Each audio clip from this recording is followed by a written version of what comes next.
of a kind. You're one of a kind.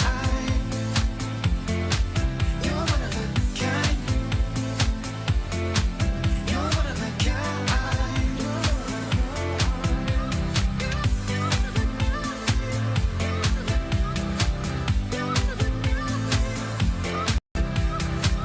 You show up first to every party, and you think tequila is your friend. You never say that you're sorry, and no matter what you can't pretend. Every time you kiss me goodbye, as I'm about to board a plane, you can't hold back the tears in your eyes, even though I'm only gone for days. You're one of a kind. You're one of a kind. You're one of a kind. You're one of a kind.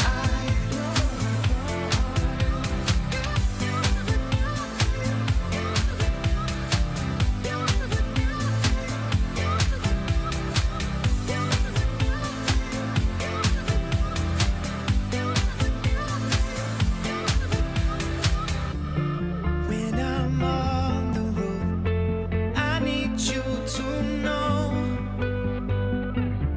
there's lots of chances for love, but nothing's like our home. Every time you come up in my mind, a smile comes across my face.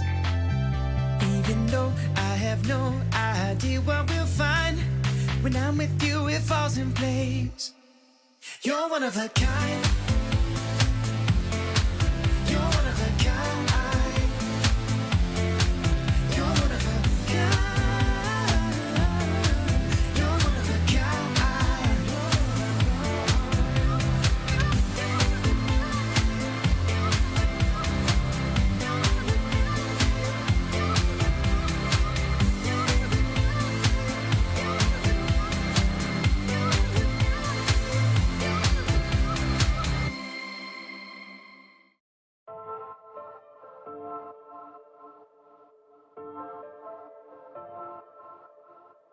Trust me, I don't wanna beg you to love me. Won't you feel me?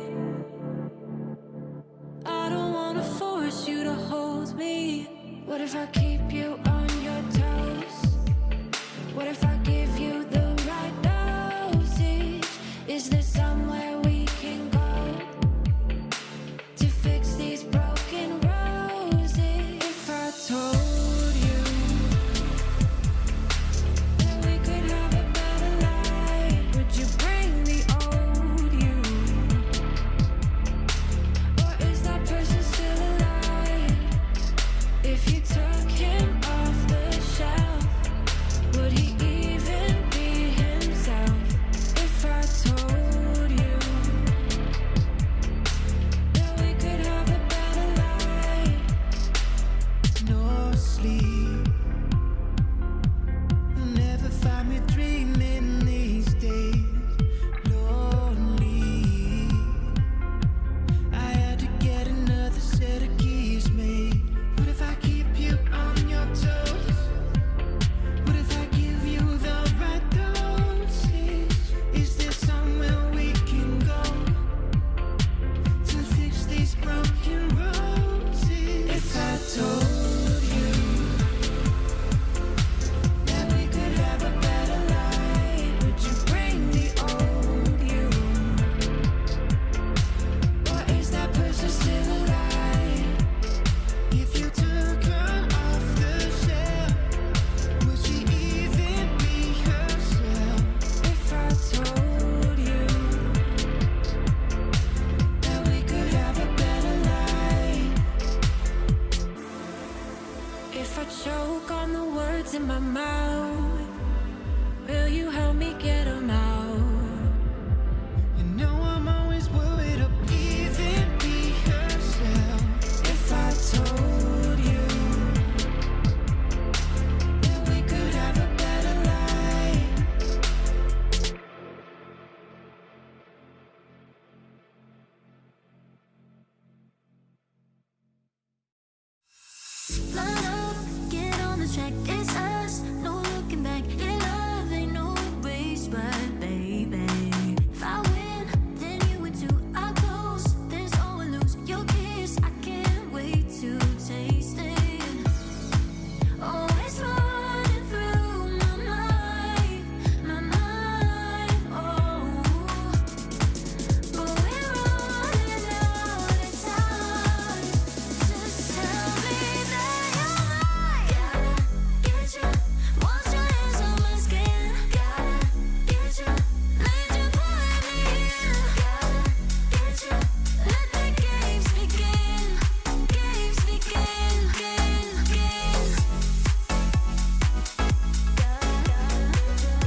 and welcome to South Africa.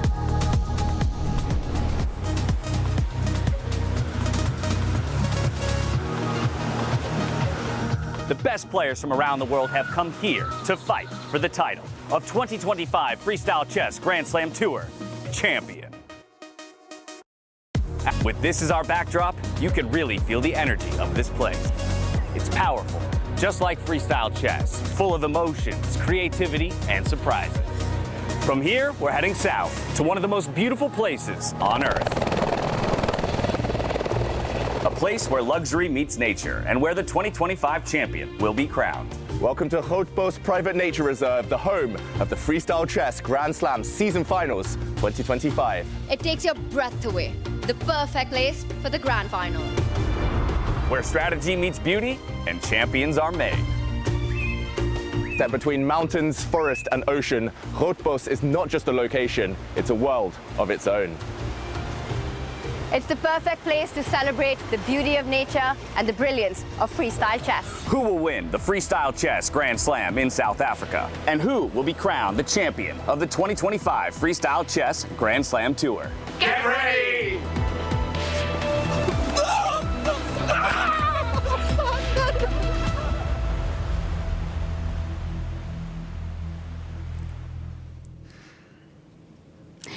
Welcome. We've reached the final stage of the Freestyle Grand Slam event, coming to you from South Africa.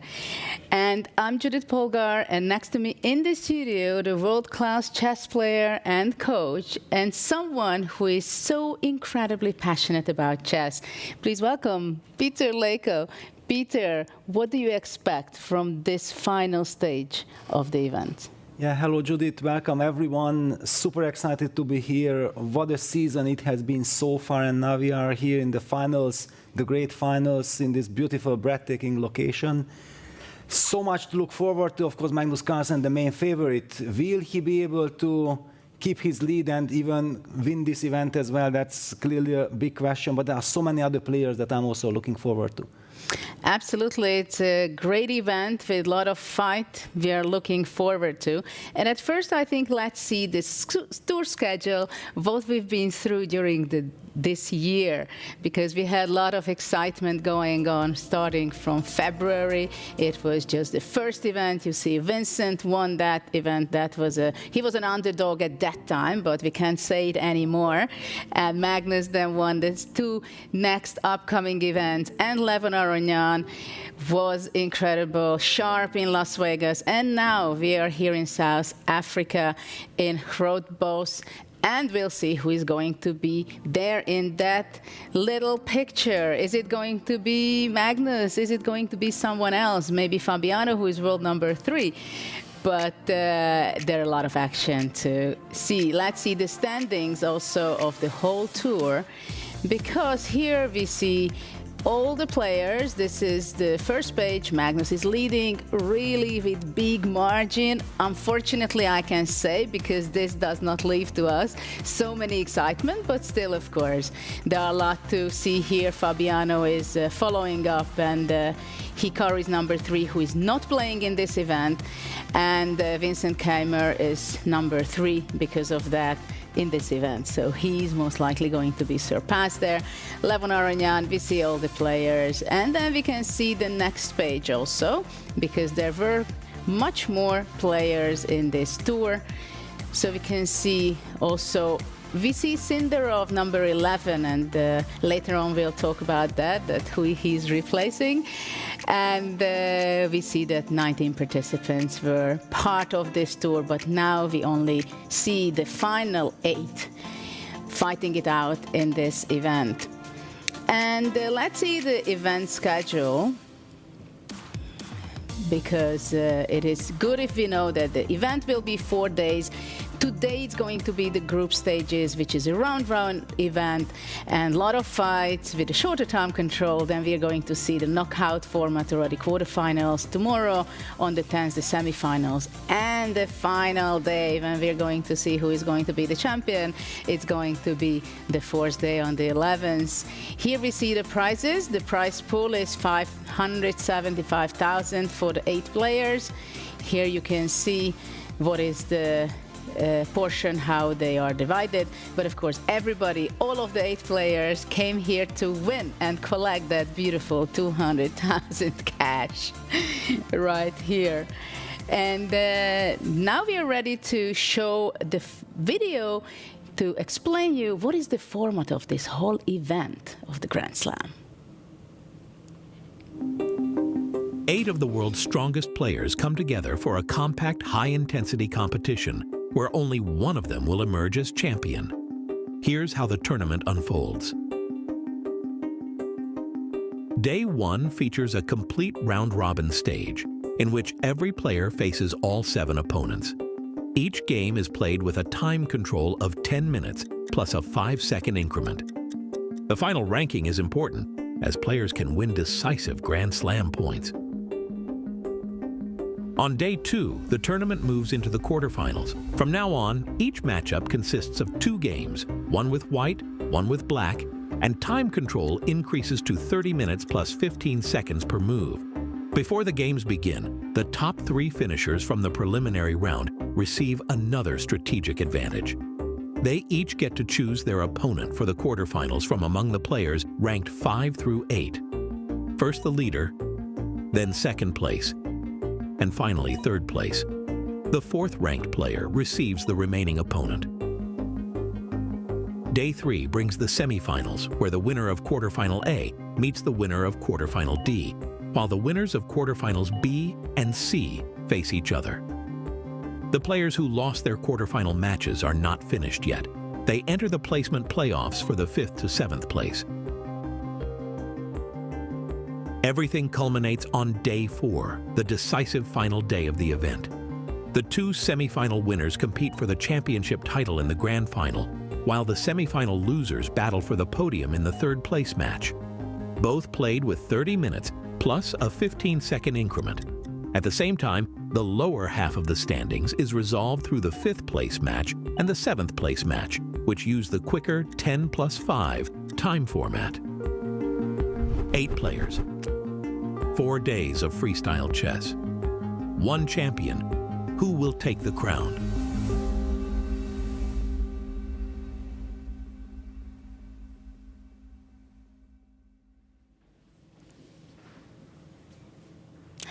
Yeah, we are going to have some nice event with a very interesting schedule and time control and format. What do you think about that, Peter?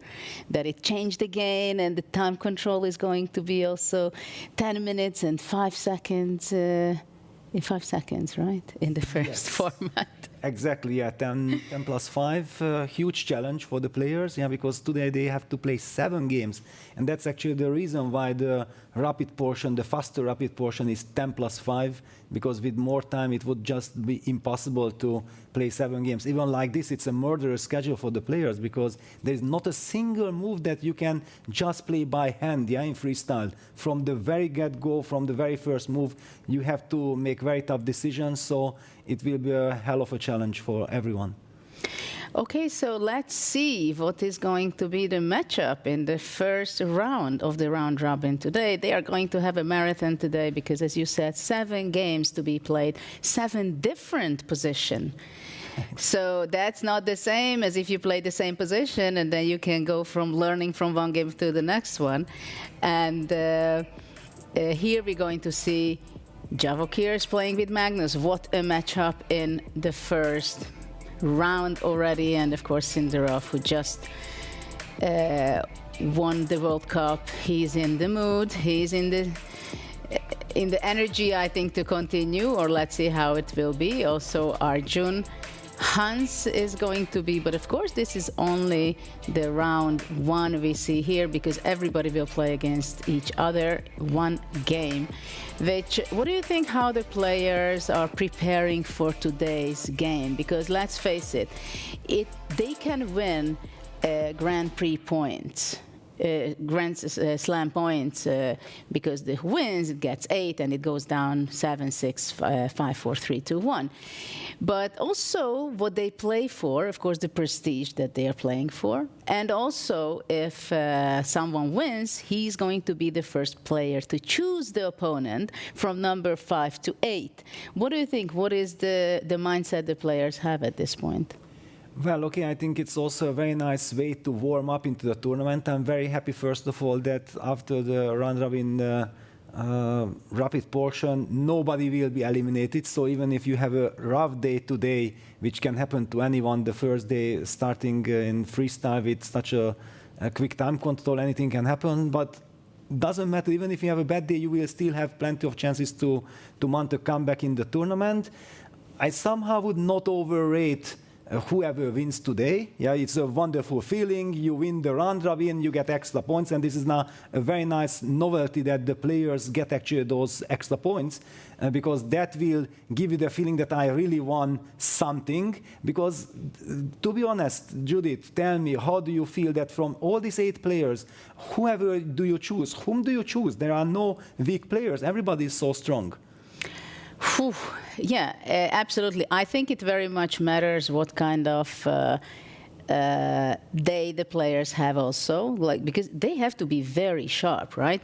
If we just pick, can we go from one by one? Yes. To analyze? Let's say, let's go to Javokhir and Magnus first, because that comes first. So, of course, Magnus is a player he's the initiator of this whole season, right? He loves to play the freestyle. He has incredible ideas, and we have to say that freestyle is for really the giants, really the players who are they're the Michelin star of chess. That's what they like. They're really details, the strategies, the tactics. So, what is your take on the cards, which was done by David Havel? And maybe you have a different view on those evaluations. For example, the attacking. Who is more better attacker? Is it Magnus or Sindarov?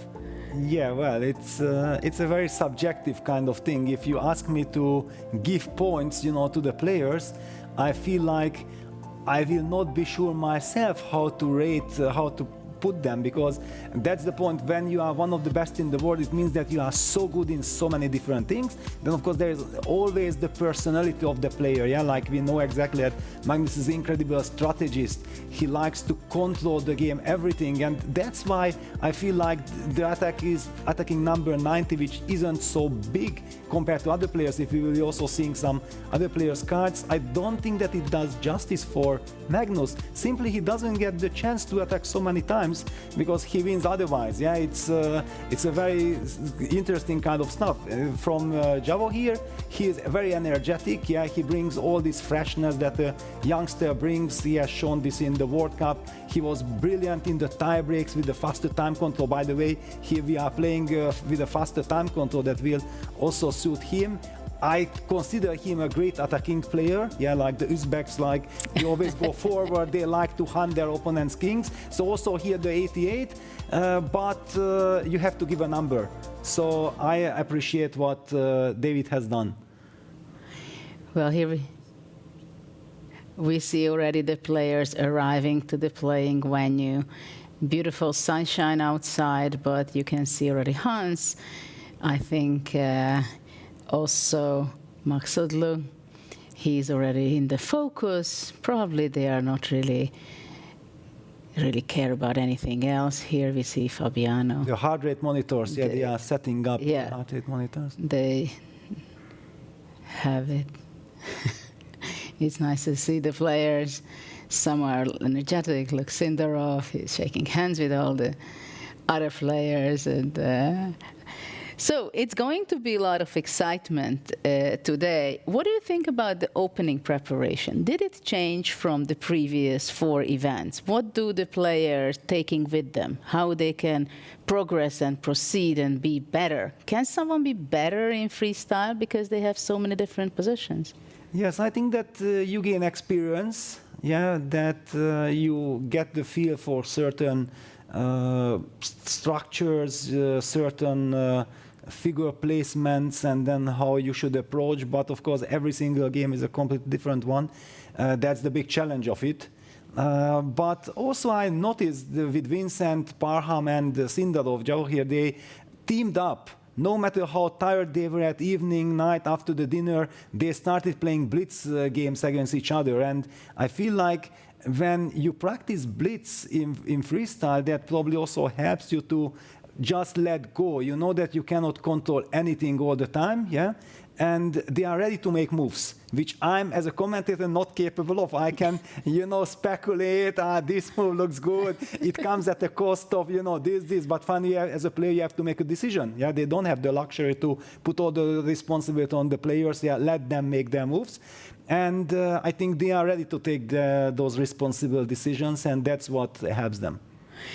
Yeah, it's very interesting. We were having dinner with Peter Heine Nelson, who is the coach of Magnus, and we were discussing, and he also said that, well, some of the positions are so difficult that basically without an engine, he would not be able to give the assessment very fast, definitely not immediately. And of course, he's a great experienced theoretician, and he's already a theoretician in freestyle, I believe. So what do you think if the players would not have the opportunity to analyze the games with computers after that? Would they be still liking this game for themselves? Yeah, I think so. Or maybe more? I'm even not sure that all of them are checking with the computer afterwards. Okay, probably, but yes, Peter Heine has this very scientific approach, and he's the coach of Magnus Carlsen, so it is his job to do this kind of research. But I feel like many of the younger players, they are just so happy that there are no fixed theories. We have the freedom. We can play as we wish. For example, I'm so happy personally to see Parham Maksudlu here. Yeah, he hasn't been part of the series, but he has played and qualified from the Granca tournament, yeah, where he played a fantastic event, one of the most memorable games against Magnus Carlsen. That was just an insane, dramatic game where finally Magnus, after a lot of craziness, won on time. Because Parham forgot about the time. To be fair, Magnus actually was already in the driver's seat at that moment, but I'm just so happy. He's so happy to playing chess, and he's so happy to playing freestyle, and just love to see him here. Yeah, I think there is a lot of excitement going on between the players also, because the field is very mixed, right? So we see youngsters, we have as Parham, he's new, he is not used to playing against the real giants, right? But you can see his imaginations, his resourcefulness in his play when he's playing, his energy when he's playing. We are actually very lucky because where we have the studio, we see the players are lining up, because from our part, our level, they are going to be called out, and we are just about to go and throw the word to Fiona in the opening ceremony, but still few seconds to wait. But we can see already some of the legs shaking. This becomes should be Sindarov, I guess. Yes. So that is something exciting, that no matter how much they can prepare, they cannot prepare. A chess champion mindset is that they are getting into the mood, that they know exactly how it's going to be. Now they call me up, there's loud music and whatever, but I'm moving my legs, I'm going there. And at the same time, their mind is already closing, excluding everything from their mind. And it is so nice to see them, and it's exciting. Even though it's 7 games they're going to be playing, I think they want to start. And now, let's go to Fiona and start the opening ceremony.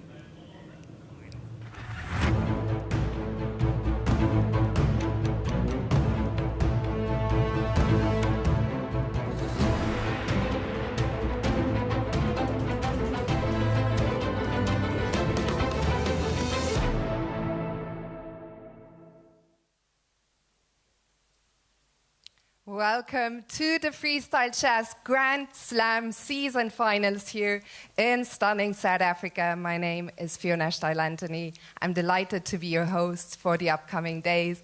And before we welcome the players, I would like to hand the microphone to our founder and CEO, Jan-Henrik Büttner. Thank you very much, Fiona. I'll be very brief today.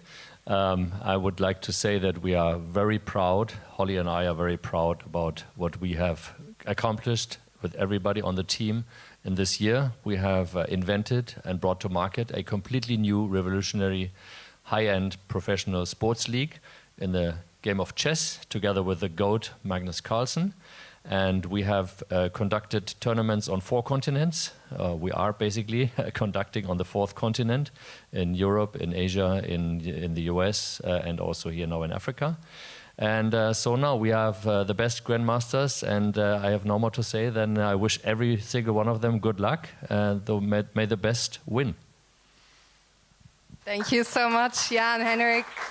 And indeed, as Jan mentioned, on 4 continents we had 4 spectacular events, and what better place to finish the season than here at the magnificent Grootbos resort, where we will crown our first ever Grand Slam champion. So now, without further ado, it is time to welcome the players. First up, we have a player who just recently won the World Cup, and it happens to be his birthday today. Give it up from Uzbekistan for Javokhir Sindarov.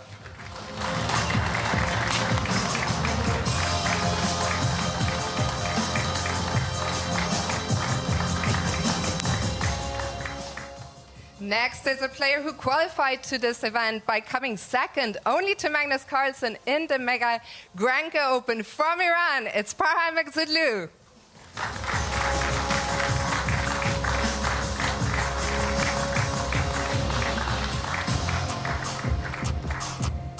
Returning after a magnificent event, finishing runner-up in Las Vegas, he warmed up for this event by winning the diving championship in Cape Town. It's Hans Niemann.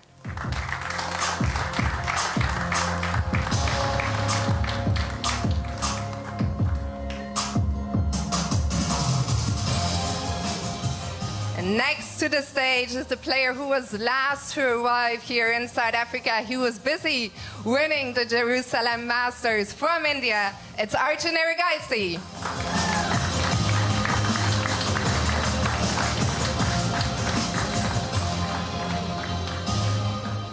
And we now turn to the winner of the most recent Grand Slam event in Las Vegas. Please welcome Levon Aronian.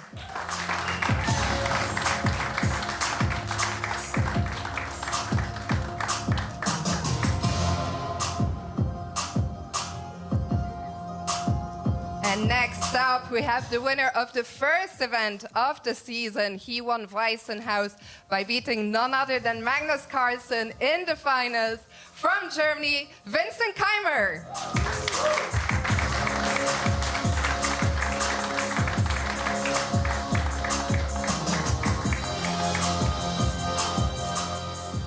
And we now welcome a player who won this year's Grand Chess Tour in style.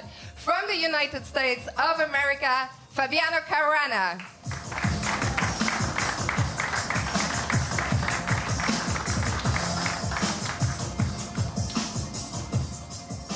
And finally, the man who took home the Paris Trophy and won the Granka Open with a historic 9 out of 9 perfect score, the greatest to ever do it. Please welcome Magnus Carlsen.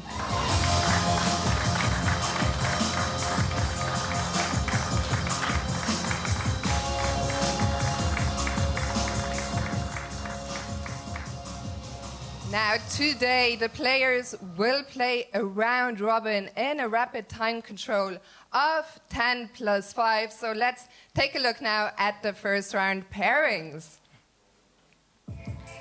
So first up, we have a big clash between the birthday boy, Javokhir Sindarov. He beat Magnus in the round robin in Weissenhaus, so that's a big rematch. Keimer against Levon. Arjun Erigaisi is taking on Hans Niemann. And finally, we have Parham Maghsoodloo against Fabiano Caruana. And now, well, the stage is set, the players are ready, we are ready, so all that's left to do is to draw the first position.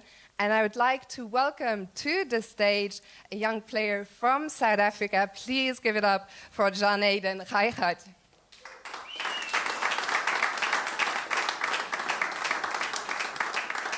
Aiden, you've been playing chess for a long time. You started taking it more seriously 5 years ago. You were named Chess Player of the Year for the Under-16 session in Limpopo, and you were honored as the junior sportsperson of your school. How does it feel to you to see the best players in the world in your home country of South Africa? It feels like a fever dream, really. It's amazing to see all of them here. And I just want to see great chess today from them. Well, now it's for the players to deliver. We're going to draw the first position. Are you ready?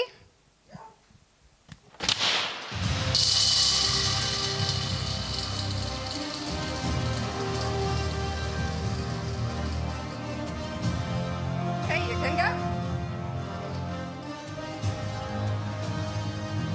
So the first position is, I'll ask you to hold this if you don't mind. First position is position 516. As always, the players will have 10 minutes to prepare. So to the players, best of luck, and to all the fans, have fun. 16, 516.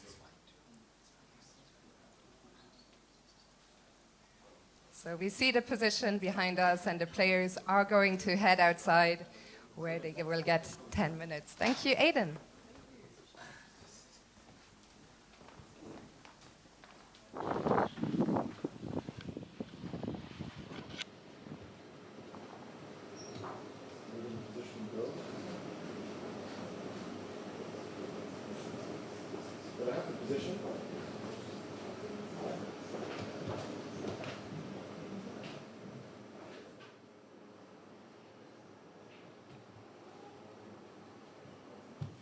Bishop shrinking? No, yeah, king on e1, yeah.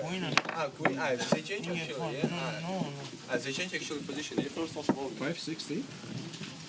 516. 516. This is the position, yeah. Really? This position? I don't know. I think so, yes. Can you...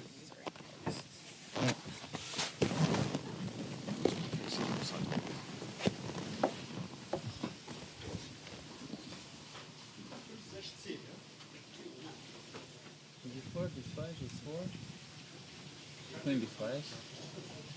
Knight. What about d4? e5? Take knight or take, you want to play knight c6? Yeah, take knight f3, queen e7. c4. c4. Why not e4? I like it for white. c4, knight c3. Very comfortable. Is I don't e4 like is e4 c6 a playable move?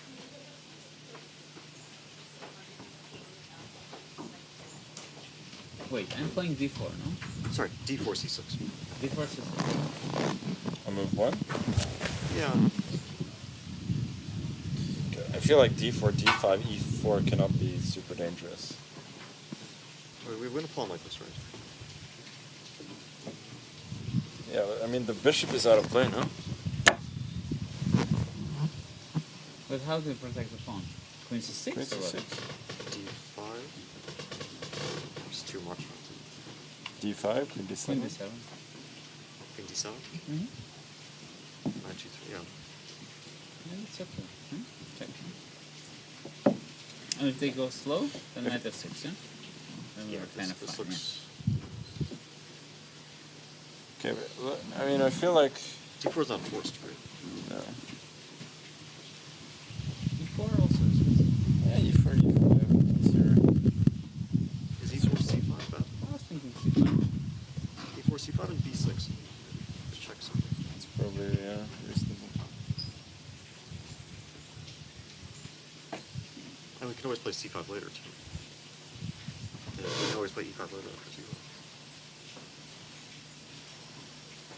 So you mean d4, d5, e4? Okay, let's, this? Knight c6. Ah, yes. Very nice.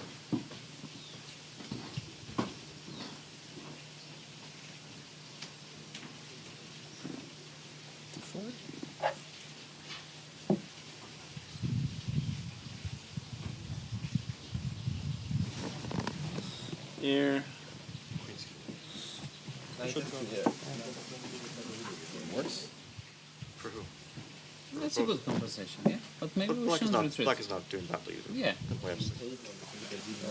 Before knight g5. I don't do it so. Cannot work for the Queen b5. Queen e2. Then d3. Take e2, king e2, knight d5. Knight e4. Knight e3. Oh, okay, there is. Castle is not. It's good. Yeah.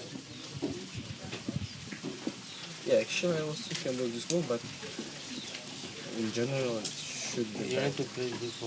Yeah, you need to play b4. Actually maybe b4, yeah. b4? No, it's not that it's b4, take d4. Ah. No. Para caballo. It's very bad. Some crazy game. Oh, for very bad. No, I don't think very interesting. It's very interesting, but why you should always some kind of Evans gambit. Okay. I mean, why not improve Evans gambit? Okay, I want to take this. Okay. Yeah. Oh.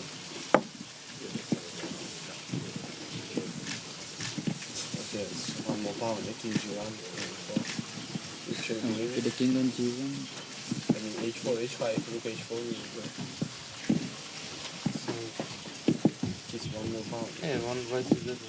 It should be like that. Yeah. Okay, very good, I mean, compensation. But are we sure it's better to go c3 instead of castle?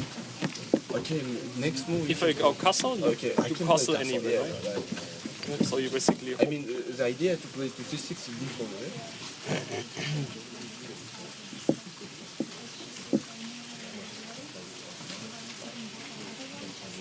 Okay, what happens if I go c3?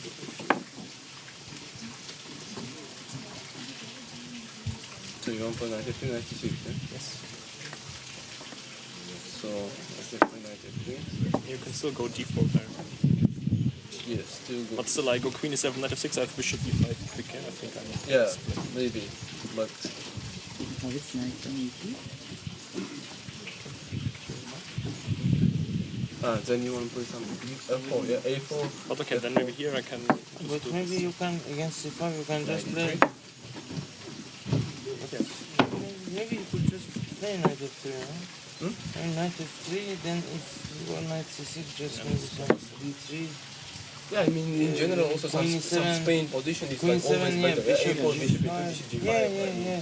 Bishop g5, knight e3. I mean, bishop on b8 yeah, is so okay, bad. should be. So This is what I think. It's just weird, yeah, that like c6 is not the move we want to play, but we need it for d4. A confession already. Knight f6. So that's logical, right? Yeah, okay. Knight f3.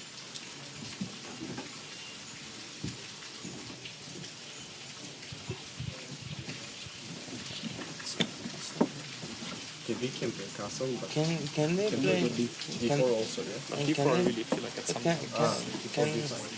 Can they just play just d6, knight c6, and a6, bishop a7 like Italian? No, it's like okay, bishop g5, knight e3. Very similar to Italian. Yeah, like, I play a6, bishop a7. It's always bishop g5. Yeah, it's like alone. It's a good idea, but I'm not sure we get there.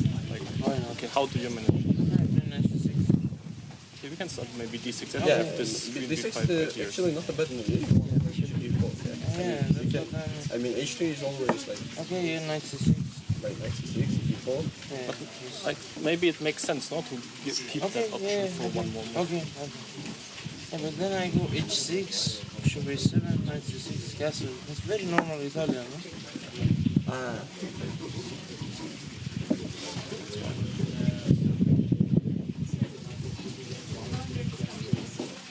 I'm not sure about it. Yeah, maybe. Maybe also 93. No, but 93. And we cannot really can full only d4. Yeah. 2 minutes to the start of the round. Okay, what about the d4? Bishop g4.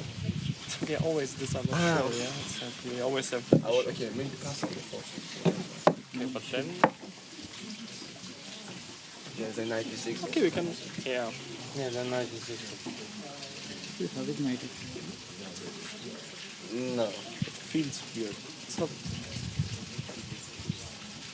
Maybe we should play some positions with, I mean, some position. Just tempo up. Like it gives us like this pawn structure and king on f1 like knight e2 and something.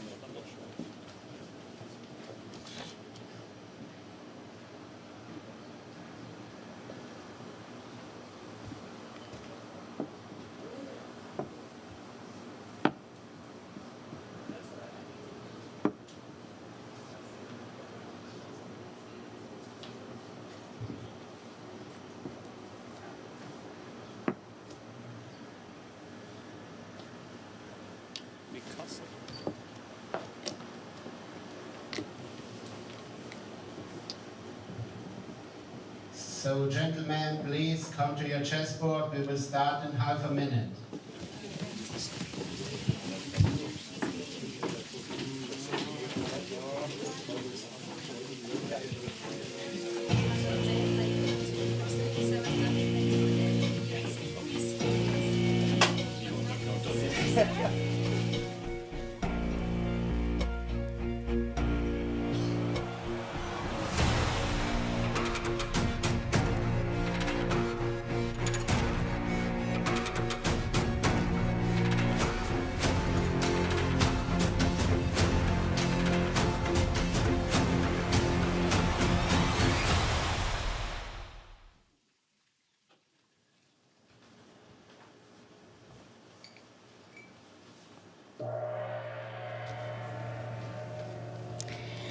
And it was interesting to follow the players outside in a very nice area that they could gather together and talk it over what is there to play for. And it was interesting that we heard one c4, but then in the other board we saw e4 much more played out, the youngsters group, right? The playing with the white pieces.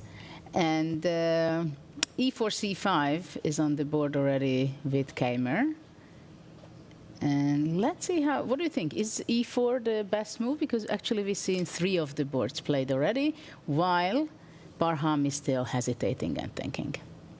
Yeah, he's hesitating, but yeah, it's kind of logical to go with the flow, yeah, because he has been part of the team that analyzed e4, and we see some direct confrontation there, e4, e5, c3, d5, in Magnus Carlsen's game with the black pieces. Wow, that's actually very interesting because e takes d5, queen b5 check, suddenly trying to use the fact that white's king is on f1, but this also reminds me of some kind of Scandinavian, yeah, when you are activating your queen too quickly and white might get a lot of tempies. I'm not sure that what to think of it. There is a Sicilian between Vincent Keimer and Levon Aronyan, e4, c5, knight f3, b6.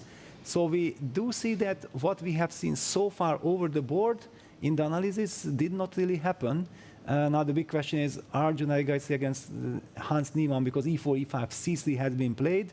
Hans was the only player who was working alone, preparing, so he definitely did not get distracted by anyone. Absolutely.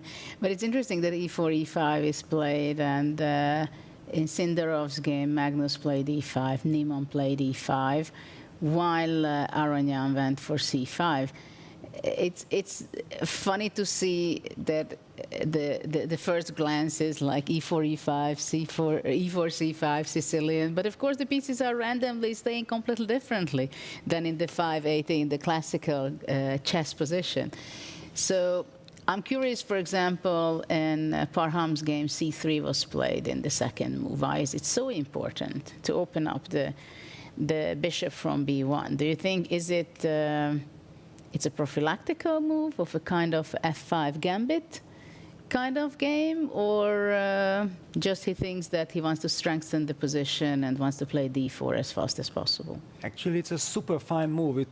I checked only one line with the computer because we have seen that position by the players. I was curious to just compare it what the computer was thinking about, and this e4, e5, c3 is kind of flexible because computer said that if after e4, e5 you start with knight f3, then black does not mirror with knight f6 but goes c6 with either to go d5 as quickly as possible. And I think this is what white is aiming for, that with c3 he stays flexible. He says that, you know what, if you play something like c6, I can try to hit you in the center with d4 immediately.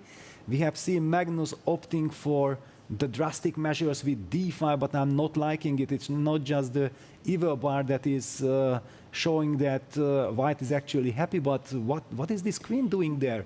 Maybe let's choose that game between Sindarov and Carlsen, because immediately some action, opening up the position, right, the center.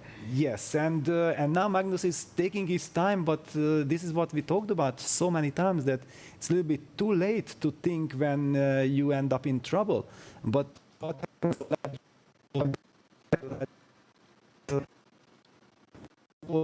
for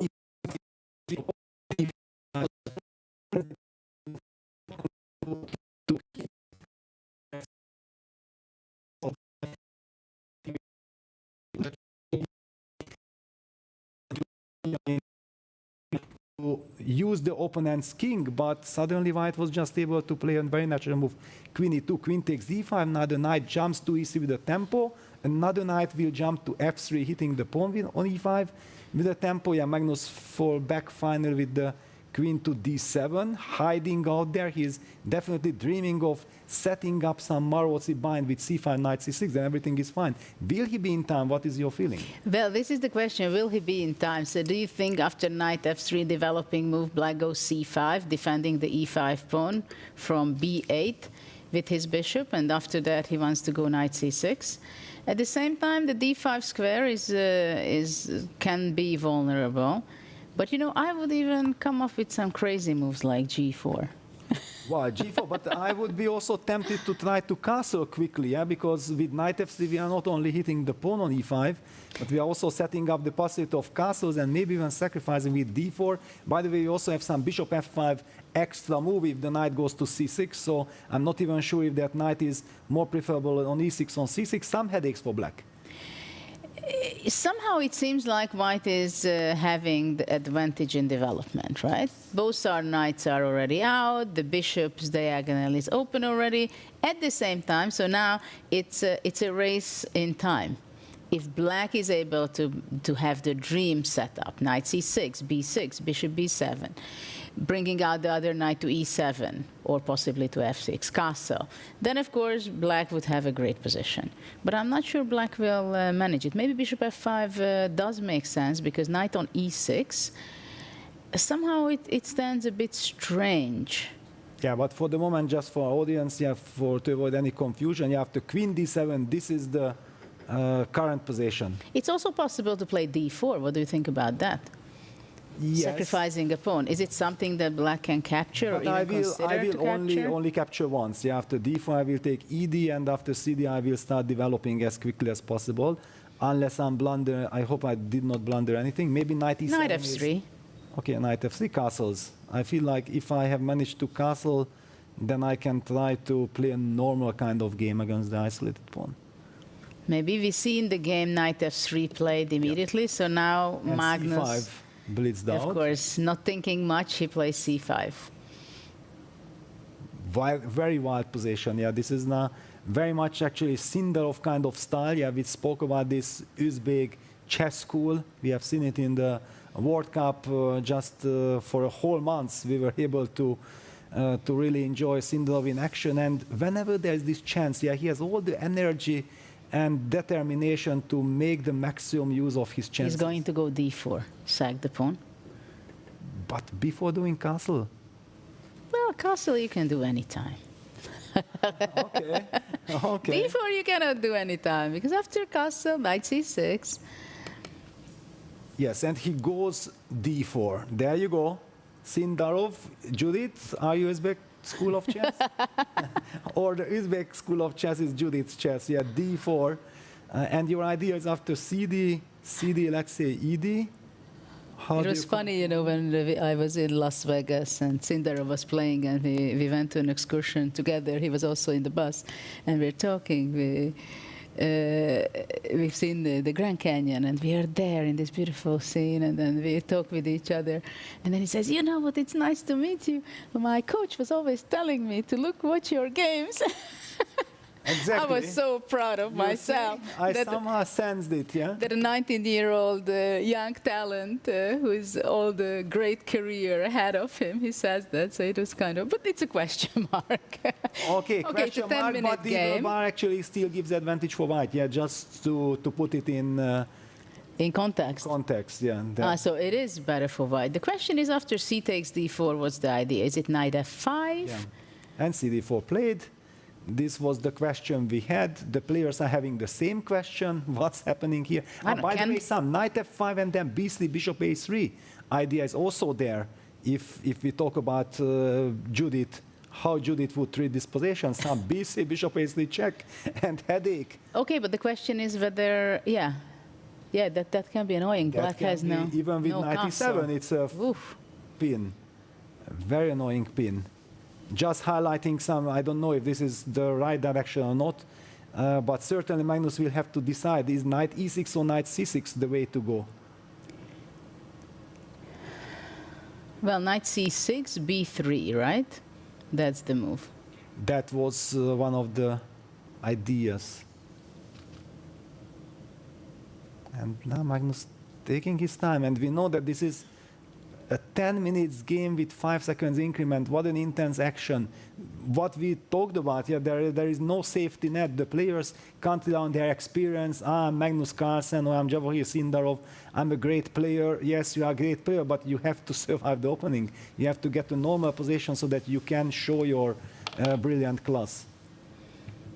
Well, it's quite tense for Magnus. And you can see that he's going down in time also.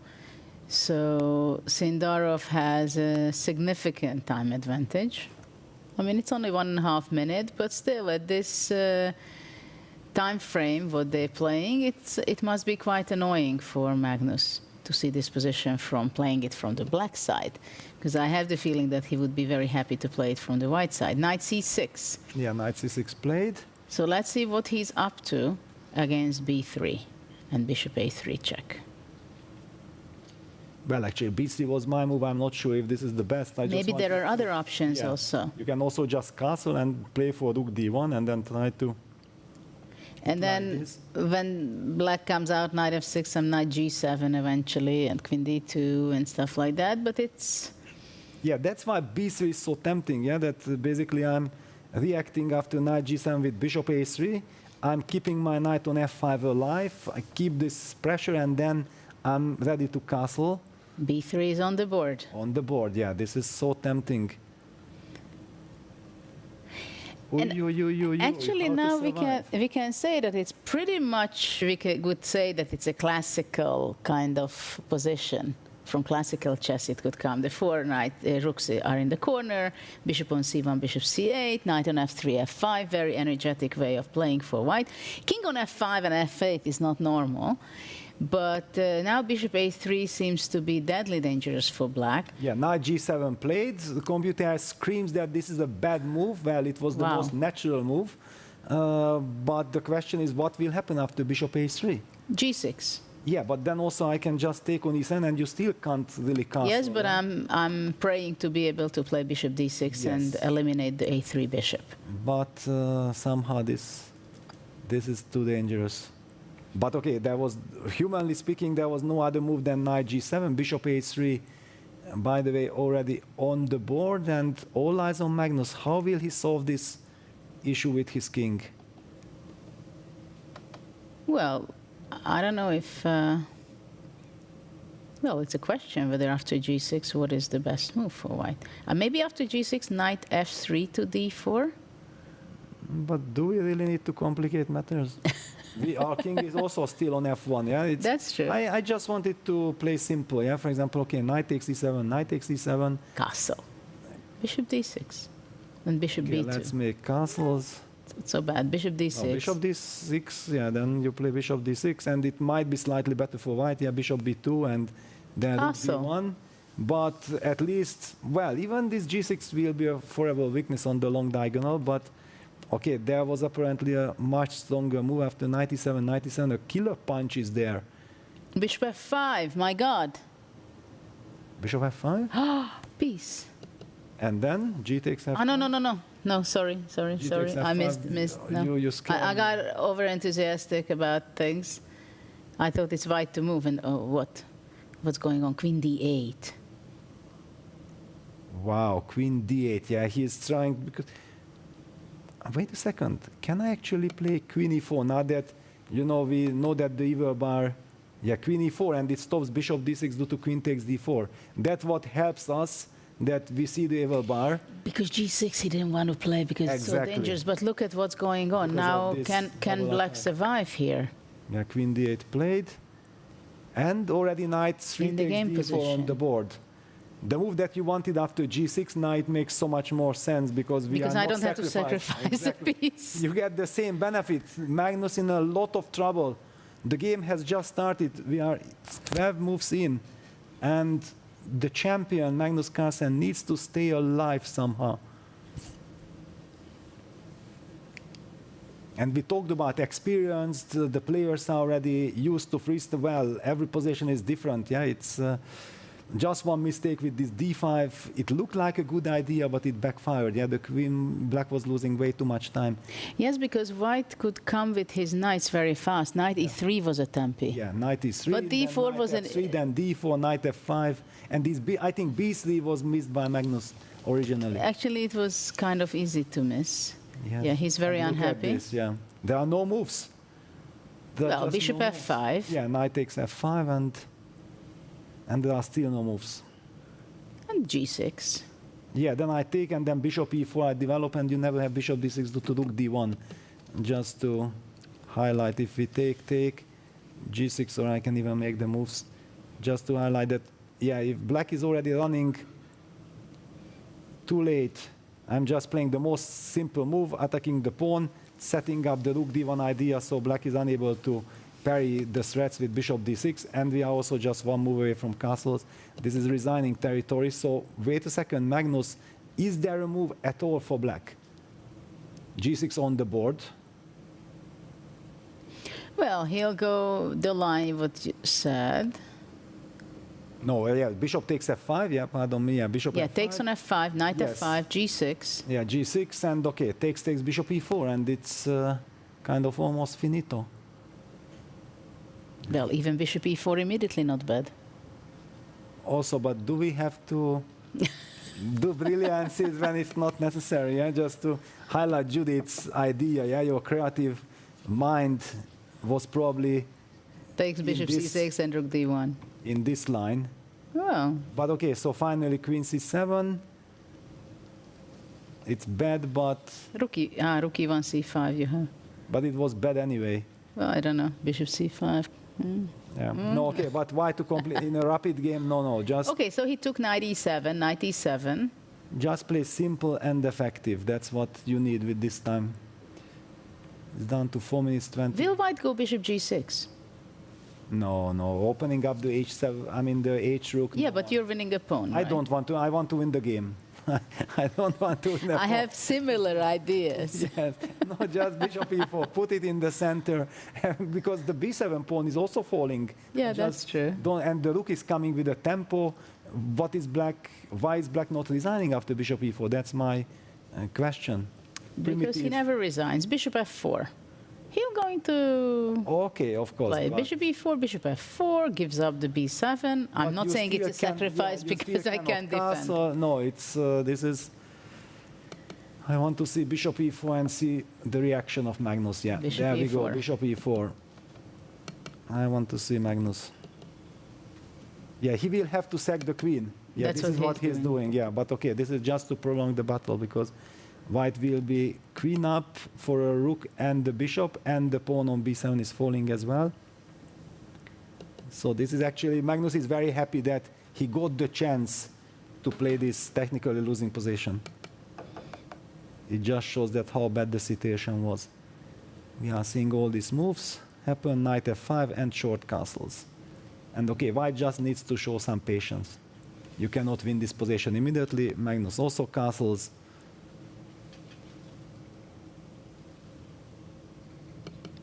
Well, at least Black is active.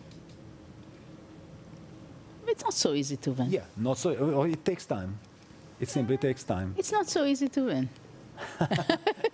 If pawn would be on b6, yes, but It's only one pawn you're missing. yeah, but But look, black is so active. Black squares, knight d4. I think Javokhir already played the move queen c. So many moves happened. Queen c. No, bishop e4, knight d4, queen c4. Well, rook e8. White clearly needs a move like g3, king g2, just to make sure that he puts everything on the light squares, getting out of all these forks, and then potentially with the rook e8 always runs into some bishop d5. Bishop d5. Yes, so black would love to play rook e8, but bishop d5 threatening on f7 and also the knight on d4.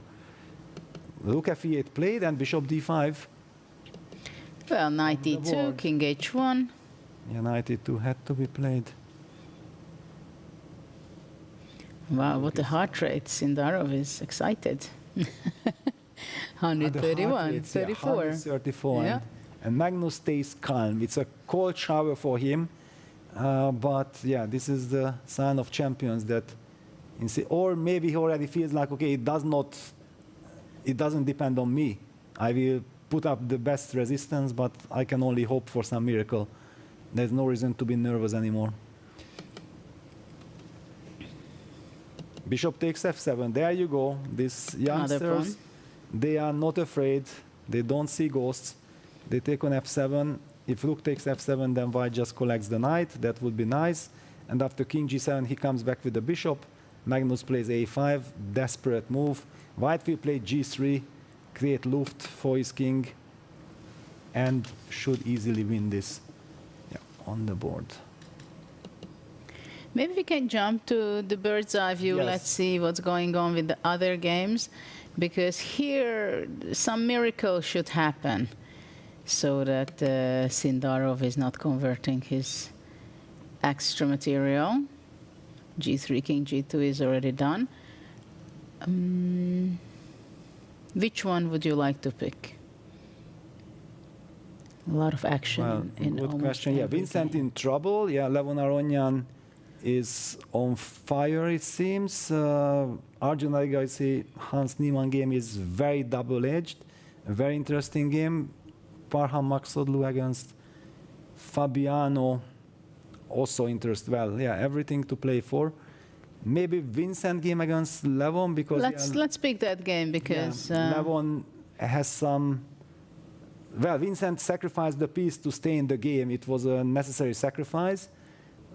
And the clock situation, Vincent down to 10 seconds. It shows that everything what he has done was coming out of desperation, not out of happiness. But now he has a nasty threat, knight f3, trapping the queen on h4, which has to be parried. With. Yeah, but also this knight takes g4 ideas are there. Yeah, but knight takes g4 runs into Queen bishop b3. d5 check. No. Queen b3. Bishop no, d5. bishop d5 yes. checkmate. Yes. Yeah, this is. I had other checkmate in mind. With yes, Queen yes, b3, the knight suffocating f7. mate. Yeah. So just very quickly the last couple of moves. So takes, so that this is how it happened. Vincent sacrificed the piece, and now Levon plays the move bishop h2 check. Beautiful move. Stunning move. Yes, king h1. White could have not taken the bishop because of knight take g4. There was a pin. And now knight a5. This case, Levon has solved all his problems and should win. Bishop b7, knight b7 on the board. Is White able to come up with something here? It's the big question. Vincent goes king g2. Wow, mamma mia, king g2. This. Again, coming back the threat of knight f3, trapping the queen. Yeah, Look at that. Now the rooks are connected. It's just no way that black is not crushing through here. Well, but the good news is that knight g4, then Vincent wants to do your idea with queen b3 check and then knight f7 check, blocking, and then if you sacrifice, then queen takes f7 will protect back on f2, and that will be very important. Yeah, what about knight d5 in this position? But, okay, yeah, this king g2. And in the meantime, Sindarov collected the full point. What a start He played first by Javokhir, winning against Magnus, and then what a style he did. Yeah, well, it was also too easy, to be honest. Yeah, it was just total massacre. And it shows that no matter who you are in freestyle chess, there are no guarantees. Yeah, just one bad decision with d5. Magnus got carried away. Aha, let me be creative, and it backfired, and he never got a chance. Yeah, basically after move 5 d4 or something like that, it was everything went on the way how Sindarov dreamed of. Well, actually, computer says that what Vincent has done with 10 seconds on the clock with this queen b3 and king g2, this was super smart. Down to 8 seconds, and Levon is catching up with 17 seconds. Might be dramatic. Knight a5. Knight a5, knight f7 check. Well, now maybe he is going to go king g8. Well, then knight h6 is perpetual. Yeah. Yes, so but not more than that. Yeah, he has to take on f7 if he plays for a win, but he is agreeing to a draw. This shows that Vincent put up some incredible defense. Yeah. There we go. Okay, Vincent should be very happy to have survived this scare. Yeah. And the handshake by the player. What a save by Vincent. Yeah, incredible. Yeah, but these youngsters, they are not afraid being tense. Yeah, the arbiter just double, triple checks that what happened here. Why is this a draw? According to the rules, you cannot agree to a draw under 40 moves, but it was a 3-4 repetition, perpetual check. Wow, so this gives us a chance to jump to the next game. Let's go to Parham against Fabiano, or you want... Let's see how it's going. Yeah, we just jumped Parham, there. I told you, expect the unexpected when you see the games of Parham Maxtodlu. He is about to win against Fabiano Caruana. Okay, so let's go to there, or... Yeah, we can check it out a little closer. Yeah, a5, bishop c5. So white has 3 pass pawns for the exchange, and also that knight on d6 is lovely, setting up the e4 pawn march, and there you go. Parham in his element. Well, having these 3 connected passed pawns, it's not something you want to see when you're playing with the black pieces. Yes. Not much of a counter chance. That's the other big problem for And black. the bishop on c5 protects the only weakness on a3, which would be the counterplay to rely on this a5 pawn.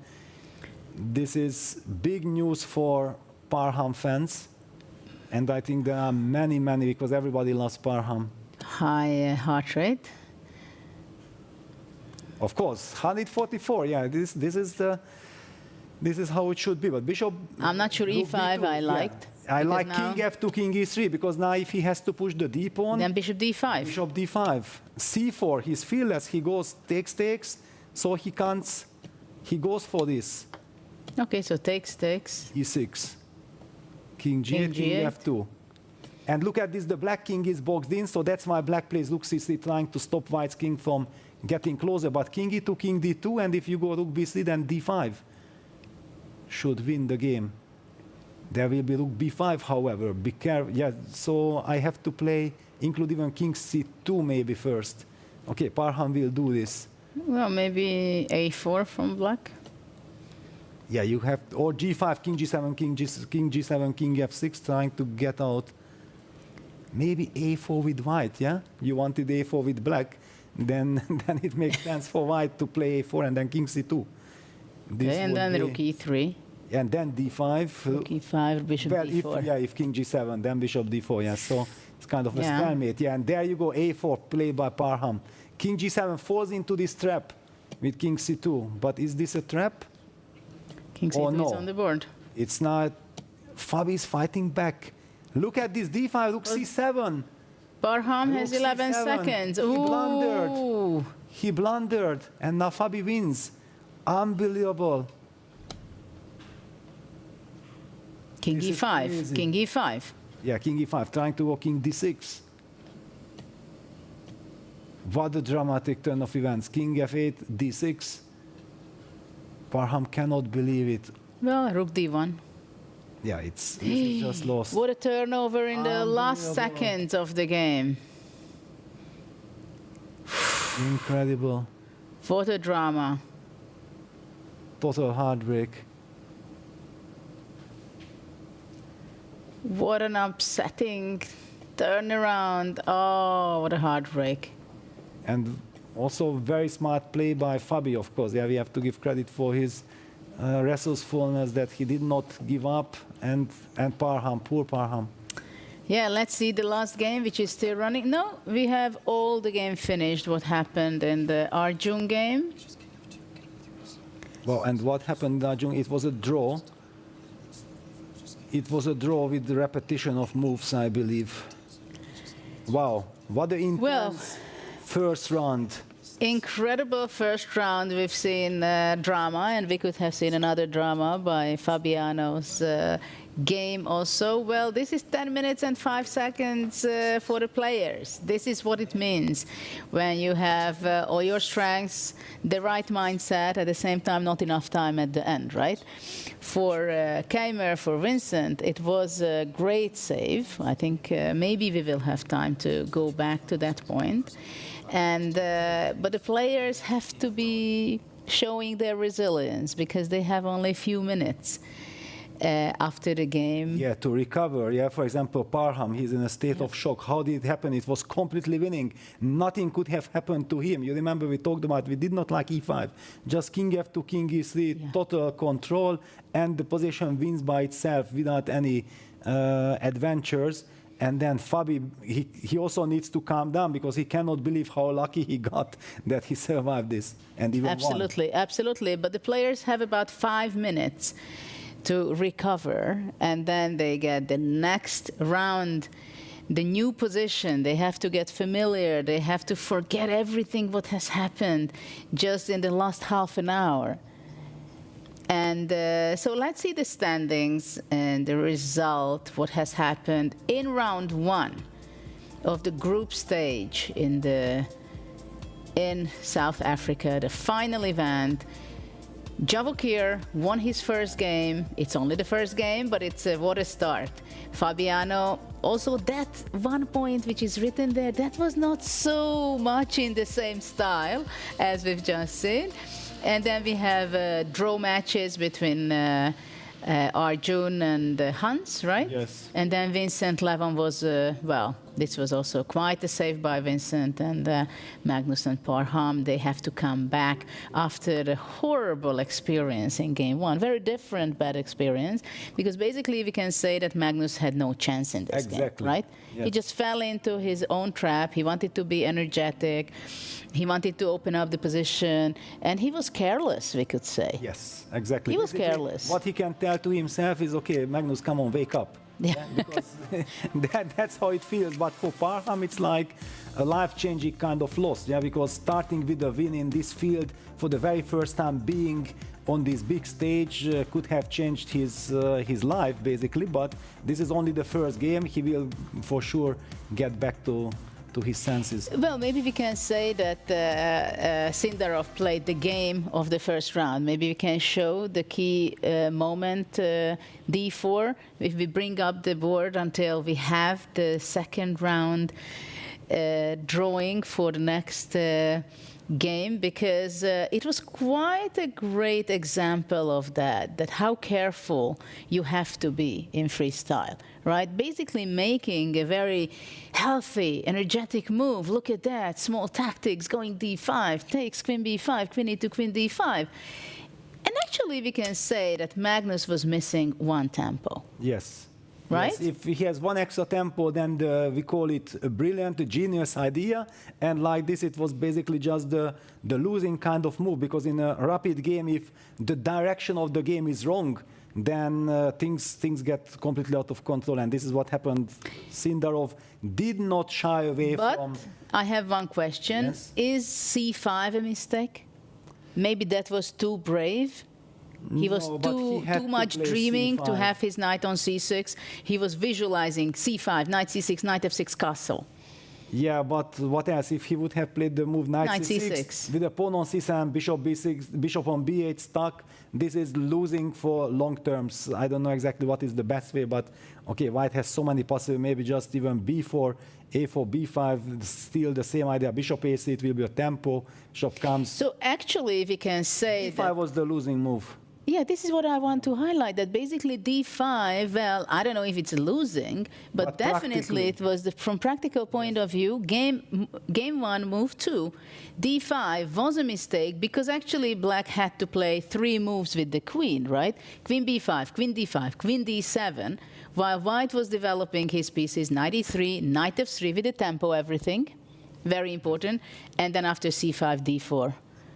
was the killer move. Yeah, basically, together with this b3 idea, I think this is what Magnus probably must have missed from distance, that after knight f5, knight c6, b3, with bishop a3 check, it felt very dangerous. The computer says that it's not logic yet. Let me cheat because I cannot read the move of the computer just if I come very close. Okay, the only move was to play bishop d6 here, but okay, it's a very unfortunate move, and it's bad, but you can fight.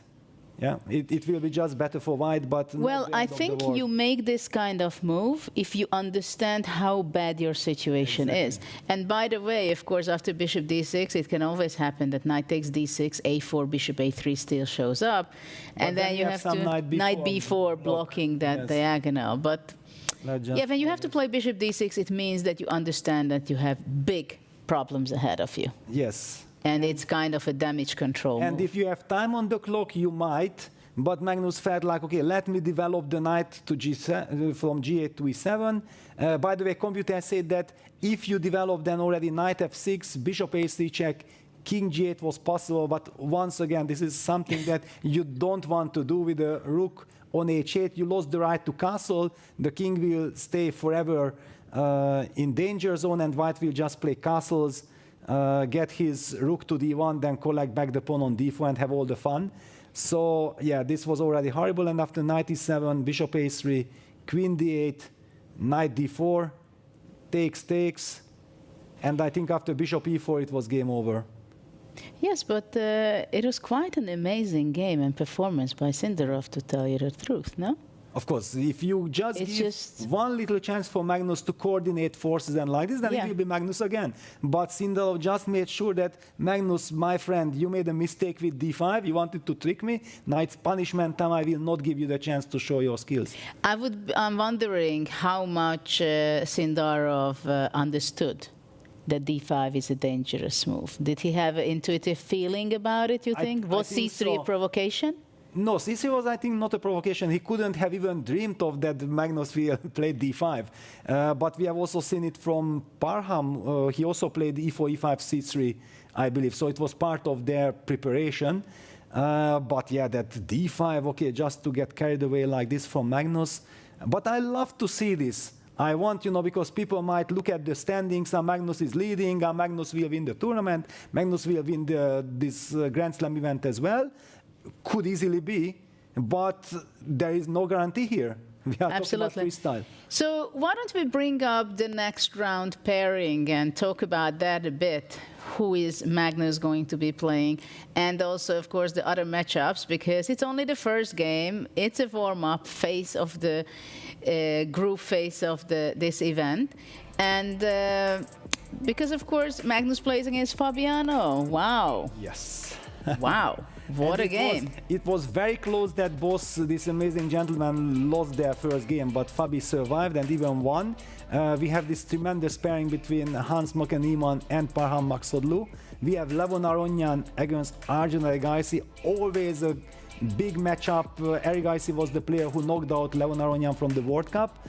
And we have the clash of the super youngsters, Sindarov and Vincent Keimer, facing each other. And Sindarov has double white. He has just beaten Magnus. Will Vincent be able to stop him? That's the big question. Yeah, because actually for Vincent, he had a tough game. But of course, he saved it. So it turned out to be great. Because we were just there in the final moves of the game. But it was quite beautifully what he was doing, sacrificing a piece and having this queen trap idea at the same time going knight f7. Yeah, and all this with 10 seconds on the clock. Yeah. Yes. Yes. I mean, my heart was hardly able to take it, but he handles it. That's why he's young. Yes, absolutely. And but of course, the players do not know what has happened on the other games. Yes. Because they were so busy with their own matches. And of course, now they have to let it go, whatever happened. But of course, for Sindarov, I wouldn't say that he has to let it go. He should take it with himself, right? That, well, this is not a bad start to win against Magnus in this style. I don't know, do you remember, can you recall any game when somebody beat Magnus in this style? No, I can't really recall. I don't really think that this It just- ever happened. Well, you in Madrid in the park, no? That was a shocker. Yes, I remember seeing the video. It was St. Paulsen, yeah? You checkmate. The king couldn't reach safety. He fell into a trap, yeah. But I mean, in serious circumstances, because I cannot recall that somebody was really with such an attacking game. It's impossible because Magnus basically is known to be controlling the situation all the time. Yeah, so we are more used to that. He controls everything and then he tries to play a perfect game and then maybe he overpushes something and that's how upsets are happening in his game, but that he never got a chance. That's really, really amazing. And Sindarov, after winning the World Cup, now beating Magnus, he might think that this is how it should be. Well, let's see how it should be in the next round. So let's see what is the draw of the next game.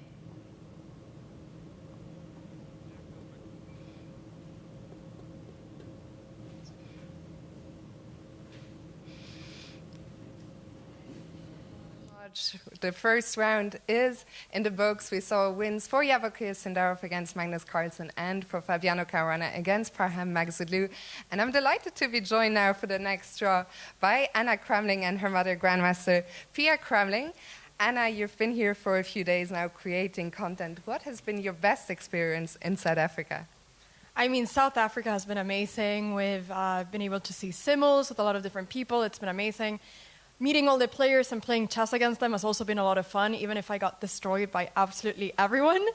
But I think the best content experience must have been when Magnus Carlsen played my opening, the cow opening, in one of the games. I really appreciated that. But I'm just happy to be here and to see amazing chess. Fantastic. It's been a pleasure having you both. And Pia, we are ready now, so whenever you want.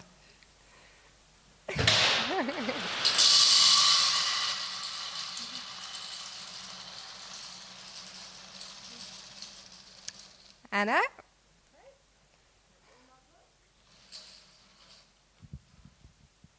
So we have position 285, 285. Position 285, as always, the players will get 10 minutes now to prepare. So to the players, good luck, and to all of you at home, have fun.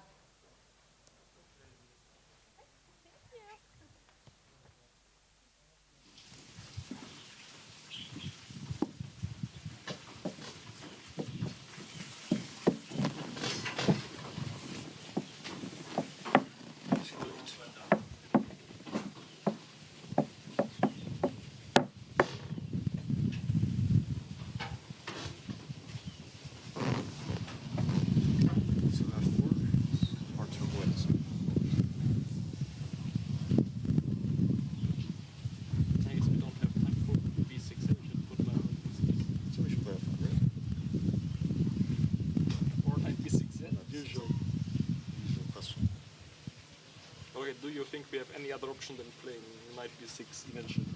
I don't think we're playing b6. Yeah, so we can start with knight b6 as well. Yeah, so we're on b6.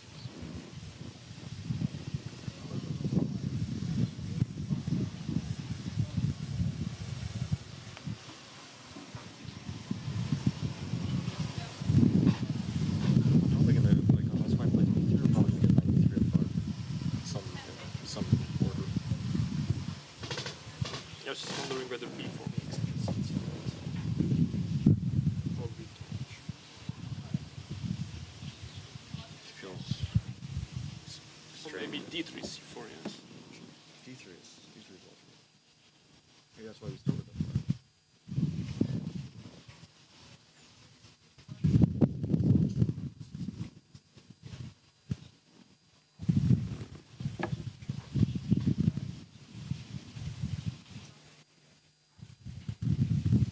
Yeah, or G3 or something like that.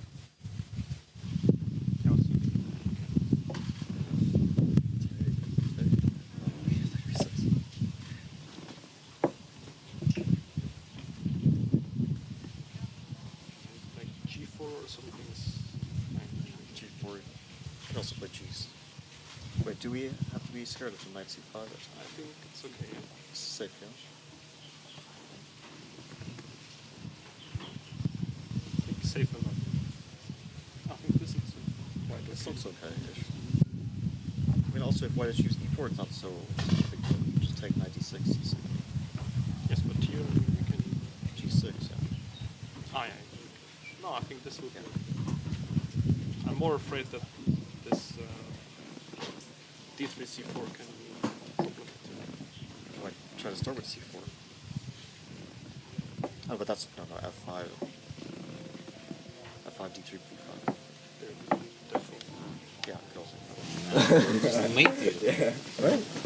At some point. I mean, c4 b5 is very dangerous. But this. No, I mean, why are we giving up so easily? Okay, take the pawn. Oh my god. You're really an adventurous mode, huh, Magnus? Okay, take d3. It's okay, it's okay. It's just 2 moves. The 2 moves is coming back here. Yeah. Are you sure you're playing white? I may be an agent of confusion here. Okay. What about if you take, like, you cannot take? Take. Unless we can get like a quick e4, I don't see what's. But how do we take the before? We can't, no? G3, just knight f6 or something. Ah, you mean with d3? I don't know. Just quick c4, huh? Yeah. Yeah.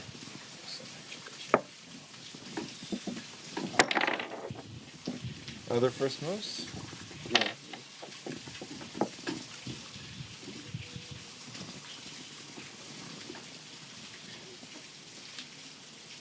Before f5 is probably not ideal.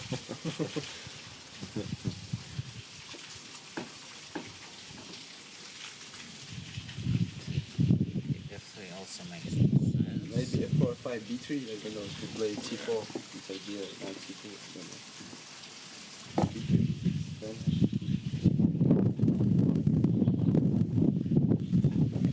Solid, yeah? Yeah.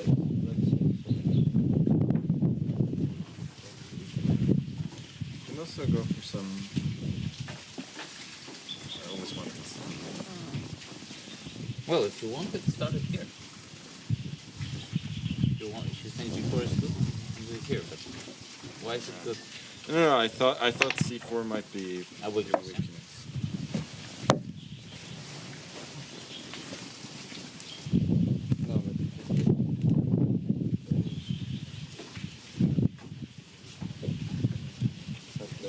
Why not knight f3? Because you cannot. Yeah, knight f3. Yeah, I don't see what. I mean.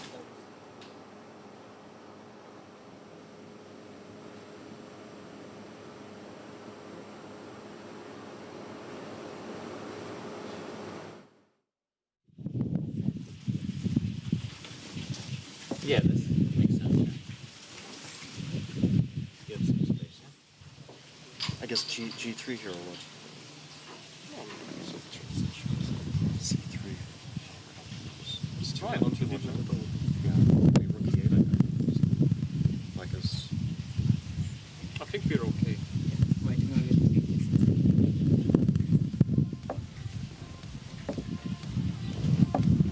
Also play c6, bishop c7. Okay, but then we should maybe spend some time at least also. We go dc and sorry.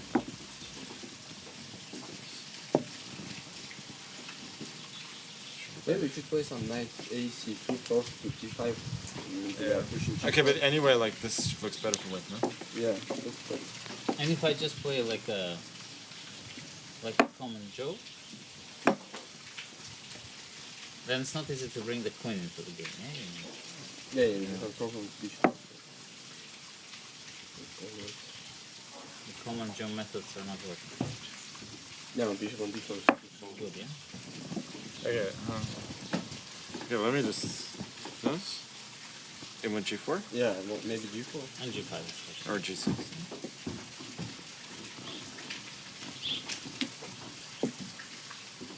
Maybe this, but also maybe. No, I don't like the position. Wait, maybe not G4.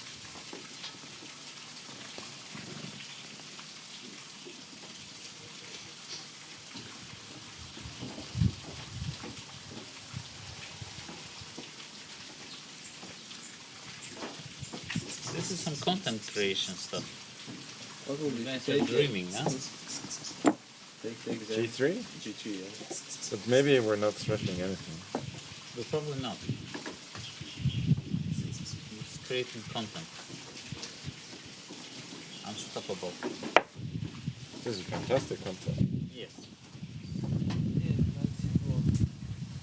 Just a bit worried about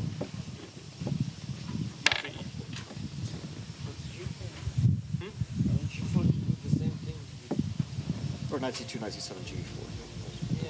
you can take g5. Gentlemen, it's 2 minutes to the start. 2 minutes. d6. I don't know if b6 was the right move. b6. No, maybe knight b6 is correct. But I feel like b6 should be worse. Okay, that's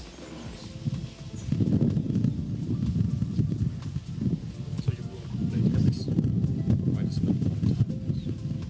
I think it's fine. Or maybe knight d5, because the b4 square is so weak. And if you have c4. Yeah, d6. Retreat e5. So, You could also play G6 instead of D6. here g6. Instead of D6. Just to play E5. 1 minute to the start. Please come to your box. I think it's okay. Yeah. It's okay.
And round 2 is started in the group portion of the tournament.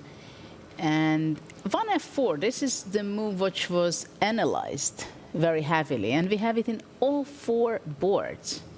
What do you think about that, Peter? Yes, F4. Was it the best move? Yeah, it was the best move, and it was also very tempting because it hits the pawn on A7. Black, however, can answer with F5 because black is also hitting the pawn on A2, and that's why we see B3 happen from the white side. And then a very big challenge for black, that how do you finally decide on defending that A7 pawn? Do you go knight B6 that we are seeing in the Fabiano game, that black goes knight B6, but then after C4, white gets this grip and controls this knight on B6 actually. And this is also what we see in Max Odlu's game against Niemann. C4 happened, G6 opening up the queen, yet trying to get that queen as quickly into the game as possible. And Vincent is the one who opted for B3, B6, the computer move. However, the big question is, yeah, how do you continue here? Because it's a symmetrical position. White has one extra tempo. And it's always one of the very big questions, that how long you can mirror your opponent, yeah? Well, we see the 3 games between Magnus and Fabi, Niemann and Parham, Levon and Ergisi.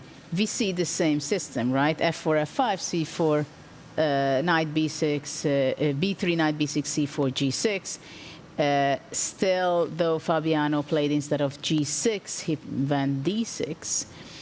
But all3 is more or less the same structure immediately, and they choose the same strategy of having the knight on b6, just get out from the corner that knight, and let's see what happens later on. While Vincent decided that, no, you know what, I don't want to have my knight so early out. I rather have it stay in a8, which looks awful. At the same time, probably has different plans, playing c5 and bring the knight through c7 to activate it. Yeah, basically that's also what White is doing. Yeah, White also has the knight on a1. It only looks better because White has already pushed c4, so knight is at jump to c2. Just as you mentioned that Black's knight would love to reach the c7 square. He opens up the queen with g6 first, because this is always a very big danger. Yeah, if you get stuck with the queen in the corner, then that's horrible news. We should probably pick one game so that we can get a little closer into action. More or less, we are seeing similar position. It might even be, okay, Magnus's game with Fabi with d6, g3, g6 played exactly, and Niemann decided to play knight f3 instead of g3 and now occupying the center with d4. That's somewhat surprising. I didn't believe that White should try to fight. Yeah, and weaken the e4 square. Why do you weaken the e4 square so easily? Well, because White wants to stop Black playing e5, maybe. Yeah, but still, I don't know. Somehow this feels wrong. Yeah, weakening things, and now White's queen on h1 is a little bit out. And look at the evil bar. The evil bar also says that Black has solved all his problems, and also Arjun Agaisi has also solved all his problems. What's happening here? Black is okay? Is Black okay in freestyle? Well, it is very. Can we go to Parham's game first? Because I think that's very instructive. And Hans is playing in a very risky way at first sight. Because playing d4, c4, b3, having your king on c1, and having the Black queen on h8, it seems at first a very dangerous story. Yeah, we still have to wait to get the game on our big screen. Once we get it, then we can start analyzing it. Because, yeah, it just feels like Black is very flexible.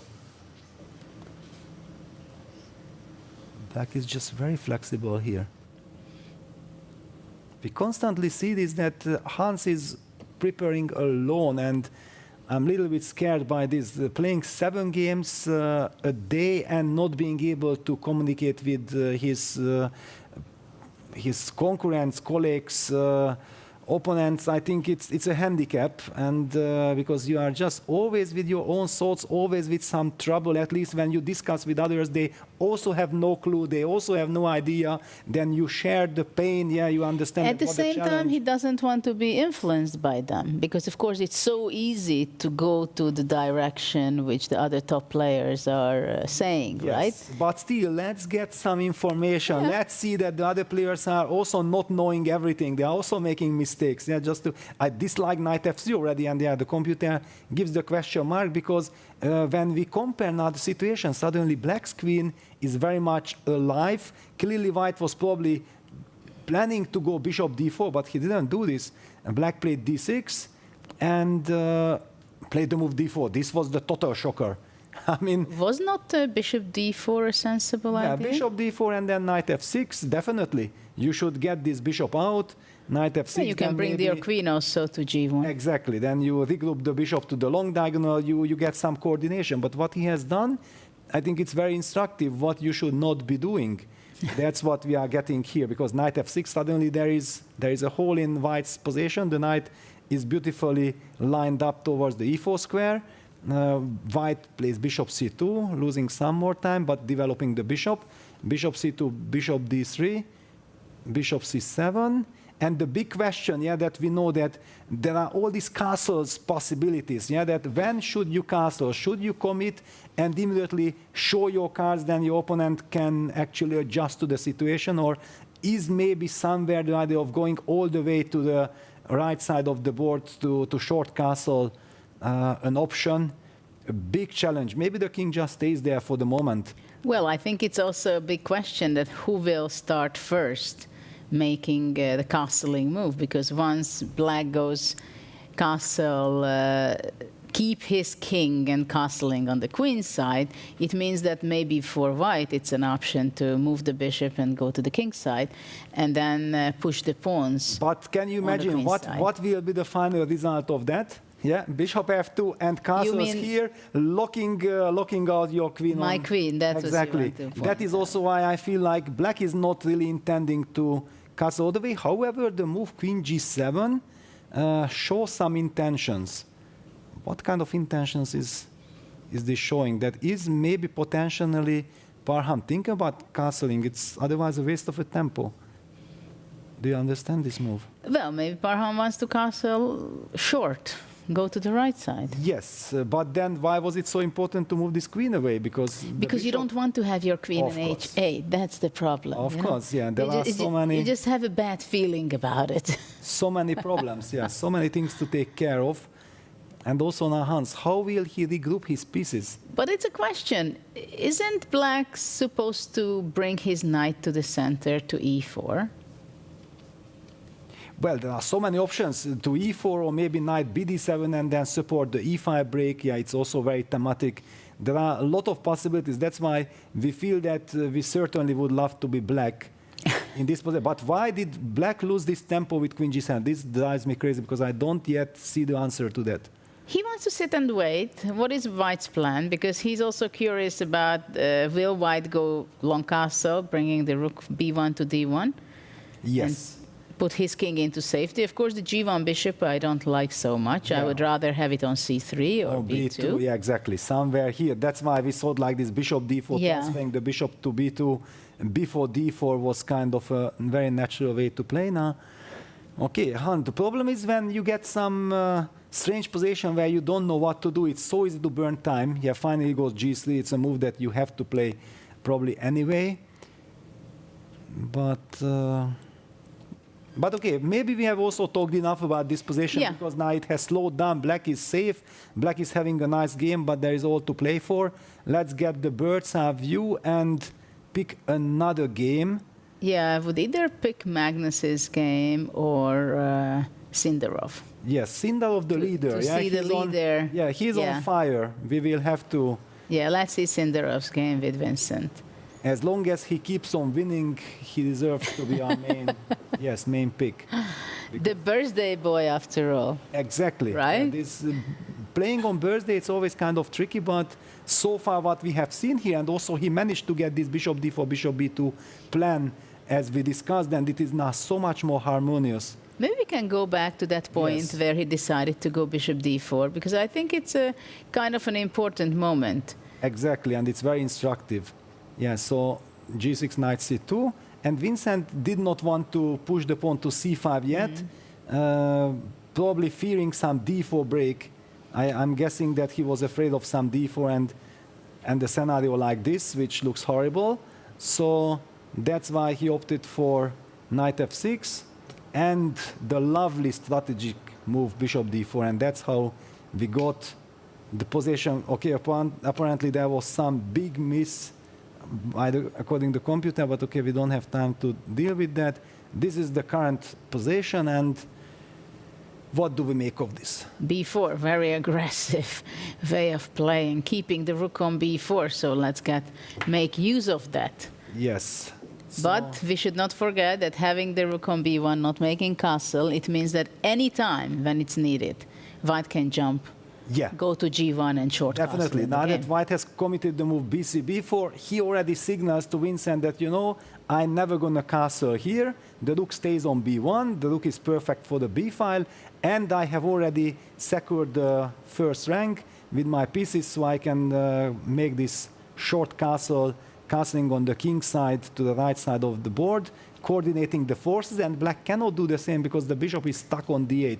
This is one of the big problems. That's the only problem for black, I think. What do you think about playing bishop a4 here? Because I feel that a4 square is a weakness for white. And also it hinders the castle business because the knight is hanging. I like yeah, it. and also at some point maybe knight g4 and put pressure on e3 square and queen e6. Wow, wow. Judith, and there you go, bishop a4 played by Vincent. Vincent also says, okay, thank you very much, at least I have something to play with. It's an unexpected direction. After b4, it's a given opportunity. Yes. And you beautifully highlighted this weakness on e3 with potential knight g4, queen e6, because knight g4 can be parried with queen g1, so knight g4 by itself is not a problem. And bishop c3, we might be seeing this. Well, he wants to go to d2, defending. Well, that's Okay. not so That's already defending. promising. That's already defending. The evil bar jumping suddenly in black's favor, like, okay, now the position is fine. Well, you know, sometimes knight b5 kind of joking around Yeah, can also be...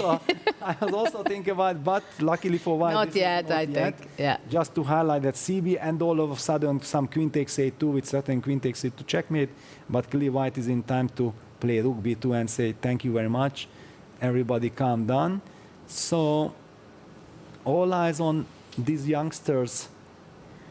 They have been also training with each other now here, playing the training games, the blitz games with Parham together. It's also typically the young generation holds together. They like Yes. each other very much.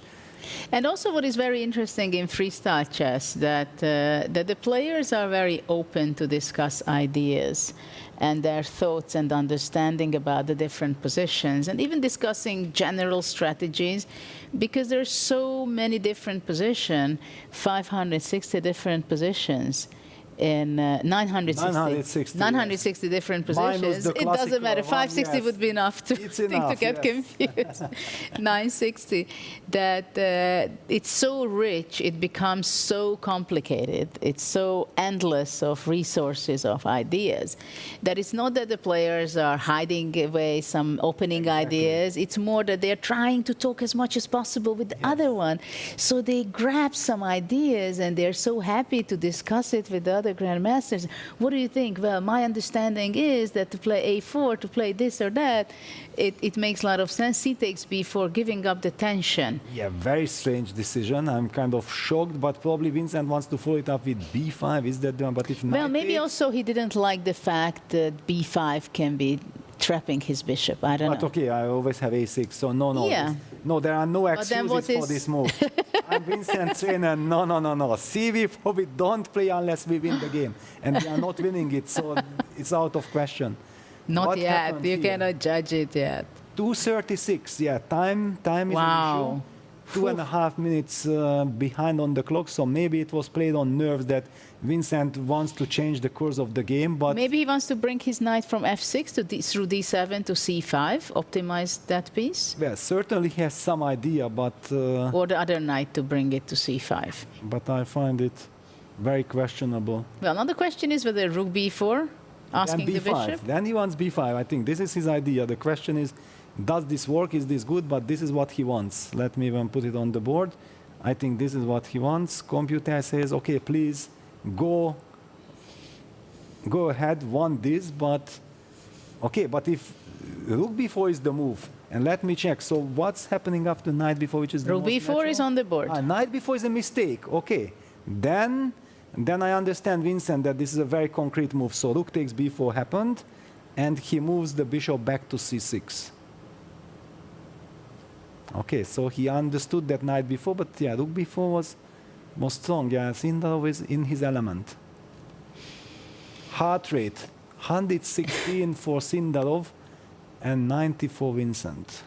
Knight fd4. So far, Sindarov plays almost like a computer, but what computer was saying what? Because, sorry, I just don't see. Ah, wow, sorry, the computer said that knight was time to castle. Actually, this move that we talked about, no problem, we don't care about the queen getting locked down. Maybe he's actually thinking about king d2 and rook fb1. I feel like this is more natural, humanly speaking. But you know, this h1 queen can be very dangerous for black, because if white can go bishop f3, which actually was just played, after this to play g3, look at that c6 square and the long diagonal, what damage black can have. Yes, yeah, exactly. So he's following a plan. I think black has to take on f3. Well, or can he play d5? I feel like exactly because you mentioned everything, I don't want to let this D5, happen. G3. Okay, D5, G3. Oops. No. And this I cannot do, yeah? Oh, but then it's lot No, of this trouble. looks very scary for black. Then it's lot of trouble. Oops, bishop to F3. I mean, that C6 square, my God. Yeah. The heart rate is moving up. It started from 99, it's 100, and it keeps on. No, it stays there, but I don't know what black has to do. Yeah, In time, they are very close. the C6 square is a problem. Vincent played Knight A6. Knight A6. Knight A6. Knight A6. Okay, so he tries to get the tempo. He wants to get the knight to C5. Will he be able to? Can white just play G3? It's a big question. Yeah, maybe you can, because Why do I knight care B4, about that Knight rook? B4, yeah. Yeah. This would be just some incredible stuff, and the light squares, the C6 square, black's king, lot of trouble here. He plays Knight something, C6. but he plays knight C6. Okay, also sacrificing that. Also sacrificing. But it's a little bit less effective, maybe. But okay, also looks very powerful. Well, it looks very unpleasant, right? Yeah.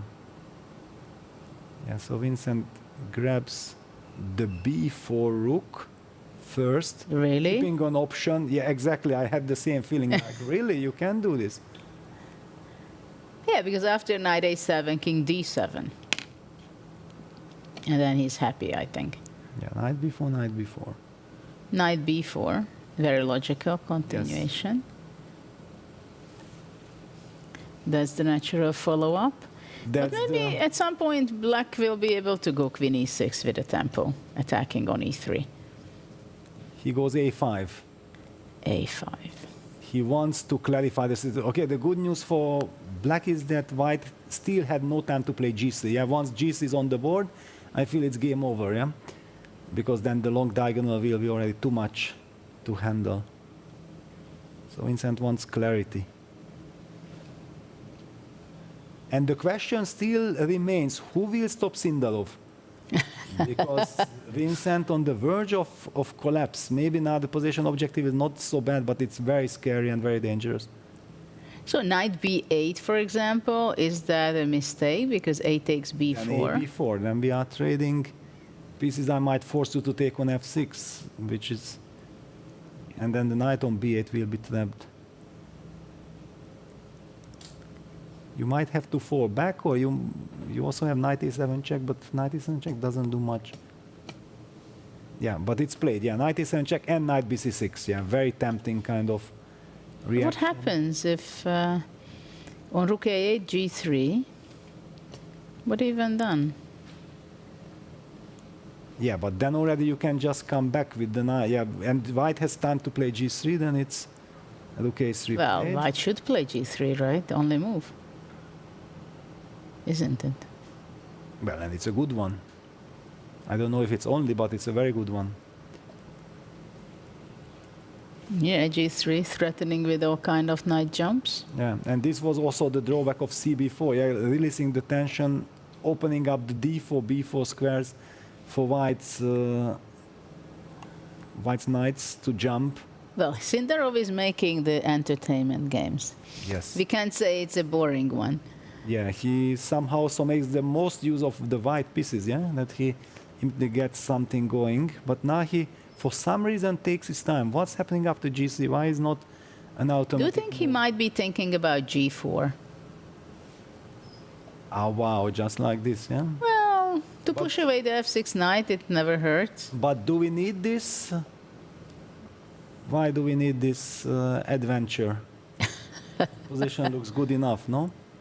Yeah, I don't see exactly what's the And difference. there you go. He goes G4. He cannot hold back. He looked too many Judith games. He didn't study my games at all, yeah? Prophylactic, tranquilo, quiet. Just G3. Why not to go G4? Keep in Wow. mind also G5. Surprise when you have a minute and 16 seconds. He went down to 41 seconds. Look at that. Yes. And the heart rates, 133 versus 105. Amazing tension here. Threat is very clear. Knight e5 check, takes bishop b7, attacking the rook and queen c6. Yeah, now that not only the bishop but also the queen has joined the long diagonal, and Vincent jumps knight e4. Ooh. Wow, he wants Beautiful to lock, resource. He wants to lock out. And d takes e4, queen takes e4, counterplay, and that's what he is. That's already fantastic. I don't know what it is objectively, but exactly. the black queen is in the game. Yes, this is what you need to do probably in time trouble. You have to create a mess. G takes f5 played, ignoring knight e4. What a move this is, what a game it is. And then probably he wants rook g1 or something, but I don't know. Where we are leading to.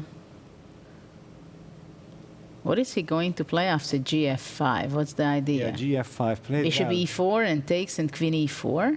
But no, okay, then rook a7. gf5 now, this was heavily in White's favor. Yeah, with this rook g1 ideas, this is one extra. Rook g1. Yeah, rook g1. Where is Black's queen going? The queen can get trapped. Yeah, because on queen e6, knight d4. Yeah, there is also knight d4 hitting the queen. No, this is... So black will play queen f7. This is almost lost, but then rook g7. And then rook g7. Queen e8. Okay, but then it's... but then already e4. E4. Yes, of course. Queen f7 played with 3 seconds on the... No, with 8 seconds on the clock. We have 5 seconds increment. So what stops rook g7? And down to 5 seconds, Sindarov jumps back with the knight to b5. Knight Why on earth? b5. Why do you do this? Bishop takes e6. He blundered something. How can this happen? Rook g7. He just blundered. Yeah, with little time on the clock. But still, even after blundering a full piece, things are out of control. Vincent also down to 5 seconds. Whew. Nerve-wracking situation for the players. Queen e8. Queen started out on h8, now on e8. Is it better there? Rook c8, look at that. Trying knight to... a7, the knight will jump back to a7. No, ef5, why? Then bishop takes b5? Takes back, c d5, rook c3, king d2, And bishop then c6. Rook c6, queen c6, checkmate, yeah, if suddenly you get the chance. Black is not watching. But what should he do? I don't know, rook f5. He goes king c8. Yeah, opening up the king, king takes c6, queen takes b5. Yeah, the 5 seconds increment is also crazy because people are used to 10 seconds in the rapid game. Yeah, it's very tricky. Bishop a8, opening Bishop up a8. lining up. Queen b7 check is threatened. Checkmate is threatened. So let's see what kind of checks black can give. Or will he go d5 to stop, to break the power of the Will he be able queen? to give perpetual check, black? That's a big question. With queen a4 or queen c4 check, just keep hunting that king. They are going on their seconds only. I think Sindarov cannot believe the bishop still hasn't moved from d8 and the rook haven't moved from f8. Those two pieces were not yet in the And game. the king on c8. No, that already walked around. Yeah, the king was on d7, knight walked back. Wow, look at that, they made a draw. And they made a, wow, Vincent once again. And look at the smile of Vincent, the disappointment Sindarov cannot believe. Yeah, he cannot believe it. Well, probably after knight instead of knight b5, rook g7 would be... Yeah, okay, probably everything. It was hopeless situation for Vincent, but it just we goes can on hear to what show. they say.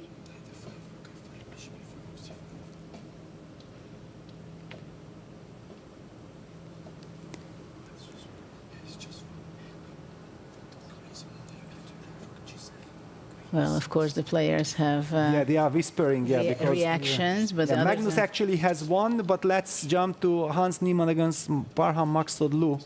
Apparently, Niemann is about to win, if we can believe computer. We don't know if we can believe computer. Wow, Hans is just completely winning. And he still has 30 seconds.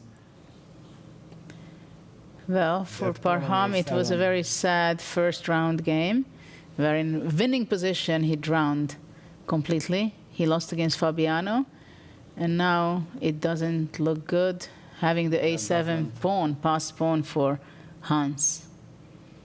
And he has no time.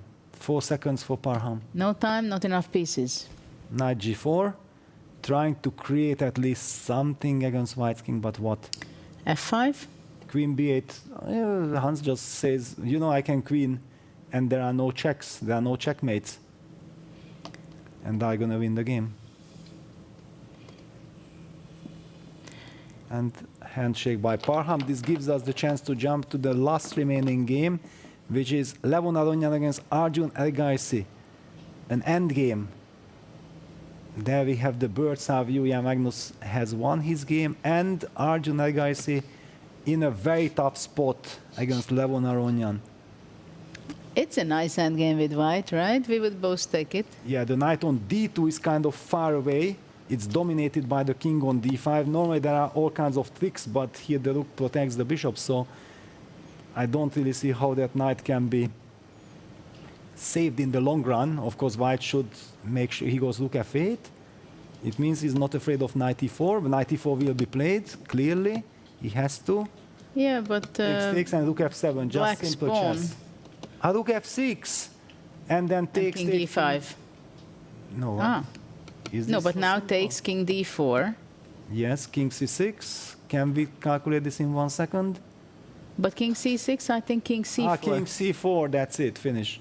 Yeah, then there is nothing to calculate, yeah. Levon has force in it all. That's the key move. But king e5, I think, also wins. Yeah, but, okay, there but you king have to c4 calculate. is even better. Yeah, here it's finish. Yeah. Yeah. And the handshake. Wow.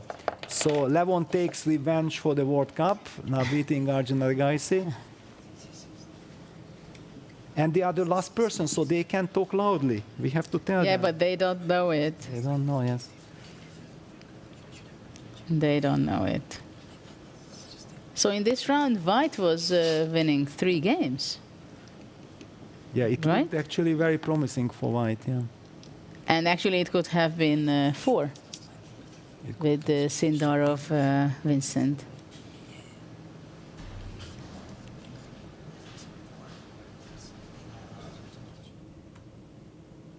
This was...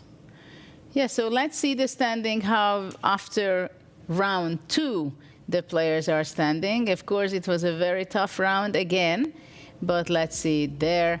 We have 1.5 for Sindarov, Aronyan 1.5 as well, and Hans Niemann with his win. He became part of the leaders group, and Magnus won his game in game 2. He bounced back. Fabiano lost. So for him, it's a shaky start for the first 2 rounds. Vincent, very interesting, resourceful games he played. And we see Elgaisi and Parham.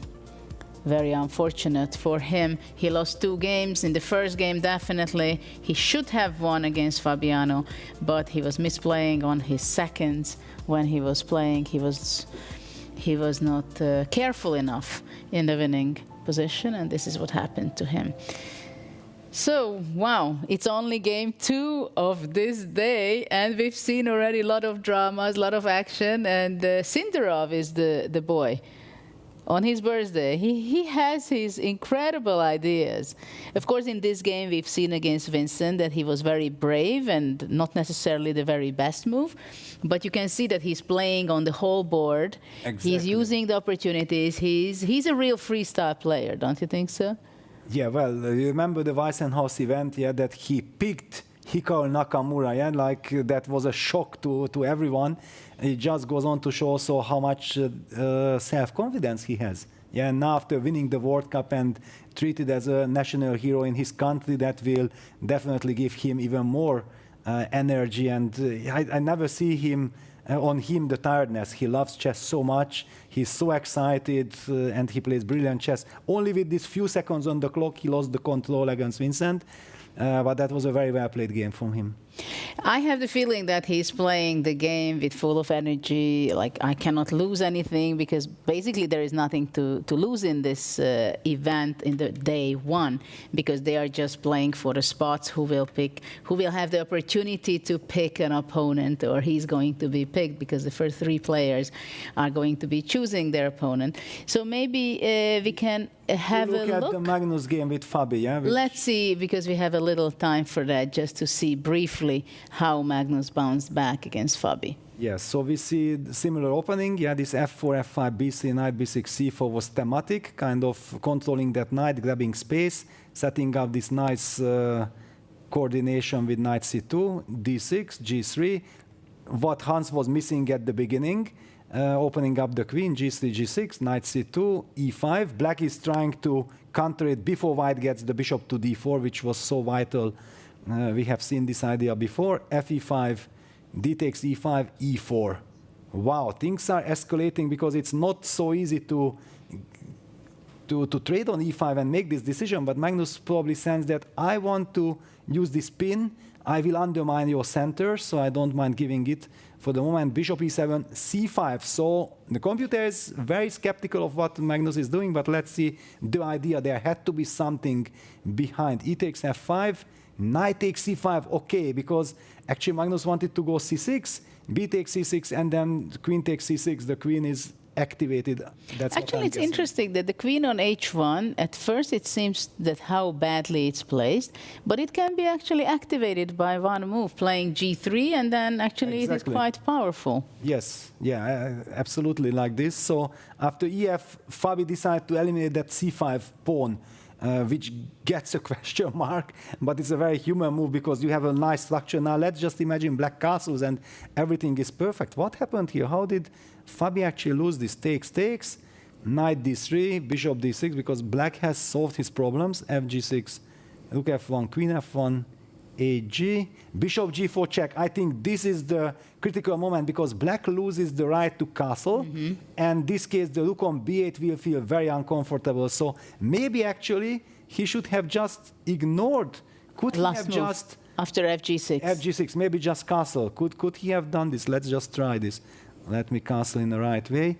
Yeah, computer confirms. Yeah, just castle, forget, because gh, bishop h7, we will be so happy with that. The bishop beautiful pair. Bishop, yeah, and wow, what a miss, yeah, because sometimes probably the players were low on time, you automatically recapture, but by recapturing on g6, he ended up getting in trouble. So this is where things really, yeah, and knights, it's bad, because the knights will start to jump. Black has an isolated pawn on e5. No coordination, yeah, Magnus castles. Okay, according to computer, this is still kind of fine, but takes. Okay, even this is double A. Yeah, actually, Fabi definitely has compensation here, but queen h5 criticized by the computer. Queen d4. Ah, wow. So this queen d4 was very important, because the queen is heading towards the g7 square. That's why the queen should have not left the long diagonal. Of course, queen a1 was never possible to knight a1, but everything made sense. Maybe just a small little move like queen g7, or put the king back to b8. Maybe Fabi did not have a sense of danger. Well, he had 6 seconds on the clock, by the way. Yes, and then finally also knight e8 check. He basically blundered. He blundered, but things got out of control, because after rook d8, I think he was relying on the fact that the move rook d8 is connected with bishop a3 check, the discovered check winning the queen, but Magnus ignored it with knight f6, hitting the queen himself. And yes, if going for this endgame was still the best chance for black, but white has very good chances converting the advantage. Yeah. So, wow, finally things escalate with 5 seconds on the clock. Yeah. Yeah. Absolutely. Okay, well, bounce back by Magnus, not the game of his life, that's for sure, but to collect the point, it's always good. The job has been done, yeah. Yes, absolutely. So let's see a short look on round 3, because the next round keeps some excitement as well, I'm pretty sure. So let's see. Vincent is going to be playing with Magnus, and that's kind of exciting. Yeah, this is a big matchup. Now both players have 1 point each. Magnus very happy bouncing back against Fabi. Arjun Agaisi against Sindarov. Arjun has just lost his game. He needs to bounce back and somebody has to stop Sindarov after all. And Parham should come back. Win his game, which he had to do in game 1. And then Fabiano with Hans, the US matchup. What is it going to be? They had the finals to play in the underwater championship back in Cape Town. Yeah, now it's revenge. Revenge time for Fabi. That's how Fabi feels, but normally Fabi has a very good score in classical chess against Hans, so he feels comfortable, but this 10 minutes fast rapid freestyle game, this is one of the toughest challenges because you have the 10 minutes, so you cannot be in blitz mode right from the start. So you take your time a little bit at the beginning to make sense of what's happening. Then you get used to spending time in order to navigate yourself. Then you look at the clock. The position is still messy. I have no time, and you have to start playing instantly. So it's understandable that the players are making mistakes. Yeah, it is very clear that it's difficult to play with such a short time on your clock, and especially that they have to have new positions in every half an hour, 40 minutes. They have to face a new position. They have to get familiar with where the pieces are standing, how those pieces will be placed, or how you can get the most out of those placements, like we've seen with the queen on h1. How is it going to be active in the game? So now let's see what is the next position. Back here to the drawing stage. We just saw another spectacular round with 3 decisive games, wins for Carlsen, for Niemann, and for Aronian. And I'm delighted to be joined now by Amruta Mokal from ChessBase India. And Amruta, you have a big team here of 5 people. You've been covering the entire freestyle tour. How has your experience here in South Africa been so far? It has been the most incredible experience, the helicopter ride, the horse riding, but the chess beats everything for sure, and it's a dream tournament for ChessBase India. We all are loving every moment to cover this whole event. And it's always such a pleasure having all of you here and all the fantastic content you're creating. I'm going to move behind the table as we are ready now to draw the next position.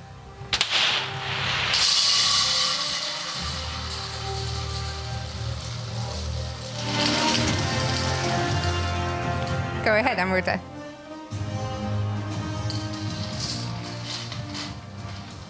So the next position is number 767. 767. 767. Thank you so much, Amruta. The players, as always, have 10 minutes. Best of luck.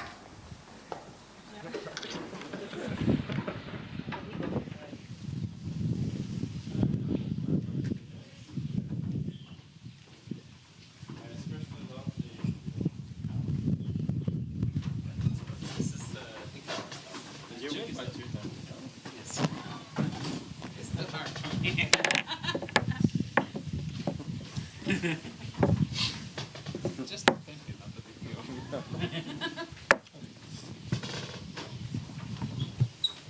Yeah, similar. I was worse after like 5-6 moves. Worse? Yeah. Really? Yeah. No, I mean I'm not sure objectively, but it felt that way. You have to try the usual. Before we play the 4. Yeah. This looks so similar to stuff we've had before. Okay. It's Actually, I played the same position against Vincent. Like 1 day ago, I played like this and he crushed me in 10 moves. Yeah, 5 it's 5. Yeah. It's very bad. okay, but we probably play a 5, no? Yeah, probably 5 is no, okay. It's a better. I mean, it's better, but no. Okay. What Maybe to do? it's What to do? This is a move, huh? Ah, G5, of course. Not F4. 4, take it. Queen F4. I don't know. But this normally is normal for black, this type of stuff. think so. Then they fight. Maybe. Okay, here we go. Yeah, maybe. Or F6. But in general, maybe we have some F5, F4 also, yeah? Why not? So E4. You mean on the first move, eh? Yeah, F5. F5, E4, F4. F4, okay. Well, it depends if we can hold this F4 thing without falling apart. I think we can. 3, 5, 4.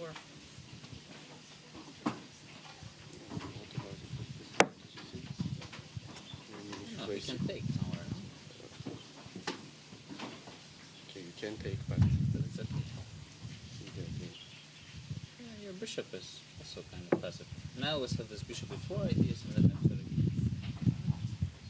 Not so convinced. Here there. Yeah, maybe c3, bishop before f3. No, c3, if you play that, you can always problem with your knight in d1. So I can play d6, take, and knight d6. I mean, knight c3 is so better. bad. Yeah, I agree. Apologies. Also, we can start with knight b6 probably. But then, I don't know. What if I... Knight get c6 that? now. Yeah. No, c6 is not needed there. We can just play. Yeah. Even here we can play d6. So you guys think this is safe? It looks interesting, but maybe it's not safe. This, yeah? Oh, it's principle, of course. Most principle, yeah.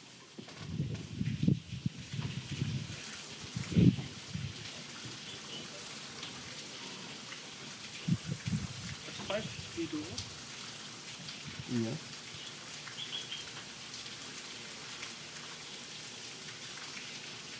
Okay, then I can look for something else.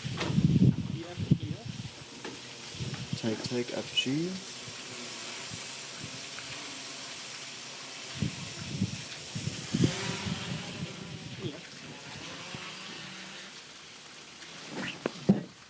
So, do we start with A4? Or let's not include A4, F5. We can always do it later, right? But at the end, could you take on G3, take H7, take H3, queen G6? Huh? D3? You always see queen F8, no? G3, take. But also your piece is hanging, same.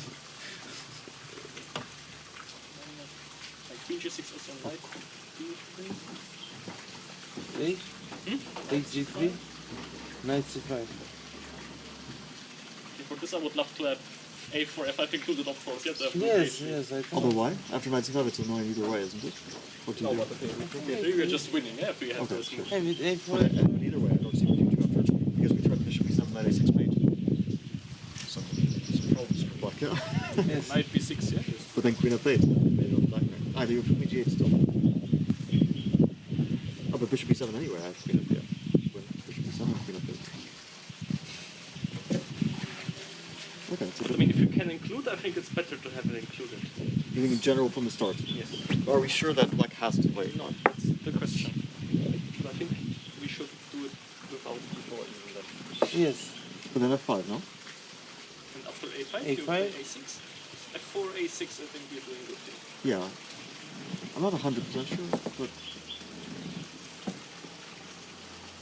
No, where this is I'm not 100% sure about this. Like, I don't know, G5? I mean, it's weird, but knight on B6, knight on B7, I mean, it is very double-edged. Your bishops are a disaster.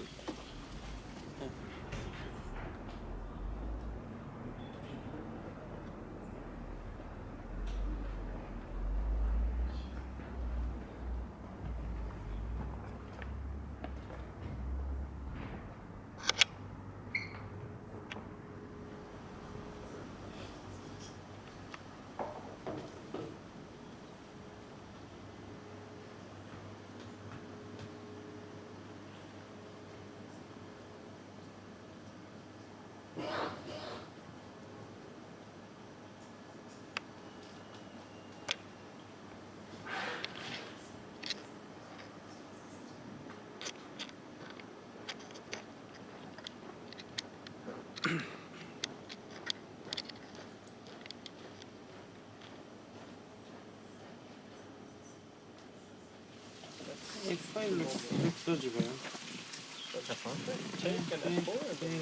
And G6 or something. G6, knight B3, and go ahead. G4. Queen B5. Or Queen B5. So which one? B3. Ah, okay. Okay, we have to go knight G6. G6, what do you want? Knight B3. Queen.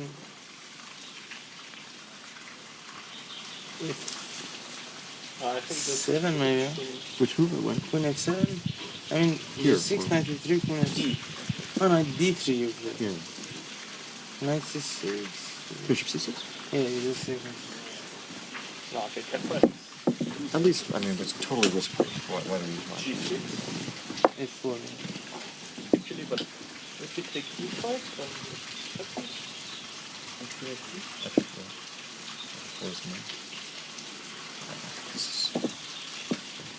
And let's check this line. Yes, Can we go FG or we take first? Oh, yeah, FG. I mean, HGPF probably also is not too bad for black. But now we have Okay.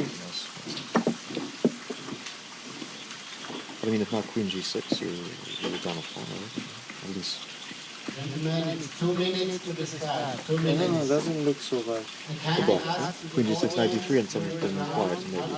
I mean, not even Queen G6, maybe just something, Knight D6, Knight D3, Knight D6. Otherwise, it's a disturb for the player. So therefore, please stay sit also during the Some round. 96, 96. I do think we don't risk at all, and we have something here. Before it, yeah?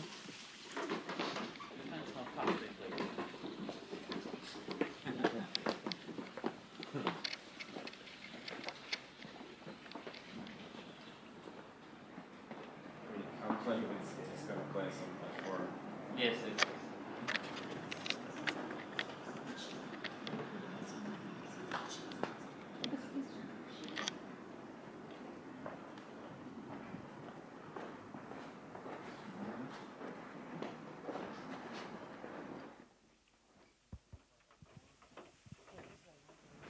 It's 1 minute to the start. 1 minute.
Round 3 just about to start, and the first move e4 by Vincent has been played, also by Eric Gaisi.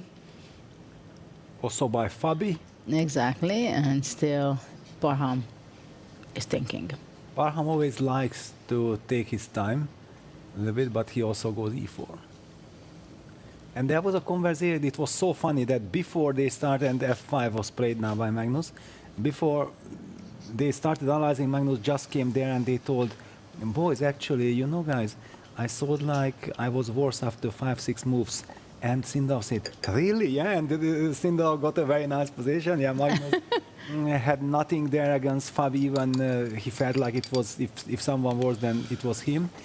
So that was a big scare for Magnus, but he survived that, and we know that when Magnus suddenly starts to feel at ease, when he feels like he has settled into the tournament, that's when we usually see the real Magnus. Well, we see first move e4, f5 in 3 of the games. Interesting. So why e4 was such a good move? Is it because opening up the diagonal for the queen, you think? Well, was it a good move? We don't know.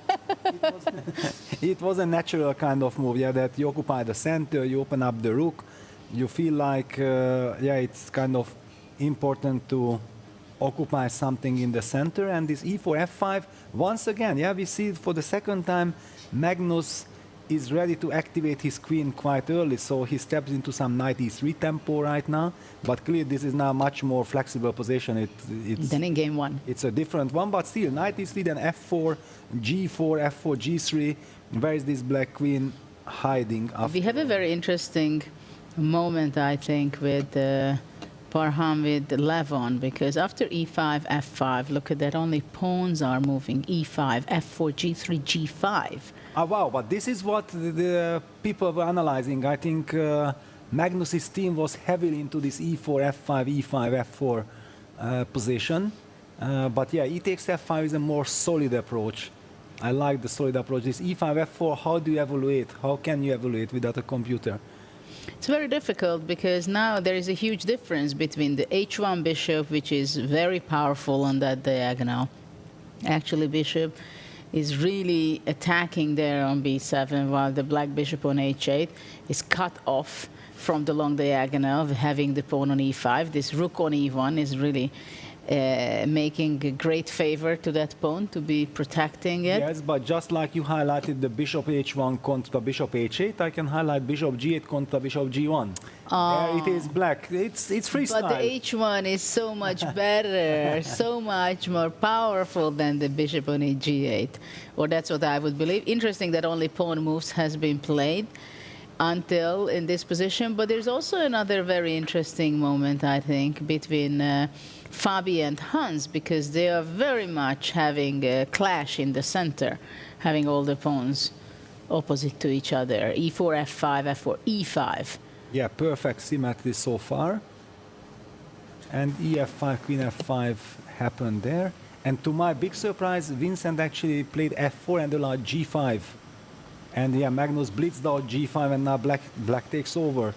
What a big miss this was. Yeah, probably, you know, it was like a bluff from Magnus. Was it a bluff? Okay, we see that e4, f5 was played, so it was part of the preparation that he was thinking like, I'm inviting knight e3, so because I'm inviting knight e3, Vincent will not play knight e3. Tries to be too smart, and he spent something like 2 minutes, played f4, g5, and now only black, and knight e3, he sacrificed the f4 pawn. What is Vincent doing? What is he doing? Can we zoom in on the players, on the camera to see Magnus's face, his reaction? What is this? Why queen takes f4 is not just a pawn for free? Oops. It's not a good sign. No, it's a horrible sign not to play knight e3 instead of f4, Before. and then to play knight e3 when now black can actually just comfortably take on f4 the pawn with a tempo. And yeah, look at Magnus's body language, he just does not understand. Well, I think he's thinking about it, whether should I take on f4 or should I go queen f6 first, attack on b2, and only after that to capture on f4. But I think queen f4 should be the move.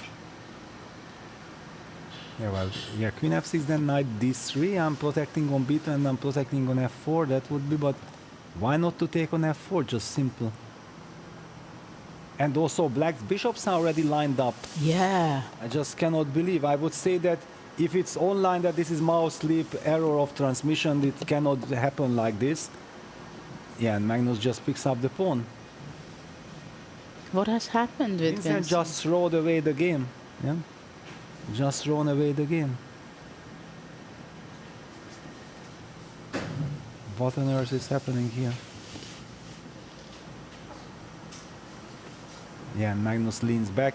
By the way, this knight d8, knight c8 is a very flexible kind of structure because it protects all these b7, c7, d7 weaknesses just in case if white wants to play for some tricks against b7 pawn, but there are no tricks. So this g3, potential g3 tempo later on, hitting the queen after moving the queen away, or even moving the queen to b5, and then g3 is not checkmate because knight is Do you know what could happen with Vincent doing that? No, I don't know. I've never seen something like this. This is just completely unexplainable, because there the c takes b5 syndrome. Okay, you can make a mistake because you are feeling under pressure, but here in the game is just beginning. You spend 2 minutes of your time, and then yeah, he's trying to calm down, but it's too late to calm down. Okay, but he has to play on and fight. Yeah, okay, but it's already in the hands of Magnus. Yeah, so basically Magnus wins this game, and that's it.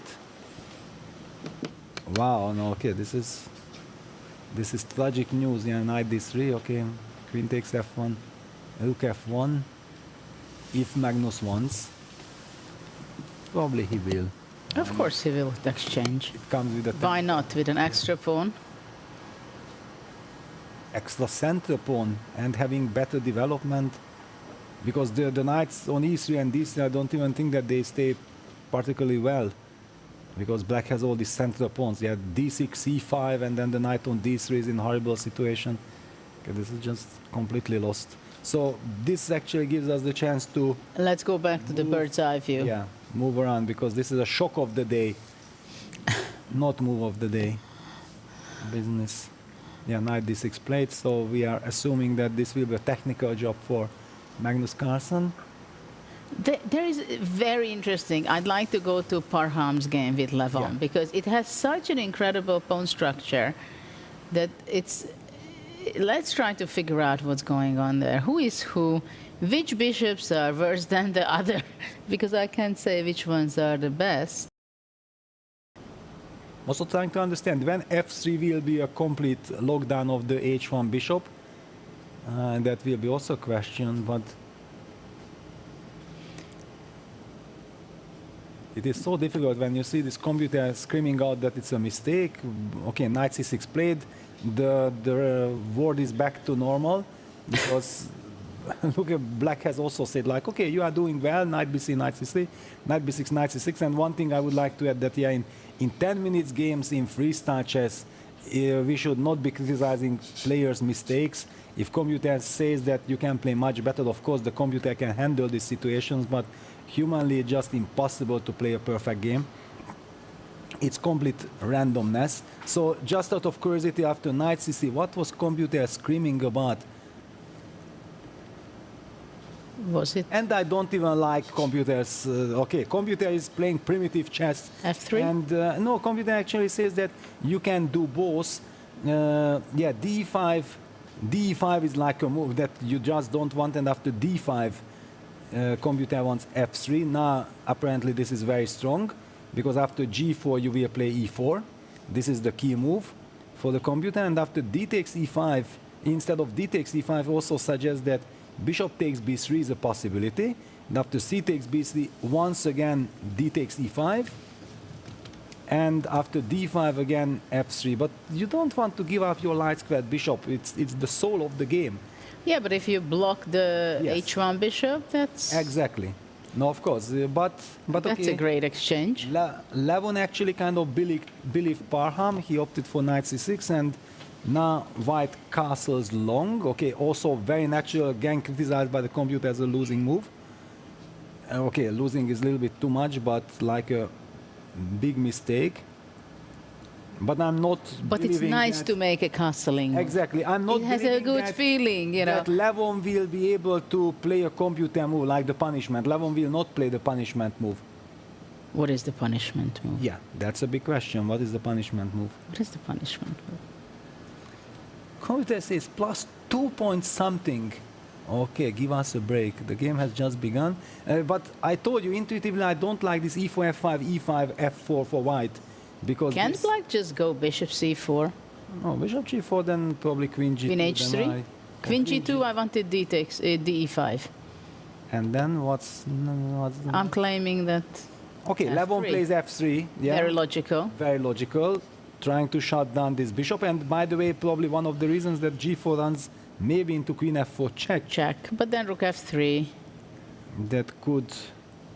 Takes on then e5. takes on b3 and takes on d4 also. Ooh. Yeah. No, this is horrible. Parham got into this adventure. Yeah, don't get provoked, because I feel like whenever this e4, f5 happens, the black players are analyzing it much more. So they are more familiar with the position. Parham looked at the clock. And he's behind in time. Not much. Not much, but he has to be very careful. And it's not only that h1 bishop, it's the g1 bishop as well. Yeah, it's double lockdown.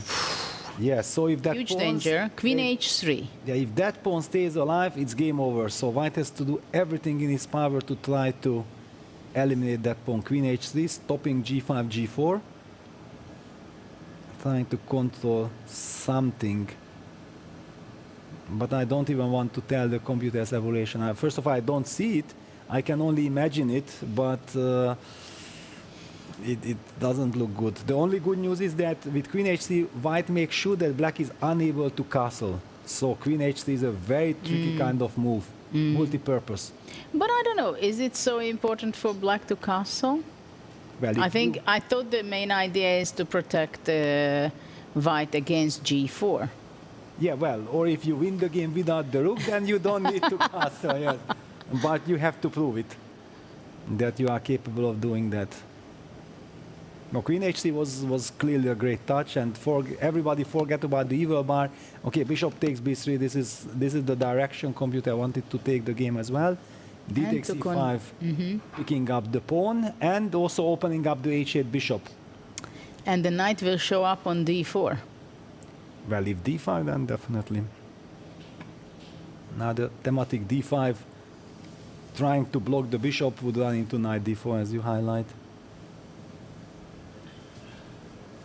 What it makes losing a winning game, yeah, in the first round, yeah, that you lose your balance, you start questioning yourself, you lose this confidence, yeah, d takes e5, knight takes e5. Parham hasn't been the same person ever since.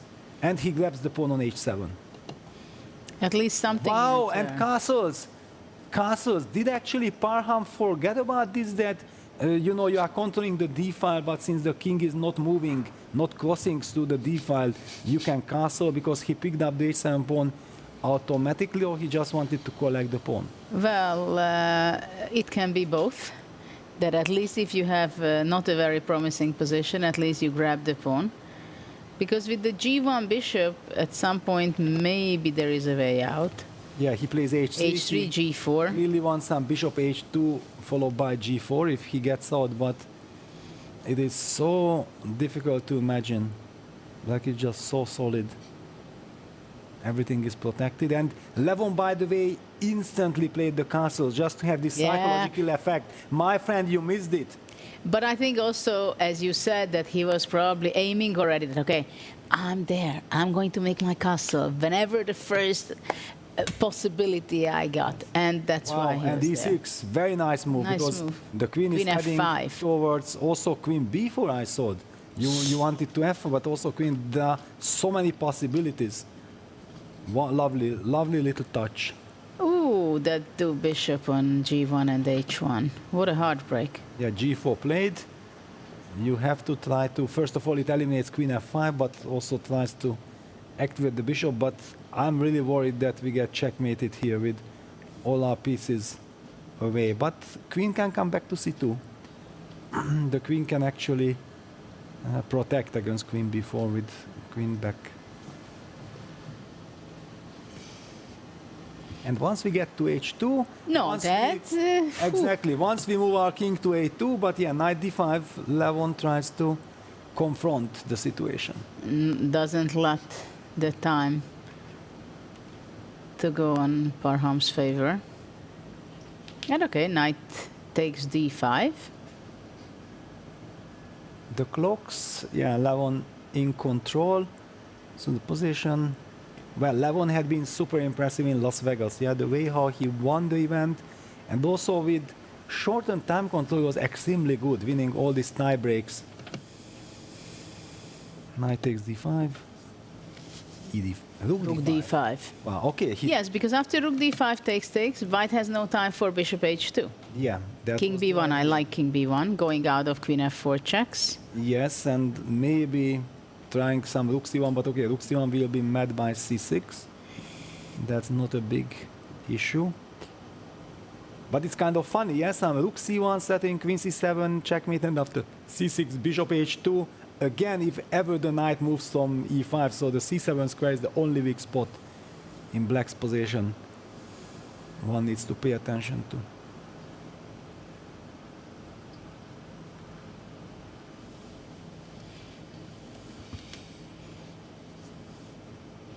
Horrible So scenario. actually there is no pawn up. It's pawn equality right now. Well, it just feels like the position is so brilliant for black, yeah, because the coordination. What happens if black goes queen f6?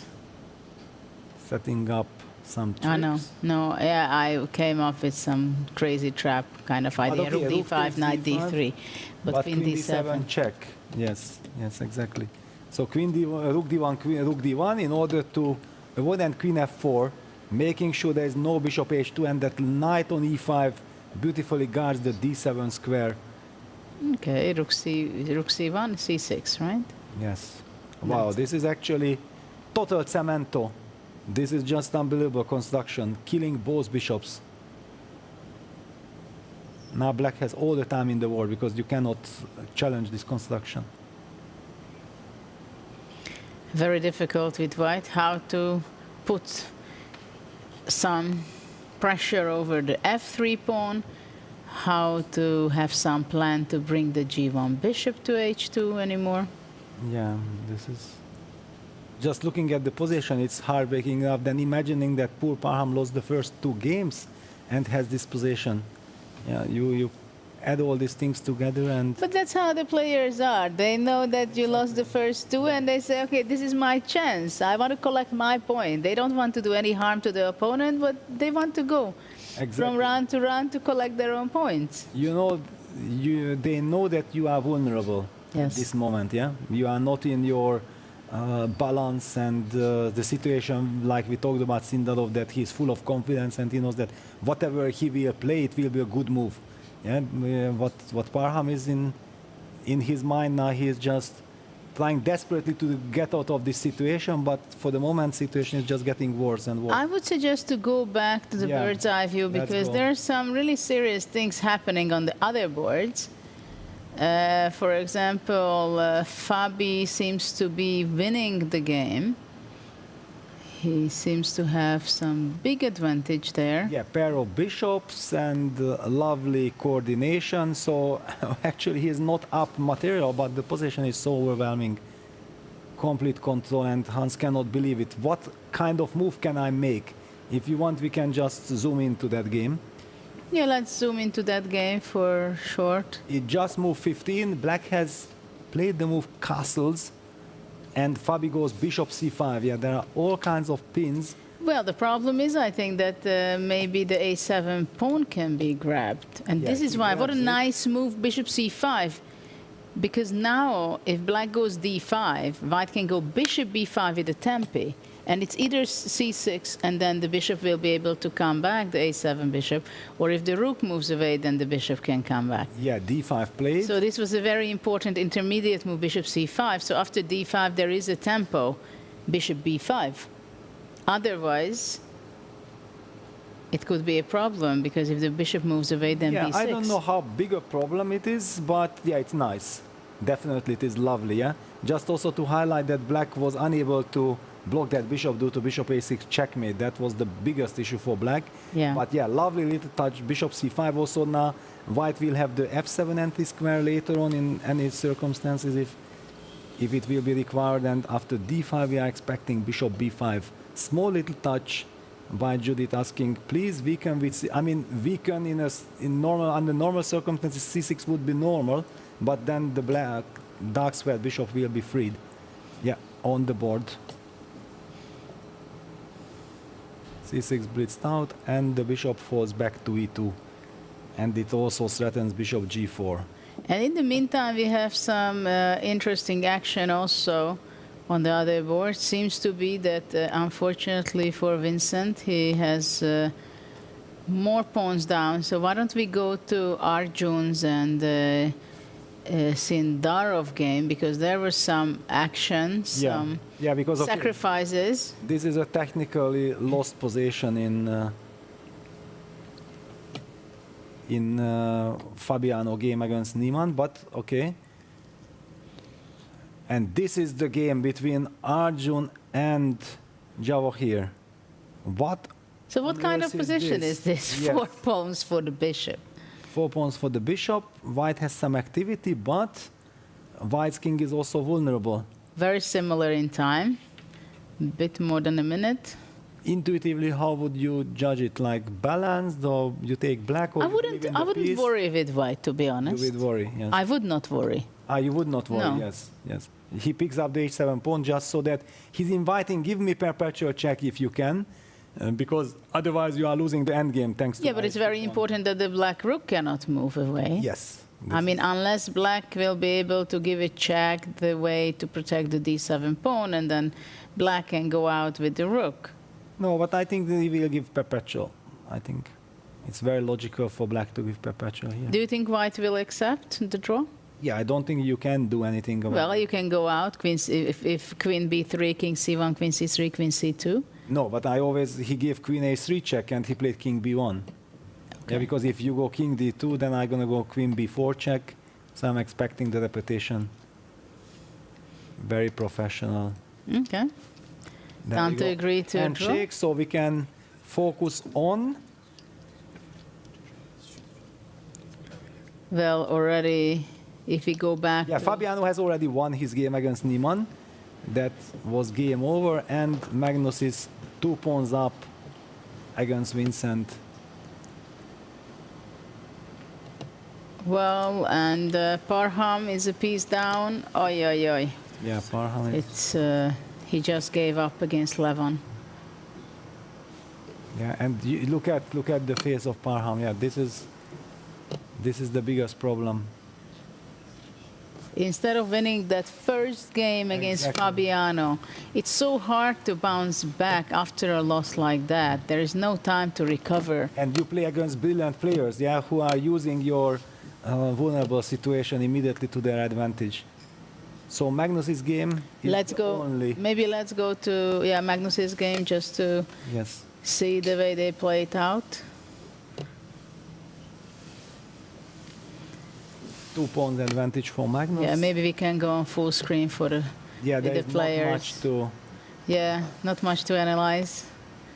Finally, black will play some king d7, king e6, bring the king closer, kick that rook away from f5, then you start pushing the pawn to h5.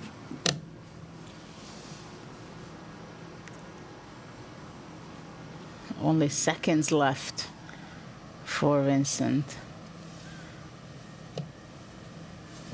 Fighting, still fighting. But how much chance does he have in this kind of position against Magnus Well, not just against anyone, yeah? in this tournament? Yes, because okay. Yeah, rook h1, rook h6. Well, at the same time, you don't want to resign, right? You still hope for something, some miracle, some study-like story. I'm not believing that someone is really hoping for something. He just plays the game, yeah? He also doesn't have time even to hope. He has just 5 seconds. He doesn't want to lose on time and tries to put resistance. Okay, go with the king. Go to king h3. He wants to play on the nerves of Magnus. Yeah? If suddenly Magnus is not converting it for quite some time and he goes down with 5 seconds on the clock, then Vincent, and wow, he invites, because knight f6, rook f6 check. So you cannot win back the pawn. But of course, Magnus is very careful. But he's doing it nicely. King f5, very systematic. Goes back to h2. Now, if knight f6, there is no check. But rook f6 and Yeah. simplification. But now he goes rook g4. Well, if somebody would misplay it, it's not called Magnus Carlsen. Definitely. Yeah, and Vincent takes on f. Collect his point.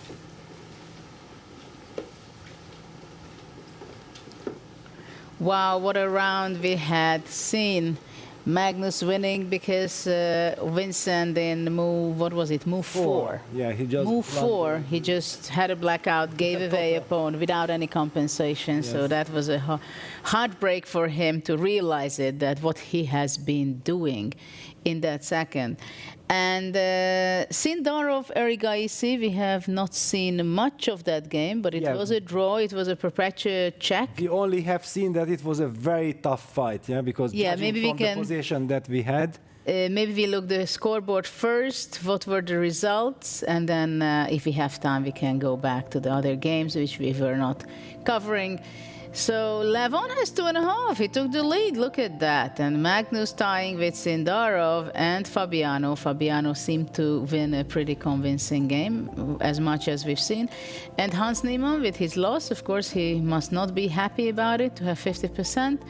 Vincent, it's so far, it's not the tournament. It's not the day of his career, but of course we have still a lot of rounds to go. Erigaisi also not performing so well. And of course the biggest drama of it, Parham, is what's happening and how differently it could have been if in the first game he's more careful and seconds on his clock he could convert his advantage, winning advantage against Fabiano.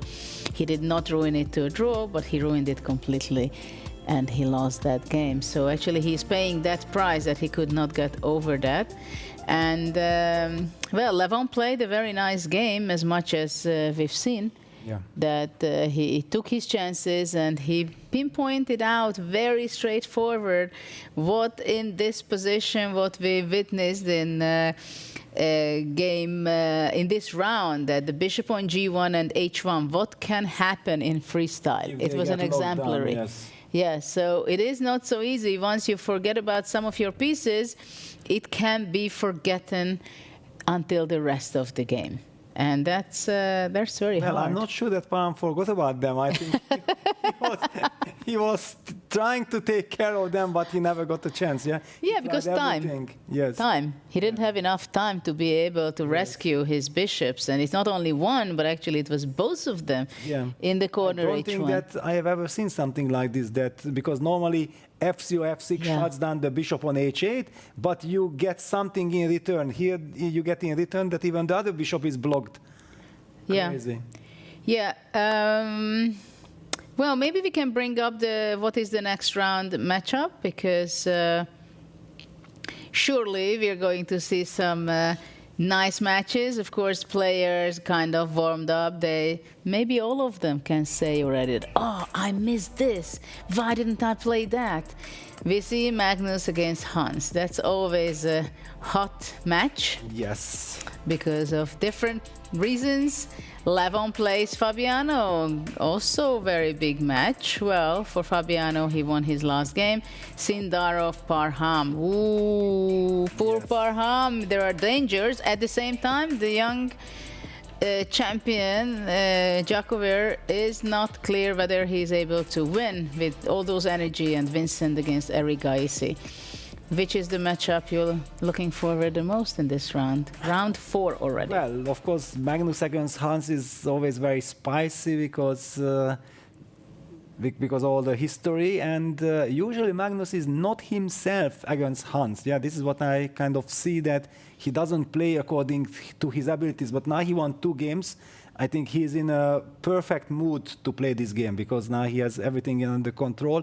I mentioned before the Vincent game, I was not liking that Vincent played exactly at this very moment against Magnus, because whenever Magnus settles into the tournament, he kind of just relaxes, forget about everything and just plays chess. Then he's kind of unstoppable. Of course, it was Vincent's fault to blunder away. Hans is coming after a very tough loss against Fabiano. He didn't really get a chance even to do anything there. It was a horrible game for him. And we have all these youngsters against each other, Vincent against Arjun, and of course Levon against Fabiano, players who have played endless encounters against each other. I think they're also very good friends. Here after dinner, I have seen them playing against each other, training games. So it will be also very interesting. Yeah, it's very interesting how it will be unfolded this round, because Sindarov had a great game, great first game, and in the second game he was not able to convert. He was so close to convert against Vincent. And that hurt him, that he was so much winning. How did I misplay it? He gave away his piece, and after that it was still okay. But of course, Vincent is always a player. If he gets the chance, he grabs it and bounces back. And that was a painful game for Sindarov. I believe that he was not able to convert that. And then now he played. It's another draw. So after that incredible start, it's not such a great follow-up. But okay, still, as long as you are undefeated, I think you are happy. Of course, it's absolutely true, and well, for the others also, it's quite difficult. Of course, for Parham, that would be the big match. What that can be, because in that match, well, he can't lose again. But yeah, how can he save himself? Well, did you ever have such an awful situation yourself that you lost 3 in a row when you were 8, 10? Well, I think it happened to all of us at some point in some blitz event, or it can have. Yeah, actually, it happened to me in the Sport Accord Mind Games tournament in Beijing. There was a blitz tournament, 3 days of blitz. First day I went undefeated with +4, and you play against the same opponents. Next day I went -7. You know, I lost 7 games for sure, 3 in a row. At some point, I was already, shaking. I just didn't know where is my board, where do I get seated, and so on. And next day, I came back to my senses and I made +2. Yeah, so finally I finished -2 in the total. But if you take away that one horrible day where I was not myself after losing like a complete idiot, then I actually did +6. Yeah, so it just shows that, you are a great player, but it can happen to anyone, that you have a total collapse. Yeah, it is a very difficult psychological. I still remember. Sorry that I'm laughing. Sorry that I brought it. I asked the question.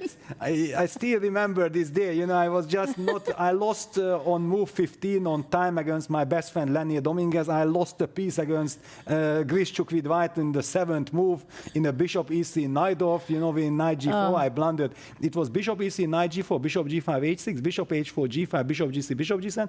I played FC knight EC. Oh. Resigns, thank you very much. I was gone. I was just gone already. Well, basically we've seen something like similar by Vincent here, right? He just gave away the pawn and there was no way back in this game. But Vincent is going to play with Eric Gaisi, who is not in a great form up to now either. So we'll see who is going to be able to grab the opportunity to play a good game, a really good game, and play that out. I'm very much rooting for Parham in this round, because it would be so nice to see him bounce back and give trouble for the opponent. It's never nice to see someone losing one game after another. It's so heartbreaking, because we were all there in different parts of our career. Exactly. And of course, I just want to add one thing, because I took a look so that we understand what Sindarov is going through. He had an overwhelming advantage against Eric Gaisi in the previous game. So, in fact, he is +1. He won that first game in a brilliant style. Then he missed the win against Vincent, and he also missed the win against Eric Gaisi. So far he plays brilliant chess, but he didn't make most of it. And now we have to see what is the next drawing for the next round.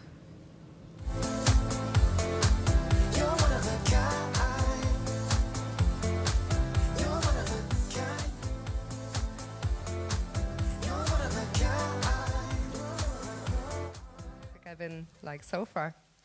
I mean, it was exciting year, especially with the freestyle. So I'm excited to be here. Excited for the position as well. Let's see. Well, you're about to be the man who draws it. So let's get the show underway.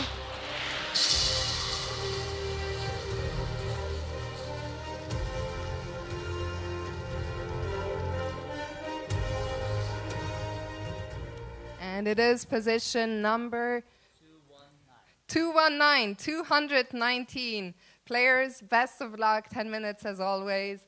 And to all the fans, have fun.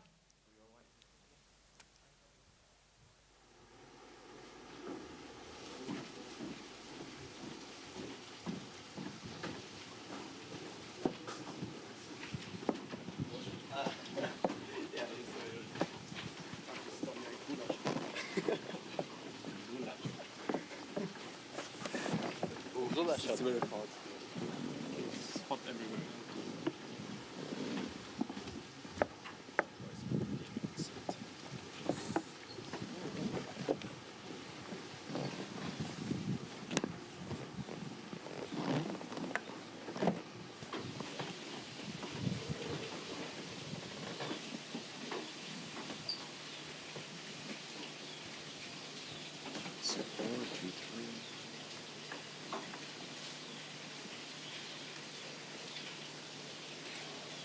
C4, E4, right?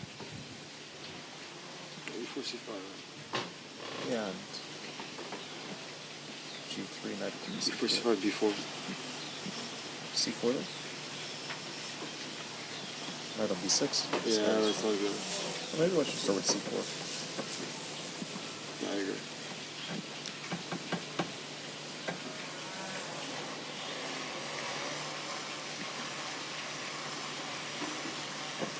So we're going to play C5 on this. You have to with this knight. Yeah. I don't want to lose. So like this, yeah, this is bishop. Yeah, also G3 on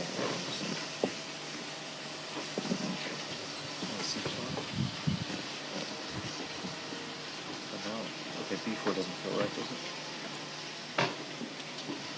D6.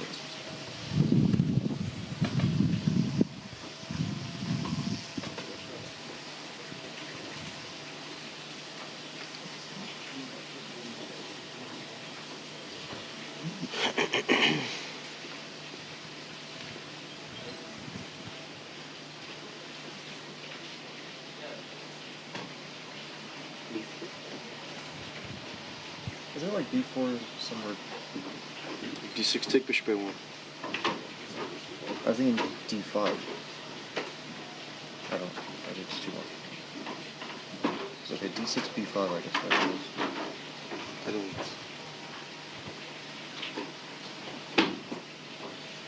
It's definitely not that end of the world. I can just play like D6, B5, F5.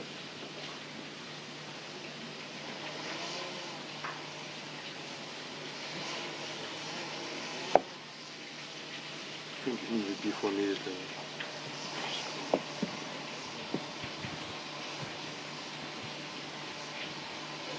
Yeah, it's very strong.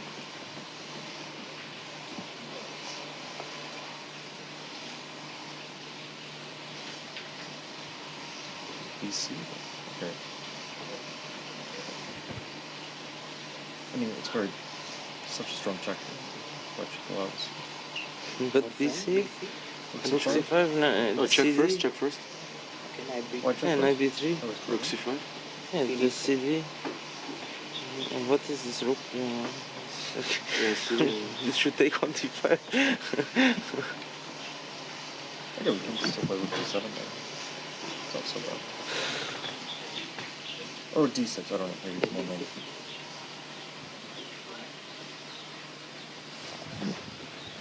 D5, Takes, good. Yes.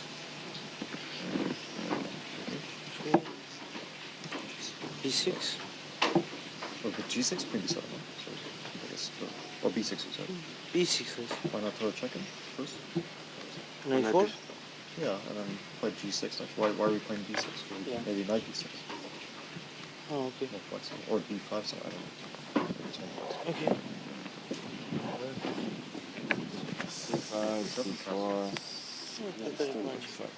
C6. That's not rush.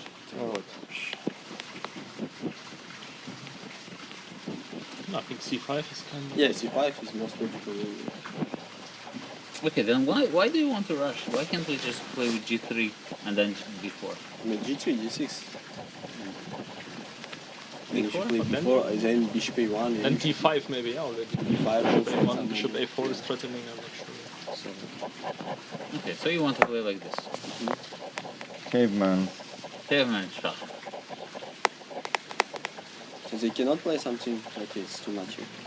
G6, they play. But this, you're saying this is not working for black at all. You don't trust. You don't believe the process. I mean, knight b6 I think is only ideal. This, g3, yeah? Maybe you can try knight b6. No, maybe some c4, yeah? Yeah, It's like- c4 here. Yeah, some c4. What's the issue? I mean, you want to play the g6, knight b6, so I what really don't like what's this for your white. plan? I think it's so passive. You Well, like you go it? f4, bishop f2, knight d3, cargo. Yeah, maybe it's just very good. If you manage, Yeah. And if you are on time, it's just... Oh, yeah. it's very good. You have some talent for this game. Thank you. I usually... Yeah, it's a very cool idea. You have to e4, bishop d4. Oh my god, no. It's a total paqueto, my friend. I don't like this. No, okay, let's think after d5 a little bit. But okay, bc, just look c5.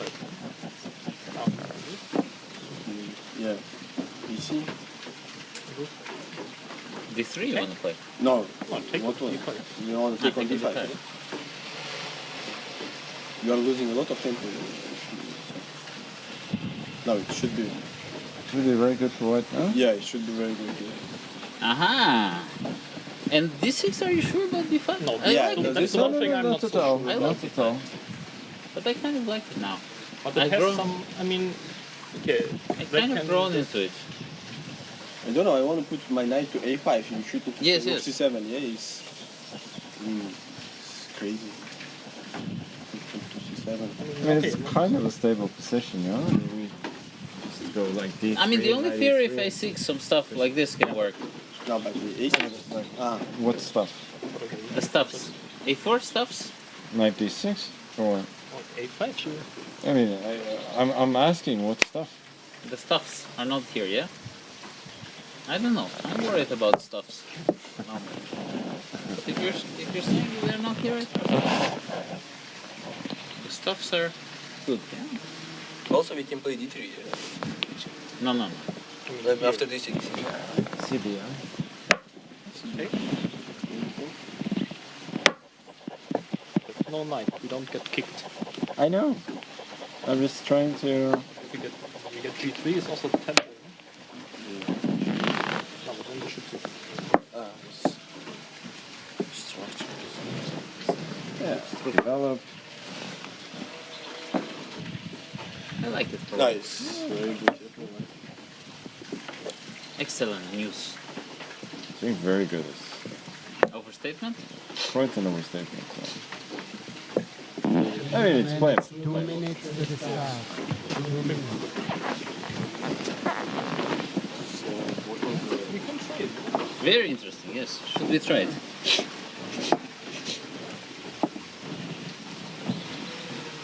Because maybe they will not expect. Yeah. With this king here. Yeah, but it's also like opening up to the queen. Us patters. I don't know. No, no, I mean, before they expect, but before they Yeah, might before not they expect. won't expect. Before it looks crazy.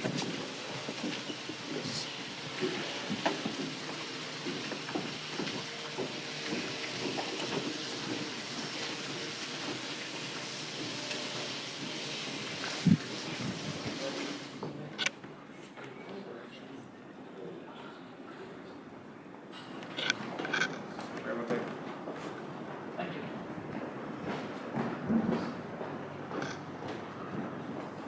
1 minute to the start. 1 minute. 1 minute.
We are back here from South Africa, from the Grand Slam first day, round 4. So let's see how the players are got warmed up or how they can play better for those who are not showing it yet. And of course, the big game from this point of view is going to be between Sindarov and Maksudlu, because Parham could not show his full strength up to this point. But let's see how his preparation went. How Sindarov will be playing. Does he think that he must win this game, or he's just going to play until he played to this point? I think he played very well so far, so he just should stick to what worked. And we see c4. It was answered by c5. Actually, c4 is the move that has happened in all the boards. Yeah. Parham reacted with c5. Yeah, very logical kind of symmetrical move. Let's see the other players. Actually, no one else has.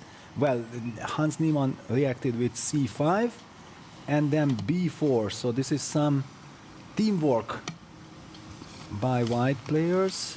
b4, d6, d3, opening up the bishop. Now also many things are hanging in the air because black has this bishop a4 check, but white can comfortably parry it with knight b3, so it's not clear how strong this is. Still, bishop a4 check is a temptation, no?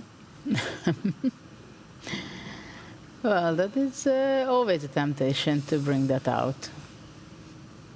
But Parham played the move g6. So he opens up the bishop. And probably he will want to castle short. But for this reason also bishop a4 could have been a logical move, bringing the knight to d7 and then castle. Yes, or knight to e6. Yeah, it's never clear actually where to place those pieces. It's a challenge. But Magnus already got his pawn all the way to b5 in order to shut that bishop out of the game on e8. I'm actually liking this strategy because the bishop can be really misplaced on e8 in the long run.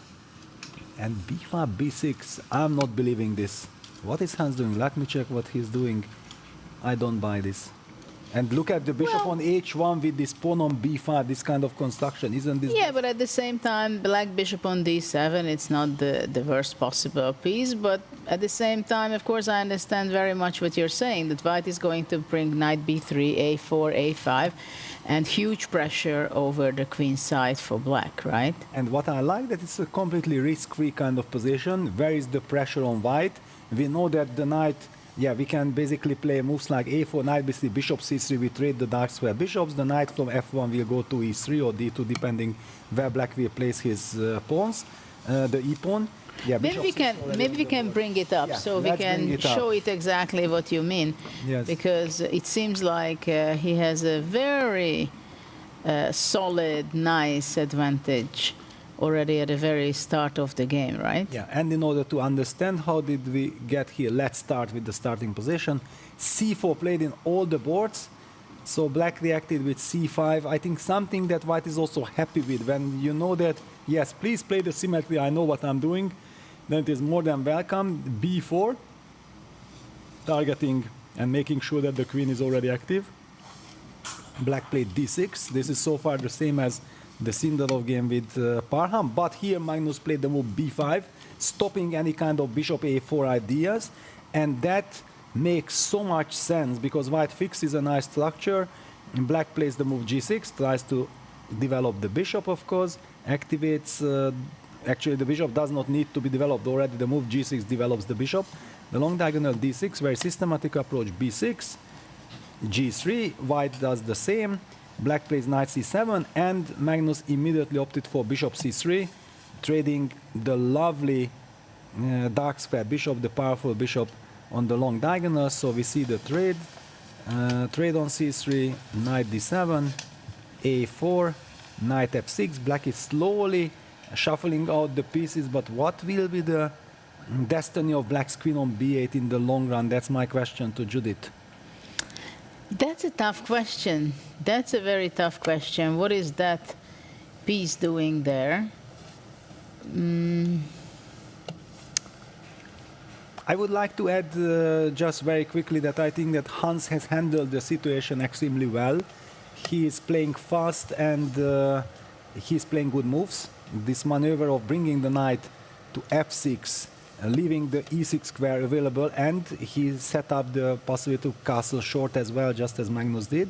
So yeah, Magnus has an advantage, he has a lovely position, but black is kind of solid. Yeah, but actually one of the first position which really looks like a classical game. It could Like start out with an English game. The pieces are, I mean, okay, knight on we play e3. now a5 with black. Sorry that I interrupt. We have the yeah, and there is a lockdown Wow. possibility. a5. Thank you very Wow. much. At least we got rid of those problems there. Let's try to block everything. Nice move. Yeah. Though a5 was also not deadly dangerous all the time, because a6 was possible with black also. But if black can stop this and close the position, and I don't think white can capture it, and he does not. Wow, He but plays d4. Now they are speeding up. Yeah, d4, a tough decision, a logical decision from Magnus. Yeah, he wants to make sure that black is not able to lock everything down. But the move knight e6, such a committal decision, played just in fraction of a second. Yeah, Hans wants to trade the knights. He goes knight d4, hitting the e2 pawn and setting up the trade. Of course, white cannot take on d4. That would be horrible. Would lose the game on the spot after the fork with c4, queen b2. Very nicely, Magnus will want to provoke the trade on. Will black play e5? Yeah, that's a big question. How will he do it? Because now, in long terms, of course, white has potential in the king side, yeah?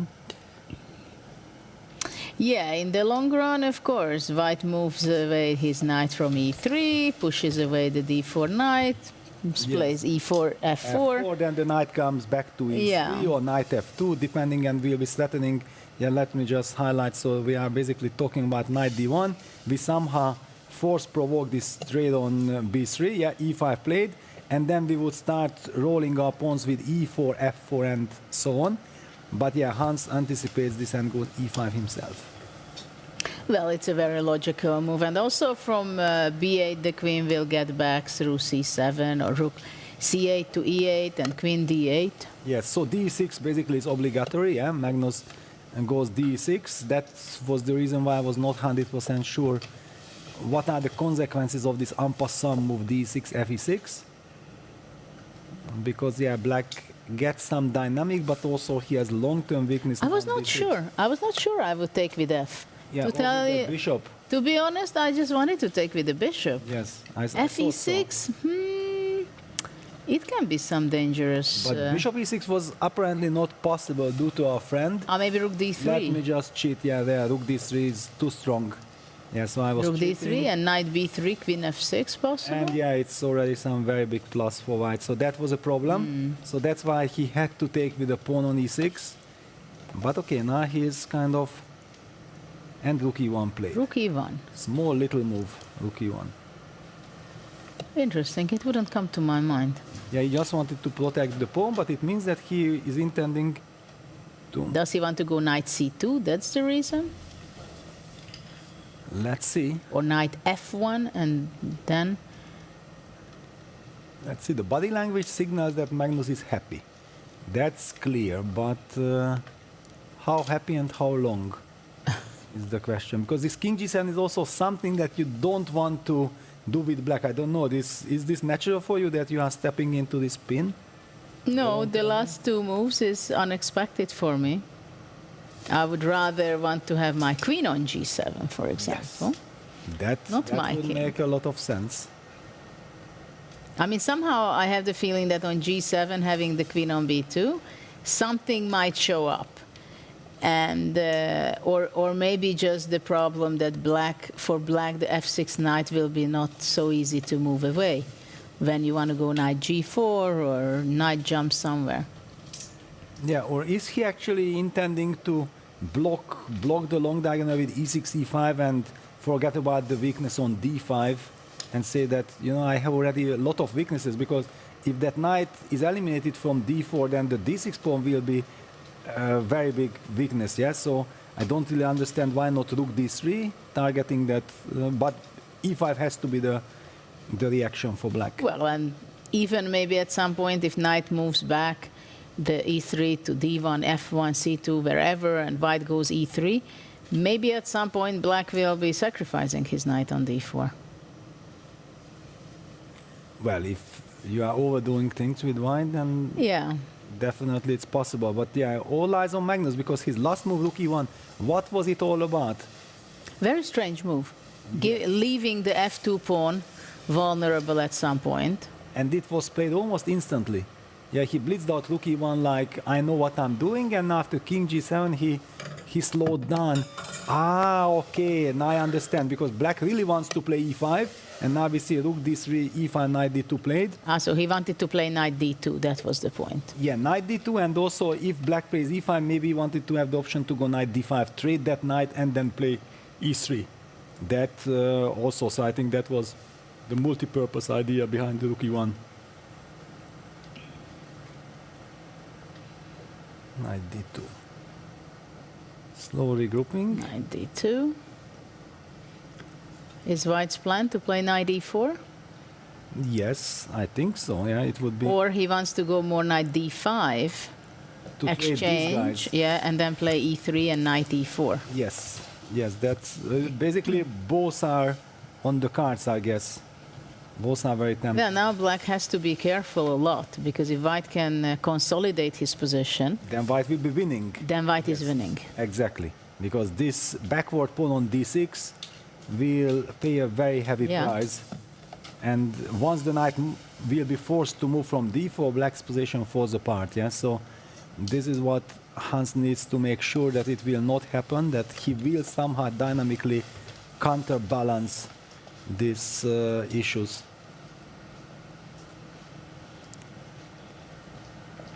But not easy. And Magnus's way of sitting, yeah, it just signals that I'm so happy. I have everything under control. Burn your time, my friend, because what you can do, you cannot do anything. I fix the structure to my favor, and I'm going to kick you in the next couple of moves. So maybe black should go bishop e6. That seems to be a logical continuation yes, putting somehow. some pressure on the only weakness on c4. To control the d5 square also. Let's just very quickly show that after a move like bishop e6, if white hops into d5, that would already give black the chance to change the character of the game. And all of a sudden, okay, bishop d5, I mean knight d5 is not the right move. What, bishop d5 is better, yeah? Bishop e6 on the board. Yeah, bishop e6. And now suddenly there we are not talking about an eternal weakness. Yeah, it is a weakness, but black has all kind of counterplay with c4. So this is certainly not what black intends to give black counter chances. Black has to fight for them. Bishop e6, good move. Targeting the only pawn. What happens if we just follow it up with the idea that we anyway had like knight e4? Yeah, knight e4 takes, bishop takes, though I'm not sure I have to take it. Okay, but not sure. Anyway, what you do, queen c7, rook d8, does not really scare me. Is it possible to play d5? Or it's too much? Wow, d5. Knight f6, dc4. Yes, I understood that this is what is my intermediate intending idea. And normally, intuitively, I say, no, I don't want this. Yeah, from white. If I have advantage, I don't need adventures. I need advantage. Yes. So d5. Can I play knight g5 and then insist that if dc, I'm keeping my structure? Yeah, maybe knight g5. Yes. And then dc, just very quickly to highlight that again, it's a dream scenario. Everything falls apart. It's weak squares for black. But white played knight d5. Wow, really? What? Breaking news. This is breaking news, ladies and gentlemen. Knight d5. This is a move I would have told you that Magnus will never play in this position. I would have ruled out this move. So what is he up to? Well, because after exchanging the piece on d5, white knight from d2 has an optimal square on c4. Yeah, but the bishop on h1 gets logged out of the game. I don't know. It's maybe this bishop d5 cd and then c4. I'm just sacrificing this pawn so that I get rook c5, rook fc8. I get coordination. I don't know. Something intuitively tells me that I just hate this decision. Well, it's a surprising move. Yes. So for example, let me just try to highlight what I'm talking about. So I push this, rook c3, I'm gonna sacrifice the pawn. You, I don't know, you take, for example, I play rook f8, you play rook e c1, yes, you are pawn up, but I have some great... Well, okay, queen c7 maybe. Yeah, queen c7. Okay, anyway, I'm not threatening anything. You can maybe kick my knight away with e3. Yeah, okay, maybe Magnus is a computer and can judge this, but by the way, actually, the computer itself was critical of, what was it, rook c3? He took with the knight. Wow. Taking with the knight, probably moving the bishop to f5 with a tempo, or bishop g4 with a tempo. Yeah, but it does not stop us to go knight c4, no? Can't we just play knight c4 what we wanted? Yeah, but... Then we cannot kick it away, yeah? f3. f3. Exclamation mark. Magnus, super sharp. And what does he have in mind after bishop f5? Just move away rook c3 and the threat at e3, trapping the knight. Exactly, he wants to trap that knight. And you said long ago that you want to be ready to sacrifice it. Then, yeah, but not with these kind of circumstances. Yes, I understand. Not when you have control over the c4 square. Yeah, Hans is not happy. Clock situation more or less equal. 3.5 minutes each.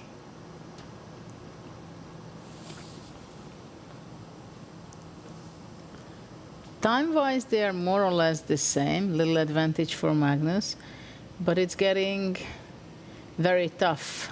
Yeah, but I think that this and very F3, concrete. F3 was actually a great trap, and Magnus had foreseen that it's very logical for black to take bishop g4 and make sure that always I'm ready against e3 to jump on f3, and then this f2 f3 small little move makes such a big impact to the position. So easy to miss. And at least I know why Magnus opted for knight d5. That was his big cheapo. That was a big cheapo. And now Hans realizes it. He already burns more than a minute on the clock. Yeah, and the d4 knight will be pushed back. Yes. By playing e3. And when it's pushed back, then it's basically game over, because e3 and f4, also the king on g7 will feel very uncomfortable. E3, f4, and then knight c4, everything is just flowing in the right direction. So bishop h3 at least trying to have some checkmating ideas on f1, at least signaling your opponent that there is some danger, but Magnus is not the person who gets intimidated. Like and now the king on g7 is not beneficial for black. No, not at all. Because all kind of knight f3, e4 moves could be something to consider. Well, and one could argue that knight f5 is very much seemingly the only move, and Hans is taking his time because he knows that knight f5 is kind of capitulation. Yes, so is this intermezzo with c4 and then sacrificing the pawn but not allowing the blockade? He goes knight f5. But yeah, look at the evil bar. It's exactly illustrates our feelings. Yeah, we feel exactly the same way as the evil bar here. Black has a very difficult situation. Maybe we can go to bird's eye view. What do you think? Because I see some other games also developing. Or Definitely, you want to but on the other hand, I think also, here. yeah, Magnus is now very much enjoying himself. And he knight plays e4. knight e4. Wow, because he wants to go knight g5. He wants to trap that bishop. He wants knight to be on the f2. spot. So knight has to, but if it falls back to e7, that will be horrible. Knight h6, knight f7 would be some kind of a defensive setup long term. So yeah, he goes knight h6. This at least, if it does not lose on the spot, there are some chances to dig in with knight heading to f7. Well, c4 will be there as a counterplay. Yes. Because after all, knight e4 was a very ambitious move. Knight h6. I'm pretty sure that this was not Magnus's calculation. No, or g4. He thought like, anyway, you cannot hide anymore because I will trap that bishop. And look at the line, knight f7, knight f2, knight g5, f4. And once That again, king on g7. yes, wins the game on the spot due to this pin. So that's a horrible scenario. And what else can he do? So it was the idea to dig in, but is he able to dig in, or he just loses the piece? Then it's game over. Yeah. Okay, he sacrifices, but this is a desperate sacrifice. Well, as far as it's a sacrifice, yeah. Yeah. It's a loss of a piece. It's a desperation. But of course, Hans will fight. Fight his way. Well, one could argue if black would have time to double on the f file, yeah, with some rook f5, rook cf8, then we could call it some kind of compensation, yeah, because there is activity. But it is white to move, and those are two x's, so basically he's missing 3 tempi. Still, I think white has to be accurate to win. If, with some inaccurate moves, it can be that black is giving trouble for white. Yeah, Magnus opted for rook d2, activating the rook. Rook f5 played, of course. Black has to rely on this doubling. Well, there's nothing else black can do, right? But even after doubling, so what? But it's not so easy to break with white. Exactly. So there is, I think, little frustration on Magnus that why is this not completely winning, yeah? Because he feels like he deserves to be completely winning. And sometimes when the clock ticks down, it's irritating situation, yeah? That you feel like it shouldn't be costing me any efforts, yeah? It should just Maybe what about playing rook g2? provoking the bishop move, yeah? If Yeah, bishop h3, then rook g3, you tap Yes. the bishop, and bishop f3, thank you very much, then rook f2, you start trading. Yeah, or rook g3. Well, he goes rook f. Honestly, I like your rook g2 even more. But yes, rook f2, queen c7 on the board. Rook ef1 would be a logical follow-up, and then with knight g3 kicking away this rook. Because we certainly don't want to take on f5, not allowing g takes f5. But now bishop h3. Then maybe? bishop g2. Bishop g2. Then bishop g2. And you're happy to simplify. Yes, any simplification which does not change the structure to your benefit is good for Queen me. e7, trying to reach out to h4. Yes, the queen is coming closer. Bishop g2. And then eventually knight g3 will be pushing away the f5 rook. Yeah, now Hans takes on f2. This is very much capitulation. Yeah. Queen f2. Yeah. If you put the bishop on f5, that was the reason why he captured, but this does absolutely nothing. No pressure on white. Queen g3 we follow. Yep. On the board. Well, after all, it's a piece up for 2 pawns. But black has no real activity. There's a great outpost for the white knight on e4. Yeah, it's a dream comes true. Now, if it's white to move, then bishop h3 would be a threat. Yeah, but rook f8. Yes. No, I mean, if king h8, yeah, then bishop, yeah, rook f8 had to be played. Now knight g5. Blocking h6 and then knight f3, knight h4. Can we also even do this, or we don't need to? We don't need to, of course. Maybe you'll go king g5. Also very logical. Very nice looking move. Very nice looking move, queen g5. We're winning on the spot. Because if queen d7, then already you can play knight g3 or whatever.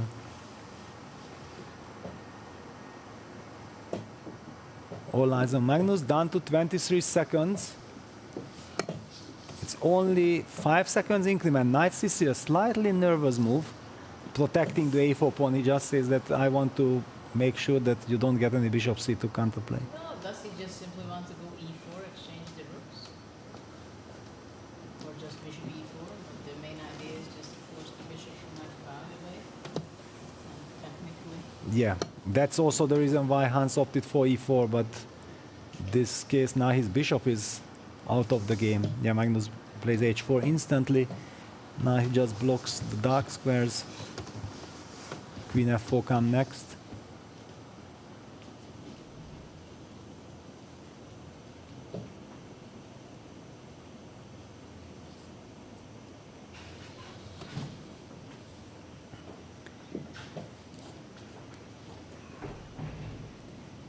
Yeah, this game looks like a one-man show so far, unless Hans is able to pull up some incredible miracle, but this is not in his hands. H5, King H2.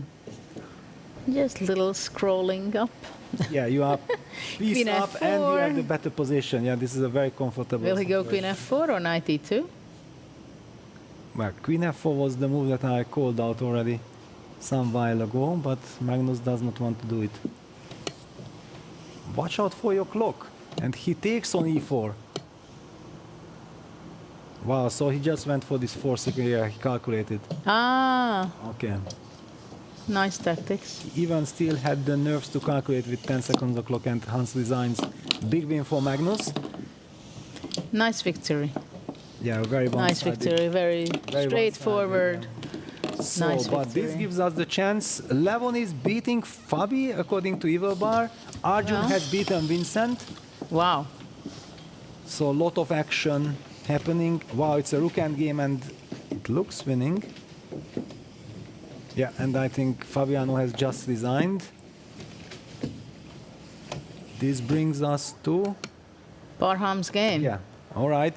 We got into the right moment. Let's jump right into it. We have to see them on the camera because things are out of control.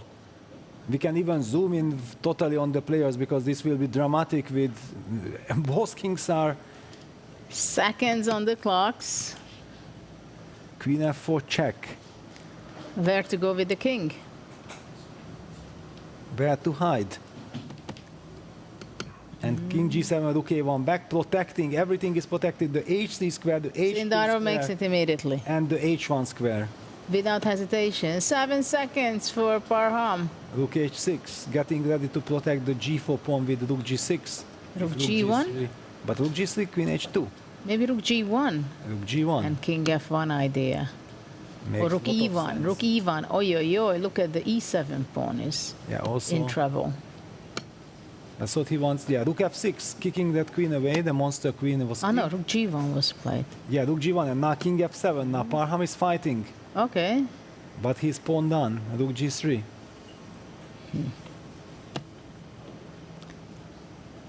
Rook G6. Very fast. To be played. But now White took total control. White is up a pawn and he has the attack. Well, maybe he can go Rook H7, Queen H8, Rook E3. Yeah, it looks deadly. Oh. And Queen A1. Wow. Setting up Queen A4 check. It looks deadly. Queen E4 is only a check, but like king goes out to G2, G1 or H2. Sindarov is on fire. 2 seconds. E5. E5. Queen A4. Queen E8. Tries to run, but where? He's losing the queen. King F6, Rook F8. Sindarov, the birthday boy, the winner of the World Cup, his fairy tale journey continues. Whew. What a round. What a round. Maybe if we will have time to go back and see this game, how Sindarov won his game, that would be interesting. But you can see that he's exhausted and happily collected his second win in the Yes. tournament. So And he has 3 points out of Yes, 4. 3 out of 4, +2. Magnus is also there, and Levon is running away with +3 so far. So those 3 players are in kind of safe zone. But let's take a look at the standings if we have them. Yeah, let's see the standings. Levon, 3.5. He just won his game again, right? Yes. He just he won only his drew the game. first game against Vincent, and ever since he's unstoppable. Yeah, he's 3.5. Sindarov is 3 together with Magnus, and Fabiano together with Erigaisi, following up with 2 points. Hans stayed with 1.5. He lost 2 in a row. Yes. He lost 2 in a row against 2 Fabi. difficult black games, Yeah. of course, against Fabi and Against Fabi and Magnus, and then Vincent, he also lost. And Parham, he couldn't recover yet in the event. So maybe let's dive in. How Sindarov played his game. What do you think? If Yeah, we just go through. Exactly. Let's take a look, because so far we have seen that Sindarov is on fire. He's playing brilliant chess. Let's take a look what happened. Yes, we have the board. So we have seen the opening. It was the symmetrical c4, c5. Black got the bishop to a4, knight e3, knight e6, g3, castles, knight d5. Very nice little tempo, hitting the pawn on e7 and probably setting up bishop c3 move. Rook f8, b takes c5, dc. No, b takes c5, knight c5. Wow, okay, that's a surprise. Bishop c3. And interesting that Sindarov, sorry to interrupt, but that he is not playing this b5 solid kind of way as Magnus because the did. bishop got to a4. Yeah, but even before. Yes, but before also he didn't play. Yes, he goes more tactical, more open. More dynamic. Yeah, more dynamic. But yeah, after knight takes d5, bishop c3 in another position, it looks very nice for white. It already looked before nice, but now takes. And let's just call out the old classical rule that white actually has only one pawn island, one pawn chain, while black has two. And this is very important because we are always taught to capture towards the center. Yeah, this already shows that white will have potential in the future. Very important because those things you cannot change already in the long run. Okay, here at least it seems like black at least got. Look at that, queen on a1, how neat it is. Yeah, and it's funny that I wanted to say that black got rid of traded the bishops, but for some reason the trade never happened. Okay, finally it happened on d7. Okay. And white pushes in the center. Yeah, just to acknowledge that having the more central control, and okay, black cannot really fight with his a6 pawn towards the center, and this gives white the advantage. So ed5 also very instructive. Now white will line up against the weakness on e7, the backward pawn, and double on the e file, will start playing on the king side.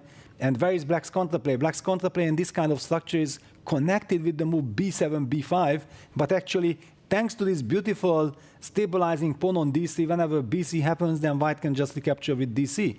So that's a huge problem. What happened? Let's see. Basically, everything that we talked about. Very unpleasant position for black. Yes, maybe objectively it's not so bad, but practically speaking, with very difficult to defend. Yeah, you are the one who constantly have to. White is the cat and black is the mouse. Yes, absolutely. Yeah, h4, h5 included. Ooh, king g2, yeah. king g7. Mistake because you are under pressure. Of course, you will finally make a mistake on the computer, and somewhere g4 will happen. Rook e8, rook a2. Oops. Yeah, another golden rule: when you have space advantage, you can mobilize your forces so much more effectively, and that's another great example that we are witnessing here. So black is still hanging on to that pawn, but white is beautifully shuffling around and putting the pressure. Rook a4, queen a1, queen b6 back. Well, the problem is of this kind of positions that if white has the patience, then he's going back and forth 10 times, whatever number of times. Interesting that it's a question mark. It's a wrong timing, or yeah, what is but it? also he made it when Parham has only 7 seconds on the clock. Yeah, this is perfect timing, practically speaking. Yeah, that your opponent doesn't know what to do. H5, you are breaking black's king, and those rooks are far away from action. And that rook on d3 is so mobile, ready to join the attack any moment. So queen c8, great defense by Parham, trying to get to f5, human move, not recapturing on g6, trying to activate, but apparently this was a mistake, because in long terms now, black will not be able to, but okay, let's wait before we judge anything. So this is the moment when we joined the party, and apparently queen h5 was available because rook h2 was available. What a miss. Oh, what a turn of events. There was rook h2 check. Yeah, because the rook was on a2 and they just left with rook a5. And that rook was so far away from white's king. Wow, rook h2 check would have been a great... But is it a perpetual or a win? I think it's a perpetual. Can't I go g3? Okay, then I have rook e7. Rook e7. And trade. And then probably... The only move, right? Probably only move, yeah. And it Yeah, will be no, then of course, perpetual check. I can even win. Yeah, with, Queen G7 wins, but I just wanted to highlight that Yeah. this is already safe enough. But yeah, this is draw. Queen G7 wins. No, Queen G7. But yeah, so Rook H2, there was the chance for Parham to save a difficult position, but he missed this chance. Queen H5, and then with Queen F4, King G7, Rook A1, we already. Yeah, but saw he had the seconds left. Yeah, he had second left for the last 20 moves or something. Well, you pay your price many Yes. times if you go down in time so much. Wow, what a nice victory by Sindarov. Again, It was a very convincing. Showing nice class. Yeah, some mistakes, some were not ideal, not perfect. How can you play perfect with 10 minutes? But the picture looked really nice. Yeah, it was a very convincing victory by Sindarov, and he's chasing Levon Aranyan on the first place after round 4. And a lot of more exciting rounds to come, and we are just about to see the game number 5 lottery. The players have only 3 games to play left, and they are fighting it out for the Grand Slam points, which is who is going to be winning is going to get 8 points, and second going to get 7, 6, 5, 4, 3. That's how it goes. And the next matchup, this is going to be Rigaisi Magnus. That's going to be fun. Yes. Wow, the 2 one-did players, Parham Maksudlu against Vincent Keimer. Fabiano Caruana against Javokhir Sindarov. Wow, the question still remains, who stops Sindarov, yeah? And Levon Aranyan with black against Hans Niemann. That's the revenge, maybe revenge match of the Las Vegas finals. Yeah. Yeah, it will be interesting whether how can Hans recover after this heavy loss against Magnus Carlsen, because it was something really worked out not well on his side. Basically, after move 3, it was going down for him positionally, and then Magnus in critical moments, it was definitely something he played accurately, nicely, good practical decisions, and at the end it was a final tactical touch to that game. And so it was very convincing game by Magnus. Maybe we can say that this is the first game where he showed his class. From the beginning, yes. And that's how he played. That he was already himself, we can say, in this game, that he made these strategical moves and strategical decisions. We were criticizing 1 or 2 moves. Why did he play Rook E1 and Knight D5? But okay, Rook E1 was very smart. We still just did not get it. Yes, it just shows what a fine move it was. Yeah. And I think now we're going to see the next drawing for round 5. What position they are going to be starting? Let's see. Creating content with the players and. Yeah, of course, it means a lot for me, and I'm very happy, and I'm very happy to share this tournament with all the French-speaking world. So thank you. It's a pleasure having you. You're about to have the responsibility of drawing the next position, so let's go.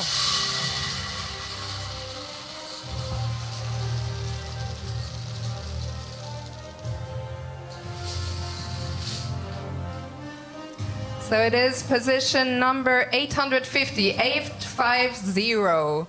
As always, the players get 10 minutes to discuss. Best of luck, gentlemen, and at home, have fun, enjoy.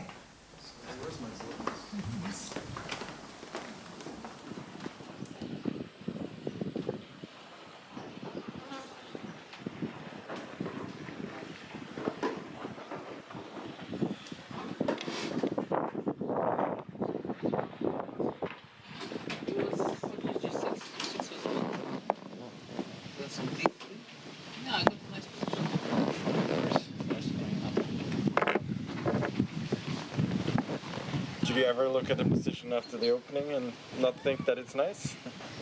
I always like it.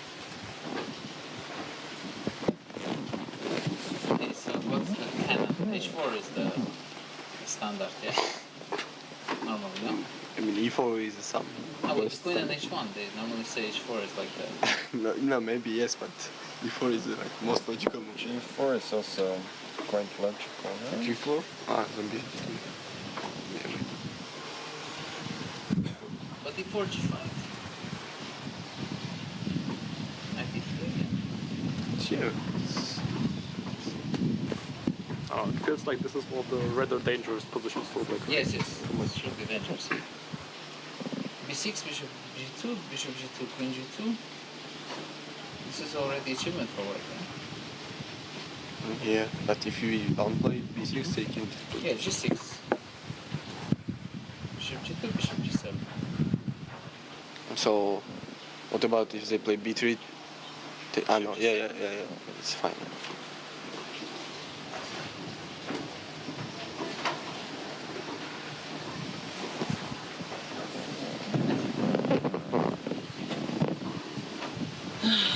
Okay, 5.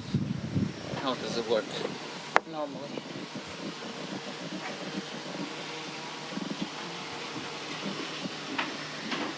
The boring. It's boring. It's crazy. With B6, bishop G2. Oh! My god. Mein Gott. My god. A retard strikes against you. So you are like Maybe you can include B3, bishop G7. Oh, yeah. B3, E5. Well, E5. Okay, I know before E5. Maybe.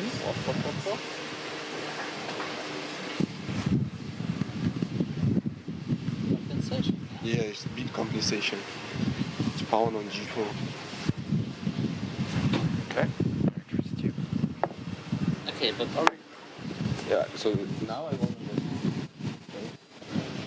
to just take the pawn, yeah? Yeah, just take the pawn and that's all. How will you protect? You don't believe for what? It's very good. Yeah, it's very strong.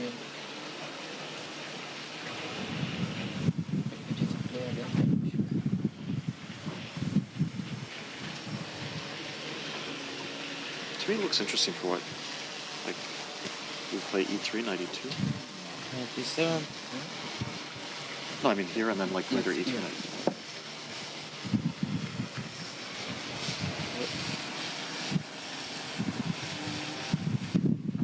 So let's say, I don't know, maybe knight goes to E3.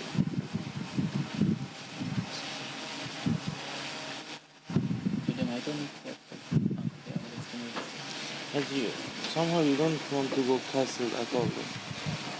Yeah, this isn't, I mean, maybe. Yeah. No, probably not. Let's just keep the king there. Yeah. But the bishop on A8 is a big problem. Let's see here. C4.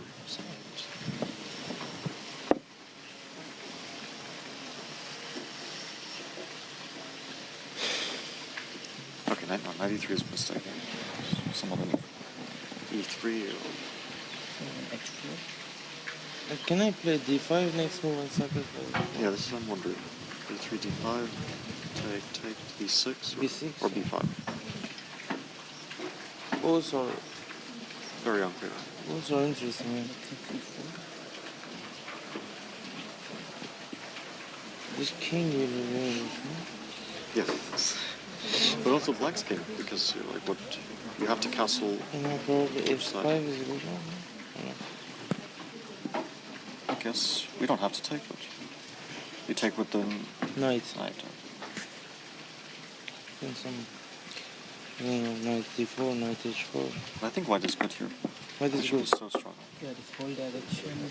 E3 and then bishop on E4. Or maybe there's queen G8, but no, bishop D4. Yeah, E3. Knight E2. Very promising. Yeah, I think black is stuck. Maybe, yeah, maybe different. Yeah, so B5 is the question, please.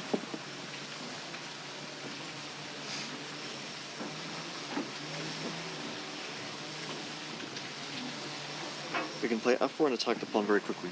F4, knight F3, queen G1. Maybe. I don't know if we want to take it. H5, F5, H6 here. H5, queen H6, later. Ah, H5. And we get E4 as well. Yeah, E4 immediately. Yeah.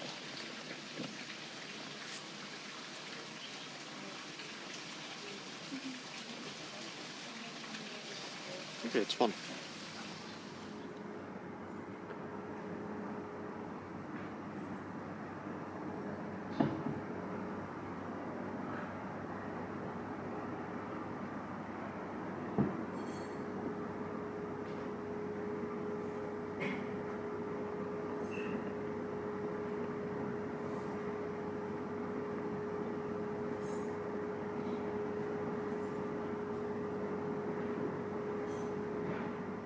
So knight f5, you have to go back maybe even, all the way. G3 and then long castle. Check is stupid. Yes. No, maybe we can Wait, play but some. knight c6 here, what do you play? You mean where? After d4? Yes. Or even if I take, what's the big deal? Knight d4 and then I try something. So why are you playing second? Either queen g8 or a6, right? Yeah,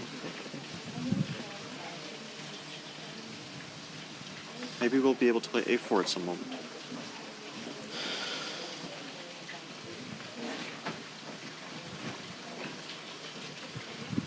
not that away.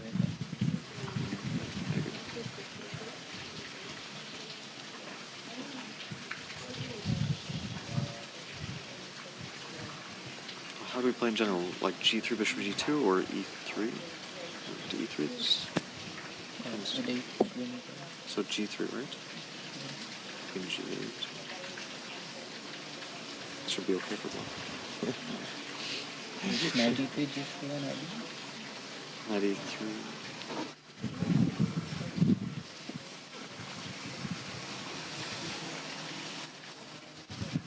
Looks g6, g4, take, bishop g7.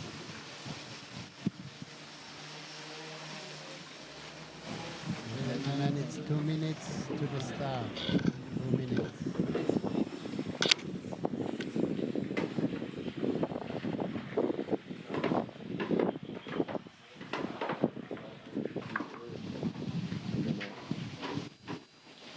I like your fix next 97 immediately. Yes, I also think this is correct. Like if they cannot play bishop d4, it's played. But this already is not central enough, no? No, yeah, then you can play also some h5. Knight e7, c6, c5. Yeah. Quick, fast. Yeah, c6, d5 is also. c3. Bishop will eventually come out. No, that's here. Weird position. Yes. So gentlemen, it's 1 minute to the start. Please come to your boards.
Well, what kind of position number 850, Peter?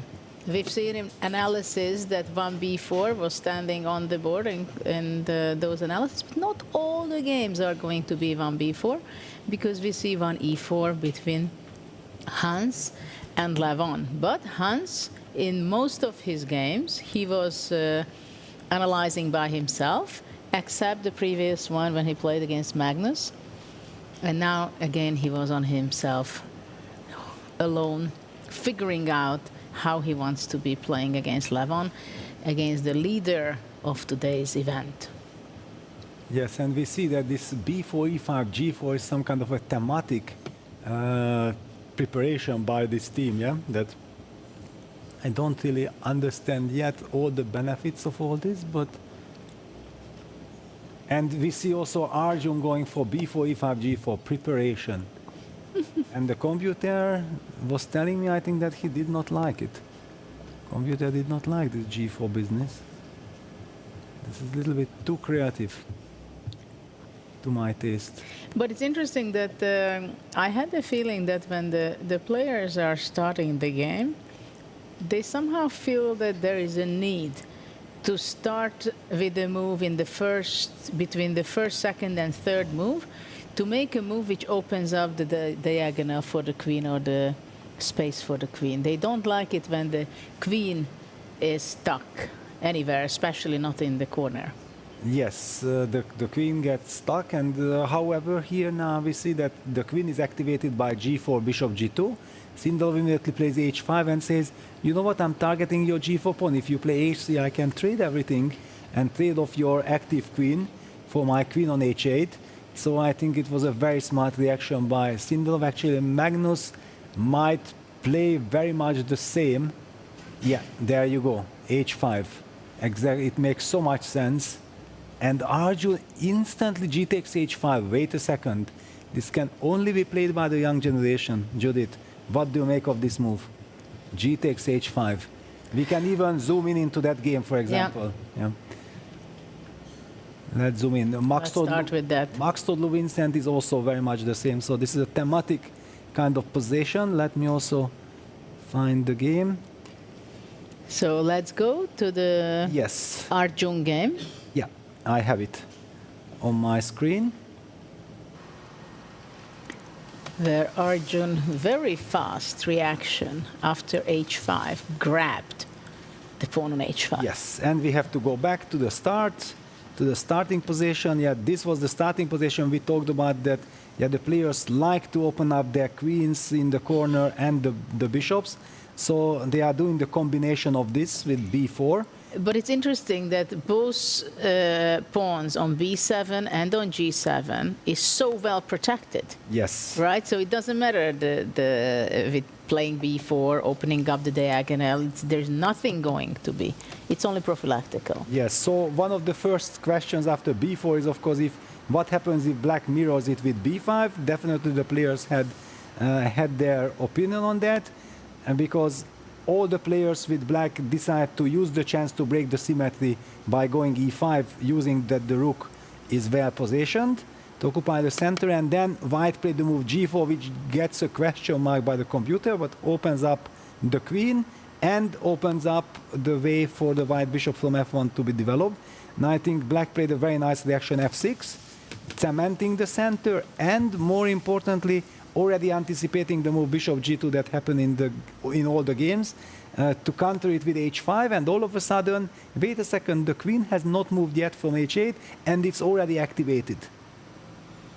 Yeah, we used to seeing these kind of things when the rook is in the corner and playing a4, h4, a5, and basically activating the pieces without making a single move.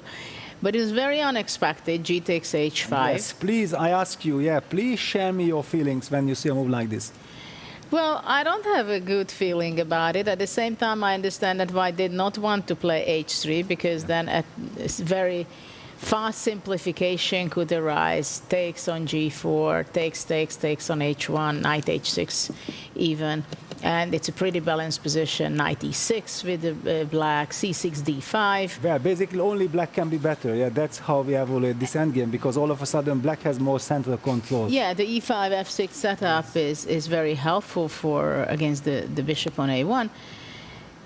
So I understand that one doesn't want to play this direction. At the same time, to take g takes h5, it means that he wants to go very concrete. But of course, this poor h2 pawn is going to be staying alone there. Yeah, and also black gets this lovely queen coordination. If ever the knight gets to h4, for example, then it's automatically strategically over. Yeah, these are typical ideas. So for me, the big shock is that all the players from the white side played b4, g4, bishop g2. So it was a teamwork, and teamwork that after h5 ends up in an unpleasant position. What kind of preparation But actually, is this? all the games g takes h5 was played. Yes. Okay, out of sad necessity. But okay, I think if you ask the black, and black plays now knight e7, Magnus is very much in his element, knight e2, knight f5. Okay, at least for white, it's good news that he's now in time maybe to equalize with knight g3. Knight takes g3, and all eyes on Arjun. This is the current position. How he will react, because ag leads to an endgame where black is very happy and comfortable. After f takes g3, you have more life in the position, but who knows, isn't black having the fun with the better pawn structure? Well, at this point, I think I would go already fg3. If you got this far, yeah, you probably have to. Yeah, especially after taking gh, there is no sense of making h takes g3. Yes. I mean, you avoided it previously, and you. But okay, there I was worse. Now at least I might equalize here with HG3. But fg3 yes. on the board. FG3, of course, it had to be played. FG3, some double-edged position, and white is anyway counting on this, because this is the idea that by putting this tremendous battery on the long diagonal, black is not able to push b6, because then the bishop is lost on a8. Yeah, this is the whole concept behind. It was not like the white players went crazy, they got too much sun out, and no, there is a purpose behind their play. It is based on the fact that black is unable to push the b pawn and activate that bishop on a8. Well, now it's a question, how should black continue his play? Because of this pressure on the long diagonal, that's true. And of course, one would not like to play c6, right? That's not the move what you want to do. Well, my mind was actually for c6, but I agree with you that I'm not happy making this move. I was just trying to make sense that is c6, d5 maybe justification how they want to play, or what exactly is the... Can black go e4? E4, bishop e4, I'm sorry. e4, bishop e4. I thought, yeah, Magnus no. goes knight c6, yeah. Nicely touch. Yeah. The b4 pawn. I like it. So after b5, what do you do? Bishop a3 Yeah, check? that's a big question. But I feel like after b5 I have nice choice. I don't know if, because... You're also thinking of knight a5, maybe? Yeah, because this one is hard to judge, that actually, because the bishop was anyway doing nothing on a1 because of this e5, f6 pawn structure. Exactly. I'm not sure that I even want to trade these guys. So, but knight c6 is a nice little move. First of all, in a rapid game, to ask your opponent a question. Do you play b5? There are consequences on the dark squares. I can jump to a5 as well. Or will white not just say, you know what, I don't want to be provoked, let me play a3, but Arjun sticks to his principles. He goes b5. He doesn't want to see ghosts here. I'm very curious now how Magnus is continuing. Is it knight a5, bishop a3? I don't think there is anything else, is there? Yeah, and he goes for bishop a3. It's the most natural move, yeah. So they trade on b2. But I expected more with black 5 moves ago. Yeah, well, that he had to somehow, or he volunteered into this knight g3, knight take g3, fg3 structure, surprised me. Because I thought like maybe knight g6, knight h4, that I was very much trying to punish white for all his sins that I felt like he committed. Maybe I was wrong. I mean, it seems to be a nice position for white by now. At least it's a double-edged position, and it makes sense because the bishop is completely stuck on. But in the last 5 moves, there is a huge positive change for white. Absolutely. If you ask me which side I choose white as well. Yeah, because the a1 bishop to exchange for f8, I have b5, which actually did not weaken my structure. I have queen on h1, bishop on g2, which is not so easy to get out. This is freestyle. Now we are praising white's position. I want to hear our opinion after 2 moves. Black plays some long castle, d5, b6, bishop b7, king b8, and we think like, wow, it's just so difficult to evaluate, but it looks good for white. At this moment, it looks good. But how do you play? I'm not C4. sure. He wants to go long castle and d5, c4. Yes. And knight c3. Yeah, this is a very logical move. I was also thinking about this, that since black wants to go for d5. What is that question mark doing there? Yeah, well, I would like to remove it. I would like to remove it. I do remember I asked David during our commentary, I think it was the World Cup Baku 2023, that please, David, can you do a favor for me? Please do something because it's a good move. I can't look at this question. Then after some magic, after some time, he removed the question mark. And then like 10 seconds later, it came back. I said, okay, I give up. Yeah, but... no, because it's a very logical move, right? To stop all kind of ideas of black playing d5 before playing knight c3 to play c4. Exactly. Because if white would have played the move knight c3, that's a logical question, then already black might be playing c6 because he can or long castle. d5. Yes, and maybe long castle also. now. Okay, long castle, it doesn't matter, but it just intuitively, humanly, it looks very strange to put the knight on c3 just like this. Let's see the game. So, okay, it was c4. Rook h8. Look at that, how tricky Erigais is. Indirect defense, d3, so queen h2, bishop b7. Wow. No short castle anymore. Is this clever? Is this smart? Or is it tricky? I don't know. I think white is having a good time.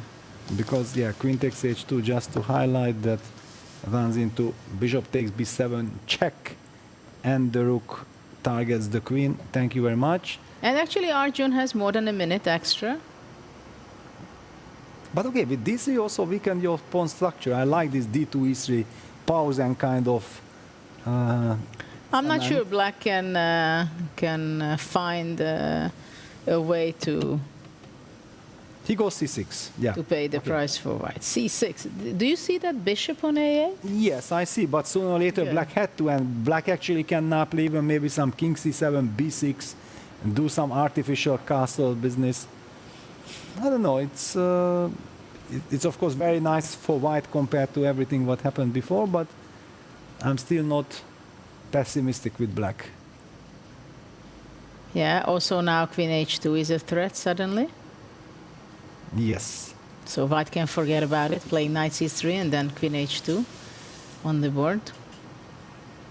So now maybe bishop f3, playing with the tempo and defending the h2 pawn, logical. But okay, it also gives me a chance to move my queen somewhere good, yeah, to g6 a better place. Maybe. Yeah, and d3 is hanging. Yeah, maybe I will just hit you. Target this pawn.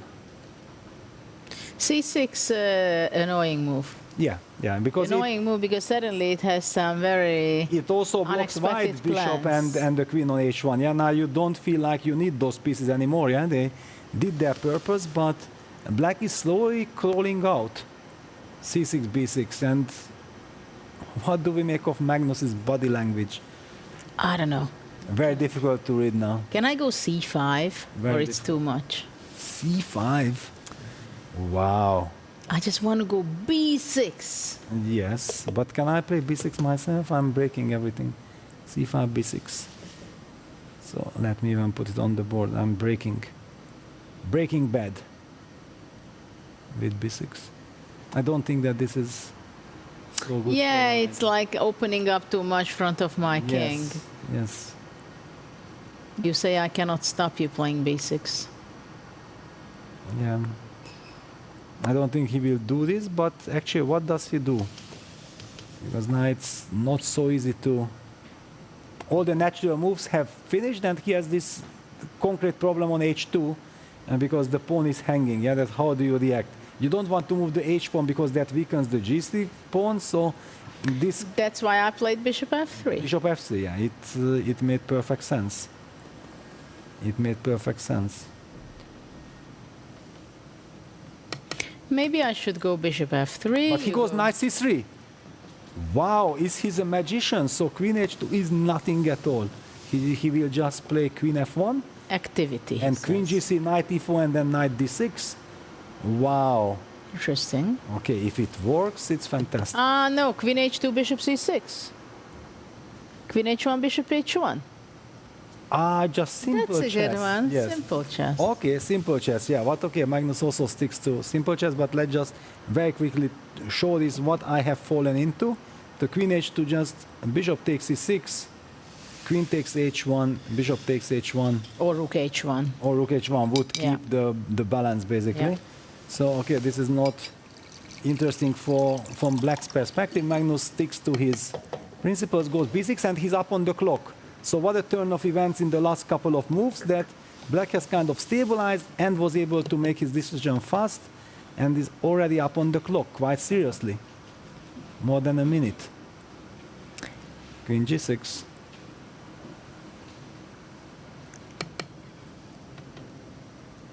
Rook d2. He wants to go d4, I think. Yeah, he wants to break, but okay. And king to b2, yeah, it's also very logical. Just when you see a question mark on your We don't screen, understand. you suddenly think like, oh, he made a mistake. No, actually, it made perfect sense. Rook d2 was a smart little move. And apparently there is one move why it is not... okay. Okay, well, f5 is first computer move, and Black is fine. That was the reason why computer preferred something else, hoping for advantage for White with some other move. We don't know this. I can't read. It's too small. So everybody know, and f5 on the board. Magnus Carlsen playing like a computer. Because actually it's a prophylactical move. It's against d4. So after d4, e4, and Yes. things are changing for Black. And also you are beautifully activating the queen. Yeah, the king goes to b2. Black's queen might go to f6, keeping again this typical pin alive. At some point, Arjun is going to go g4, I think. Yeah. Also after queen f6 Nobody will and rook stop f1, lining up against the queen, setting up some pinning idea. Queen d6, very Queen d6. smart. This is what I wanted to say. Queen d6, queen b4 can be an unpleasant... Oof. So if we have to lose tempo on I don't know, he a3, goes king b3 or a3. Yeah, but this was a huge tempo activating that queen. And with 220, how do you react to this? It's not easy. He just played queen g2. Wow! What kind of nerves does Arjun have? Ignoring queen b4. Well, okay, queen b4, king c2, and says, so what? Exactly. But it's very easy to get scared by queen b4. Though I'm not sure it's a correct approach, because also e4 might show up. Yes, I think that's what he actually wanted to make sure that... He protected his rook against yeah, because e4. if a3, then e4 was... But after e4, the c4 pawn can be like very that. dangerous, Yeah. So that's why queen g2 was kind of forced. That already explains why he played it so quickly.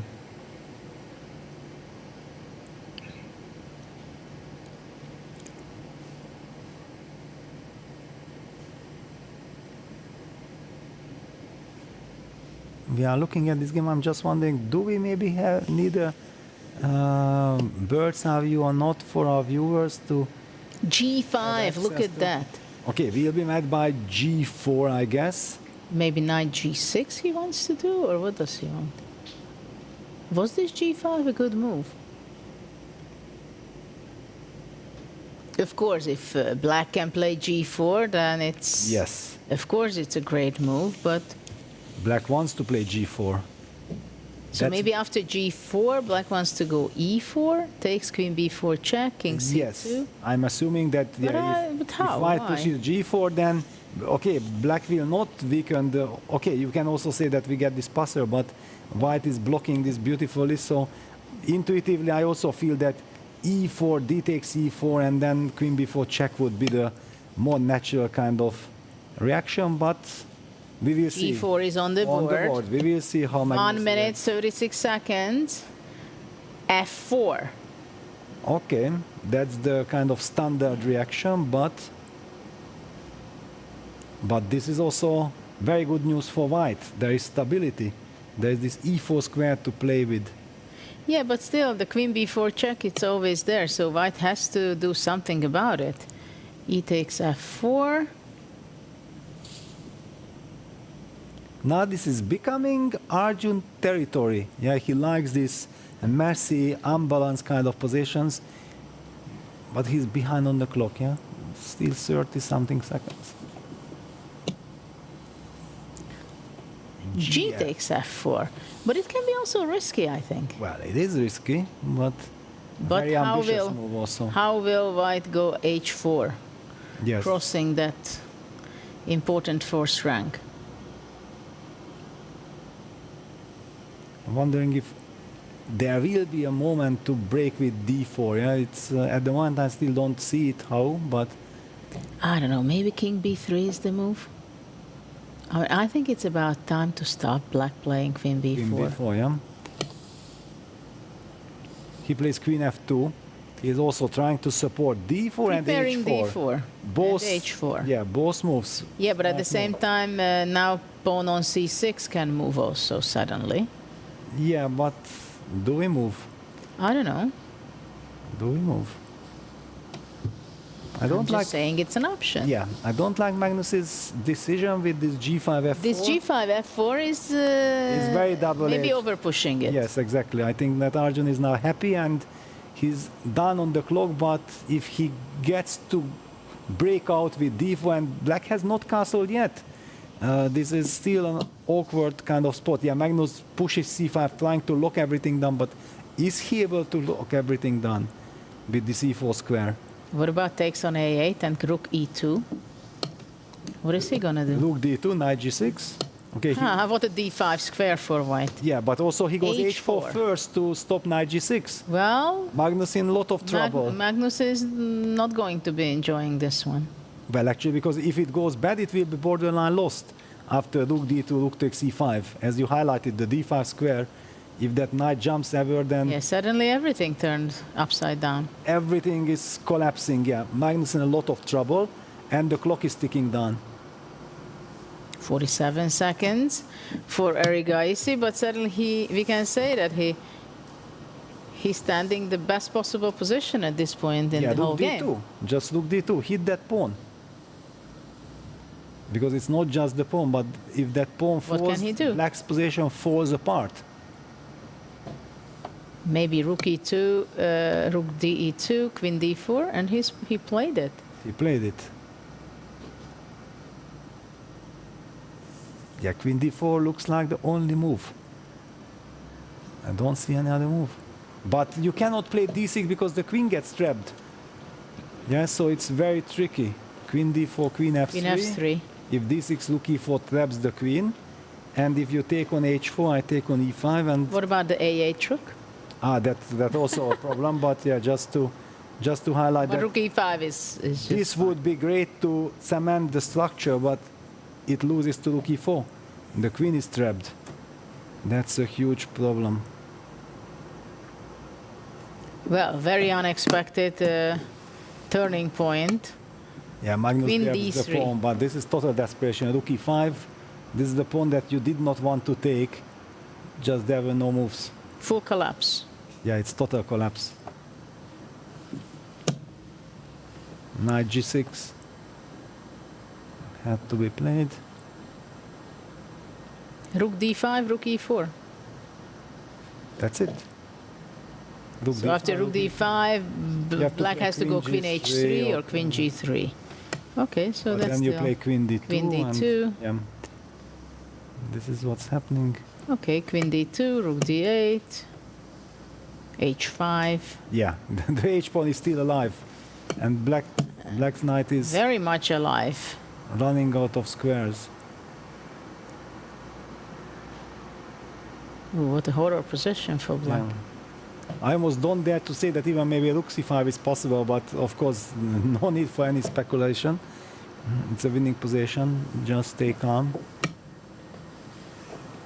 But what's rook g5? Unexpected decision. So after knight What about e6, knight e6?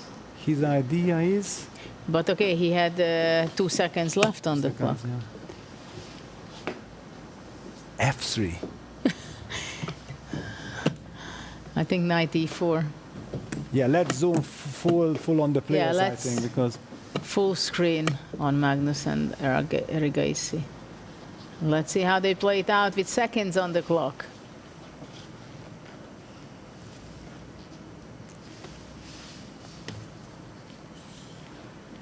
Magnus is going down on time, under 10 seconds. Go, go, go, make a move. 5, 4, 3, 2, make a move. there are no good moves. Yeah, knight d4 will have to be played. He lost on time. Yeah, because he just knew that knight d4, rook f2, and he's losing. So he was looking for something else. Wow, I have to give tremendous credit to Arjun for punishing and outplaying Magnus in this strategical kind of sequence of moves, yeah? And that G5, F4, very uncharacteristic for Magnus, not sensing or misjudging that this can heavily backfire for him. Yeah, it was interesting. Things have speeded up. We have all the results of this round. We were busy with this game again, with Magnus's game. Let's see and look around what has happened. Wow, Sindarov has beaten Fabiano Caruana. The Cinderella story continues. Javokhir Sindarov is playing brilliant chess. Vincent Keimer has won his game against Parham Makhloudou. So poor Parham, this is his 5th loss in a row. Heartbreaking, really heartbreaking. Well, it's only 2 more rounds, so it will be end of the day at some point for him. He should be playing for the joy of the game. And the good news for him is that actually tomorrow everything is new. You can just forget about everything that happened. Yeah, it doesn't matter what kind of result you have. You have to be, ready to fight again. And Hans Niemann, Levon Aronian. Let's get the standings. Do we have standings already? Yeah, let's see if we have the standings. Let's see how it is now. And Levon is actually having a point lead by now. No. Sindarov's game is not counted. Sindarov is also 4 points, because he has just beaten Fabiano Caruana. So then he has also 4 points. Yeah, he has 4. Yeah, and Magnus stayed with 3 points. Yes, exactly. So we have 2 leaders. So Sindarov just caught up with Levon Aronian, and then with 3 points, Carlsen. And wait a second, Arjun is also missing 1 point. So actually, Arjun also. Yeah. So maybe we can later. We can come back later with the updates. Yeah. On the cross table, but that's for sure that Sindarov and Aronian is in the lead. And, next match is also going to be quite interesting. But if we have the time, I think maybe we can go and see a bit what has happened between Sindarov and Fabiano, because that excites me a lot. I'm already such a fan of Sindarov, because, if somebody has a lot of points, it does not excite me so much. But if somebody has a lot of points and plays the chess that he does, that is amazing. He should actually have much more points. So let's see what happened here. B4, E5. Again, the same kind of crazy stuff. GH, Queen H5, E3, C6. Okay, he played C6. Knight E2, Queen F7. Well, the C6 is always a problem, right? That bishop on A8. Yeah, but look at this. Now he plays knight DC3, and then, okay, black will be able to push D5 at some moment, yeah, because he's missing the pawn from C4. So it's very double-edged. Wow! Short castle. With that's a shocking move. And with this compromised without a G3 pawn. Exactly. If something goes wrong, it's game over. Yeah. I think this is what happened in this game. F5, F4, E4, D3, D5, and white is borderline lost. Strategically speaking, the whole idea that we have seen that worked to perfection in the Arjun Erigaisi Magnus Carlsen game, the battery is shut down. The bishop on A8 actually is feeling very happy because it's doing great. But here the queen is locked out of the game as well, yeah? This is a very funny long diagonal. I've never seen something like that. That black is still happy, though he has a bishop on A8 biting into all the pawn chain he has. Yeah, and supporting it, yeah?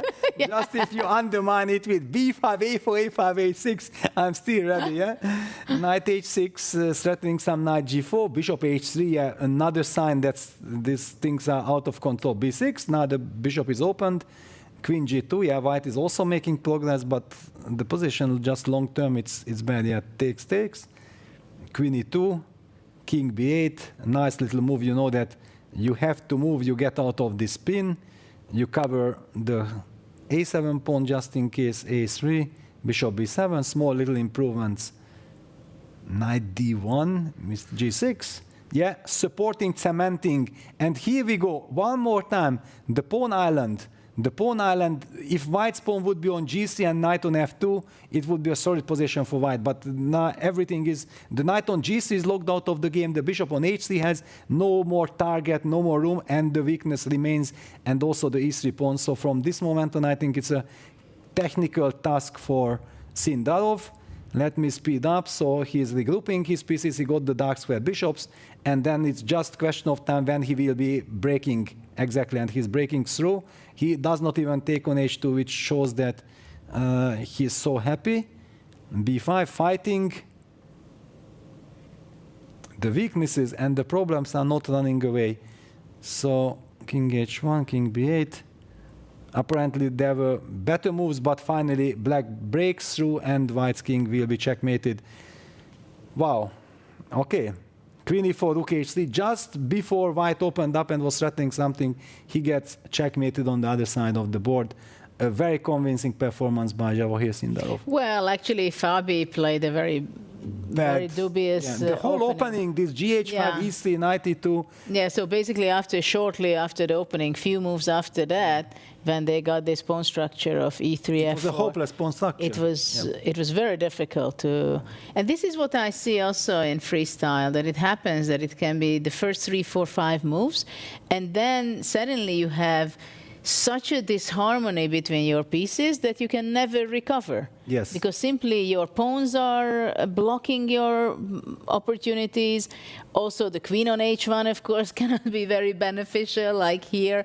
Also, it shows that when you have an isolated pawn on h2 alone, that is for the whole game. Yes. So it will be not possible to change that.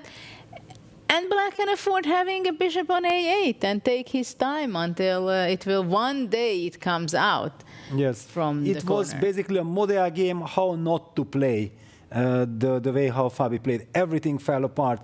The weakness on h2, the lockdown in the center worked in perfect for black perfectly. The dark square bishop on f8 is also clearly in long term the winning bishop, as it proved also in the game. The bishop on a1 is doing nothing. Wow, horrible kind of scenario, but what kind of preparation was this? I'm a little bit puzzled.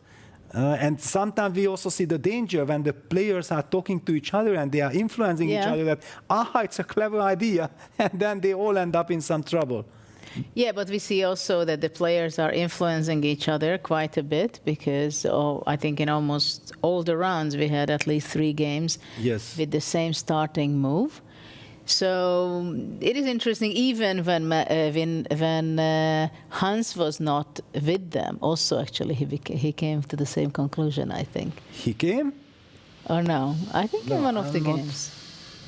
I'm not sure. Normally he goes his own ways, but yes, sometimes it did happen. Wow, and okay, we haven't seen the Parham against Vincent.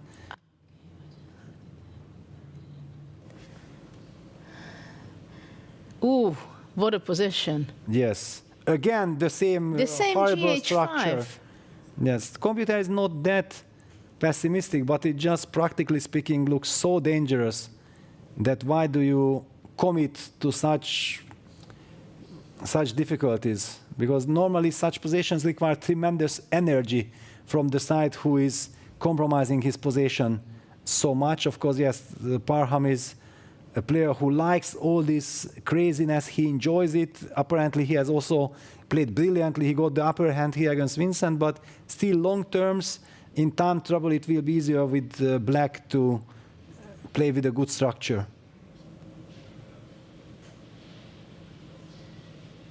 Wow. And just one little move, bishop b7, black stabilized, activated that bishop, and the computer says that now black is clearly better. Yeah, because white has this bishop on a1. Yeah, and then everything fell apart.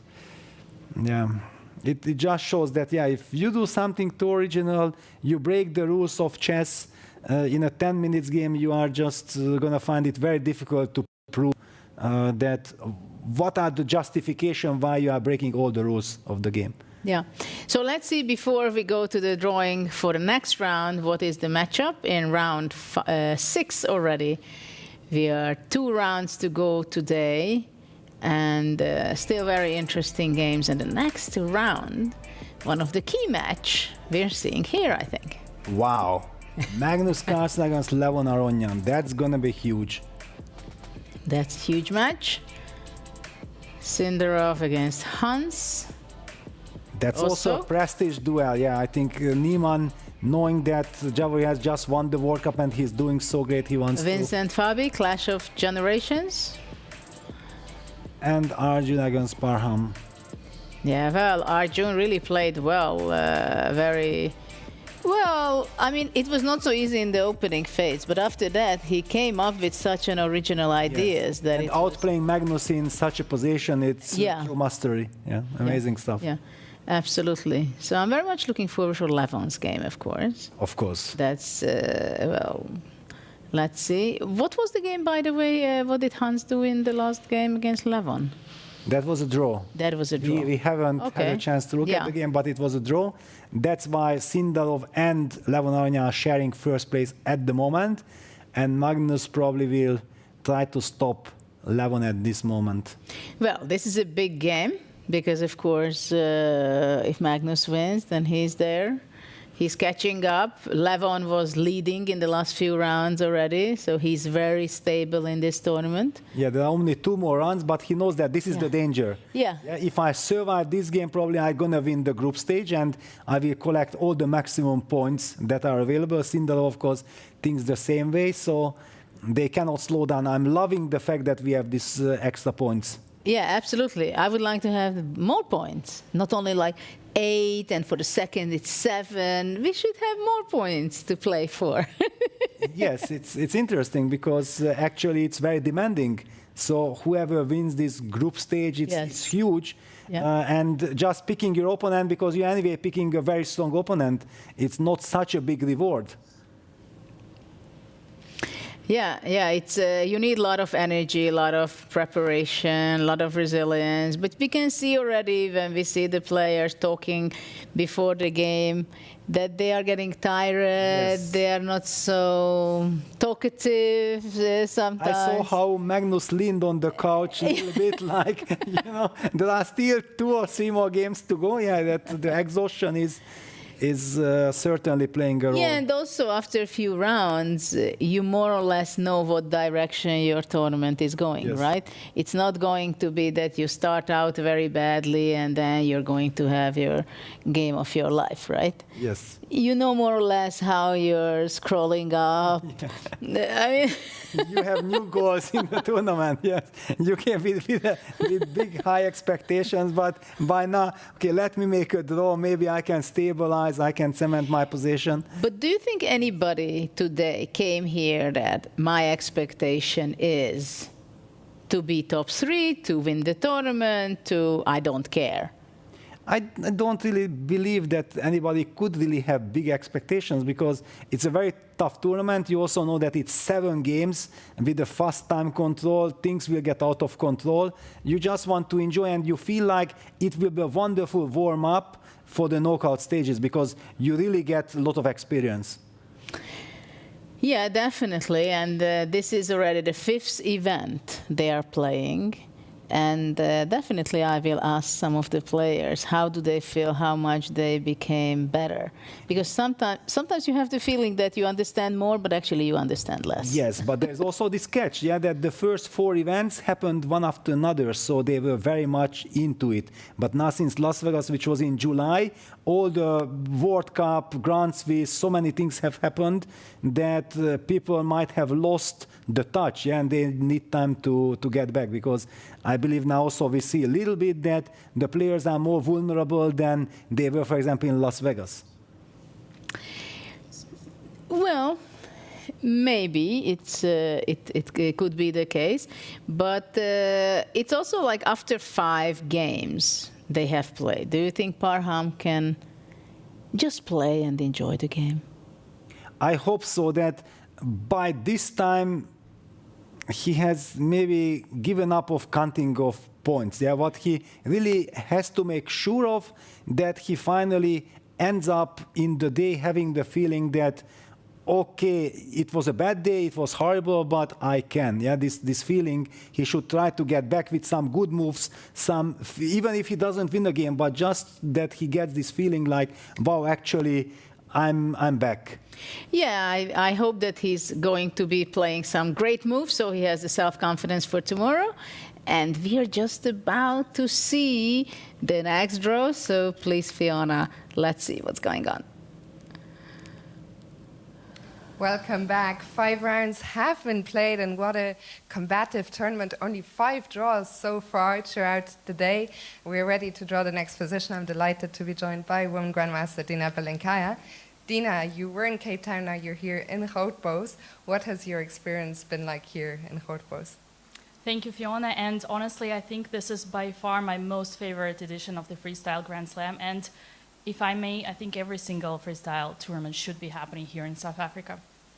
We are being spoiled, that's for sure. We are ready now. I'm going to head behind the table, and you can say this song. So you can go ahead, give it a little mix. And we are going to be playing position number 021, position 21. Thank you so much, Dina. The players get 10 minutes as always. Best of luck, gentlemen. And for the fans at home, have fun. Thank you.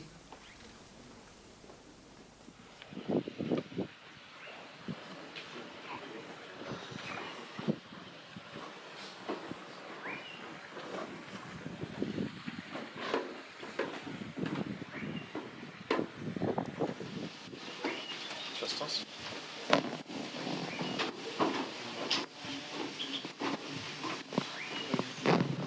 Usual suspects. Okay. So, gentlemen, let me out. Thank you.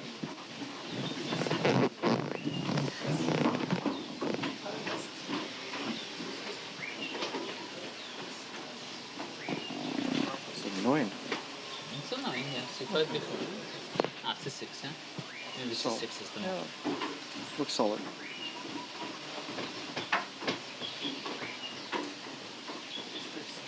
Where are you playing? Magnus. Okay, so now B4, B5. B4 is not a big deal. But, CB. wait, B4 which? B4, D5? Ah, D5.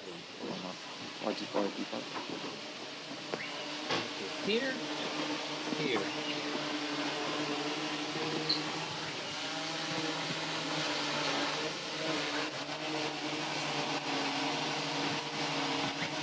B4, take B3, knight B6. Eh?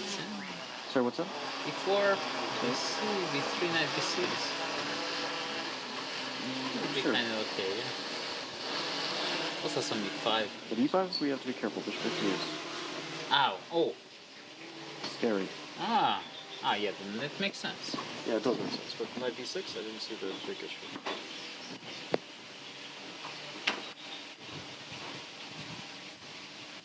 Bishop B6, yeah? Maybe we have some other options. Feels like we have some options here. Knight B6. F5 is not so crazy. What's an option? F5? BC? Yeah, it's not What point?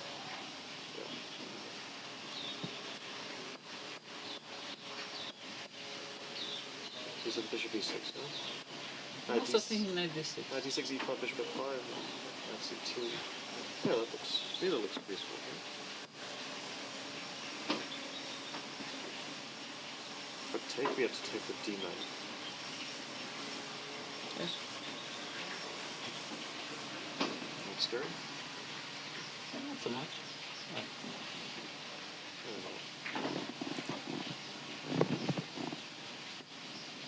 C4, C6 is normal. Okay, what else?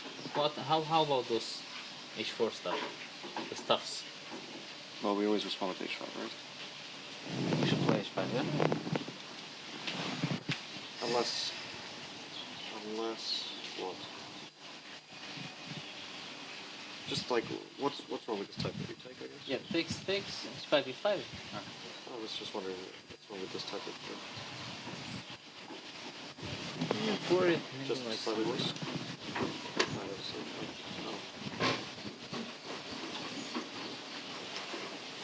But why allow it? Yeah, if you want I mean, just completely better. No, but we see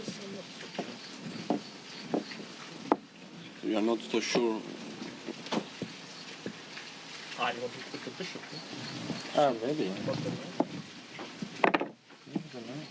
So what was the idea? Now bishop. A3? You wanted to, yes. Yeah. No.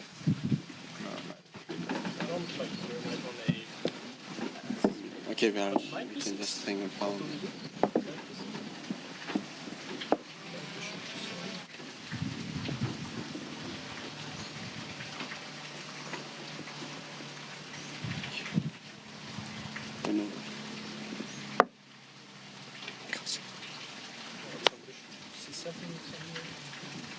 You think it's not enough? Yeah, no, maybe, but the case minimum plus 0.20 you play. It's very specific.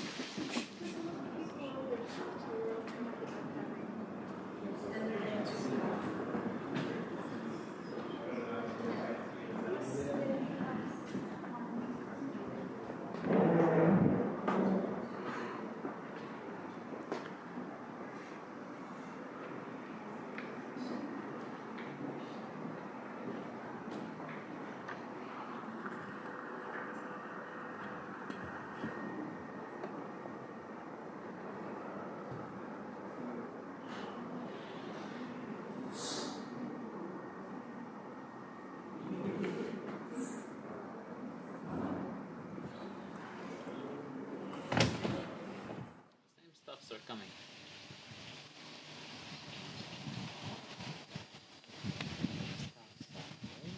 Can you play D5? Yeah. E4, D5? I didn't hear. Maybe also E4, D5, take knight D6. Interesting. Ooh. Yeah. But I was thinking maybe it's better version. I don't believe it. Like knight f6 or knight d6. Don't believe it. No? 23, you want to play C4? Yeah, c4 and then knight f6. I mean, I get the fun back. Yeah, it's just rookie one. Yeah. Knight b3. Just. I don't know, I think E5, C5 is reasonable. Also.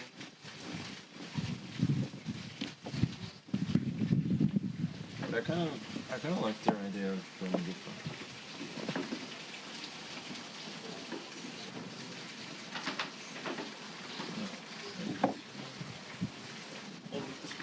No, you think it's almost.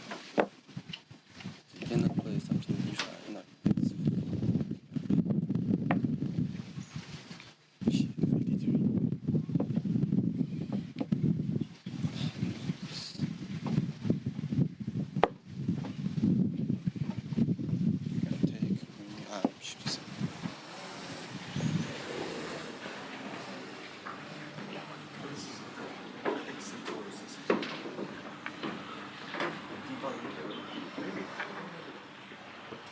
D4, This is going to be worse. Yeah, I don't like this. Better to do it passive, yeah? this first. Here, if knight b3. C4? You want C4? Yeah, C4 Or, get time. or b6, maybe. But C4 I like. You don't like b6 more? Isn't it very annoying for white to deal with this? B3, C4, and knight d4. And okay, they do this.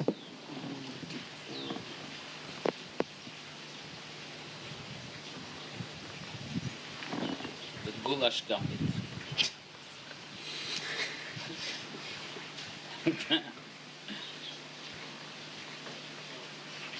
E5, yeah?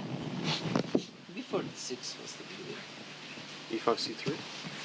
I thought we said we didn't like it so much.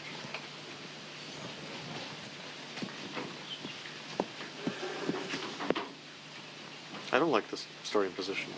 This is annoying.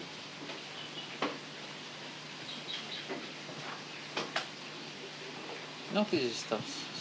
D5, I think we should play somehow. Not D5 anyway. Oh my god. What's wrong with it? This is already retardation of the highest. So what's wrong? Is it possible to take the pawn? Hey, maybe even some C4 is annoying, you know? C4, knight c4? C2? Yeah, knight b6. Takes. Knight f6. I mean, I feel like it's okay. Magnus, we have bishop g4. Yeah, it's okay. I mean, the white's knight is, I think it's dynamic, right? It's interesting, yeah. Rook e1, knight d5. Or knight, we can also. Right. But you cannot play d5. No, I'm over. Like, D4?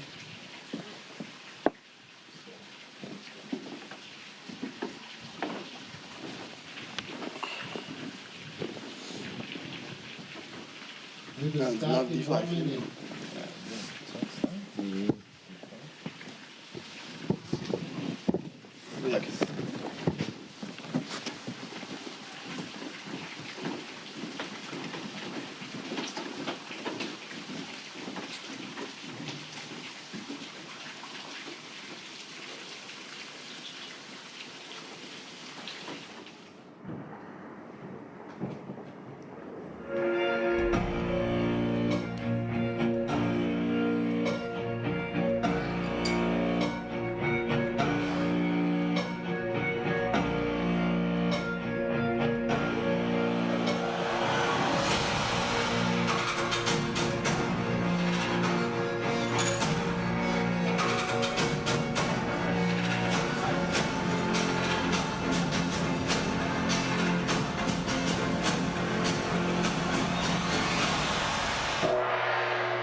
And we're back.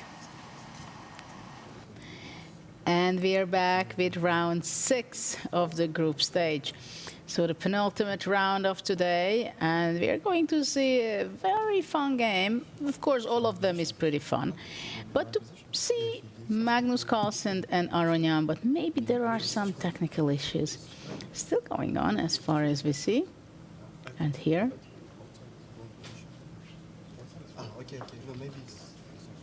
Yeah, two boards are kind of waiting for something, some signal. And the handshake between Sindarov and Niemann. And they are about to start also Sindarov and Niemann. And Magnus and Levon, they started out. We can, first glance, it looks a Sicilian. We got a Sicilian. We should be very happy. Let's figure out how much it resembles a classical Sicilian. After all, we have a king on g1. And we didn't have any game having the king on g1 yet, I think. Yeah, somehow there was no real solid construction. Right? c1, yes. So let's see how fast they're going to be playing, how well they feel this game. What is this? It's a pawn sacrifice. And we see it on two boards. Because this is thematic, actually. This is thematic. Wow, it happened actually in Grenke. There was this e4, c5, c3, d5, ed, knight, b6. There was a game in Grenke, yeah, that there was this idea.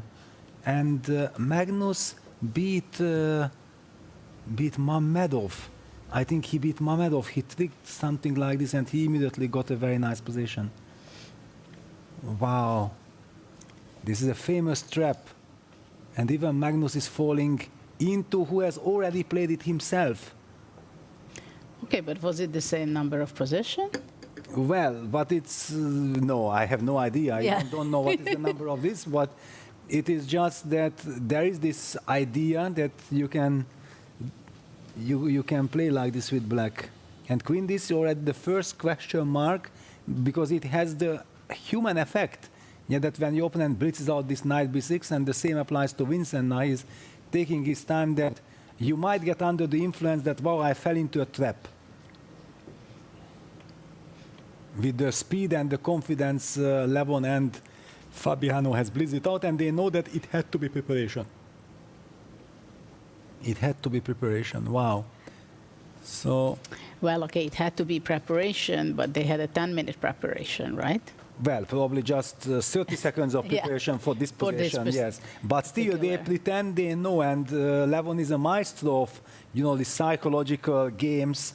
I'm a big connoisseur of this. Yeah, I have been treated quite badly with all his psychological tricks. I lost so many games to him. And many of them were based on this psychological effect that he makes a move which looks like, wow, this is a great move, and then you believe. And it turns out afterwards that, yeah, it was a great move, but actually I also had some chances to use it. So what do you make of this gambit? Well, actually, it's interesting because Levon played queen e5, brought out his queen, and at the same time, Keimer played knight b3, not coming out with this, so Well, activated. actually, I can tell you, I can reveal a secret because I'm not cheating, that knight b3 was the first computer move, and that's the reason why computer believes that this whole gambit is not that effective, because of knight b3. But the Yeah, move because queen white d3, is activating his knight very fast. Yeah, but this queen d3 move is not such a happy move according to computer, but queen e5 wasn't the reason why he was so happy, so now everything is okay for white. But it's interesting, whenever we have two games with the same kind of gambit position, this is intriguing. Yeah, and we have also another very interesting position between Sindarov and Niemann, because there was also a pawn sacrifice done, but not having it with c5, d5, but he played it with e5, and after that d5. Wow. So this is the thematic of the round. The players also feel like, okay, we haven't had enough adventure yet in 5 games. Let's spice things up. And we have a very, very advanced game between Erigaisi and Maxodlu. Yeah, this I would almost say that it resembles some Peerts by the way how things are happening, but there is no bishop on h8. Yeah, that is a rook on h8. Well, actually, black stands pretty promising, having the bishop on d8, bringing it to b6 shortly. White played f4, king on g1 can be vulnerable with the bishop on b7. So And wait a second, what about this Sindarov-Niemann game? Hans is sacrificing all his pawns for compensation. This is like some Danish gambit. No, you e4, e5, d4, ed6 takes, and then I'm not with take one more. Wow, the computer doesn't like it, doesn't appreciate it, but it's a practical game. It's a fast time control game. Who knows? Well, yeah, he's also a player who likes to play active, sacrificing pawns for initiative. And this is what he's trying to do in this game as well. But I think let's take a closer look at this. Yeah, because in freestyle, to have this Danish gambit kind of stuff. Okay, so let's go to Sindarov's game, right? Yes, he's also the leader, and he's playing against Hans Niemann, who is ready to sacrifice the whole house. But what is he getting in return? Because he now moved rook e8, he's setting up the short castle idea, but how many pawns did he sacrifice? Okay, 2 so far, but where is the compensation? I don't see the compensation. Judith, you are the master of attack. The only thing is that the rook is still on h1, but I wouldn't even be surprised if white is going h4. But also, why not to play rook d1 and castle, right?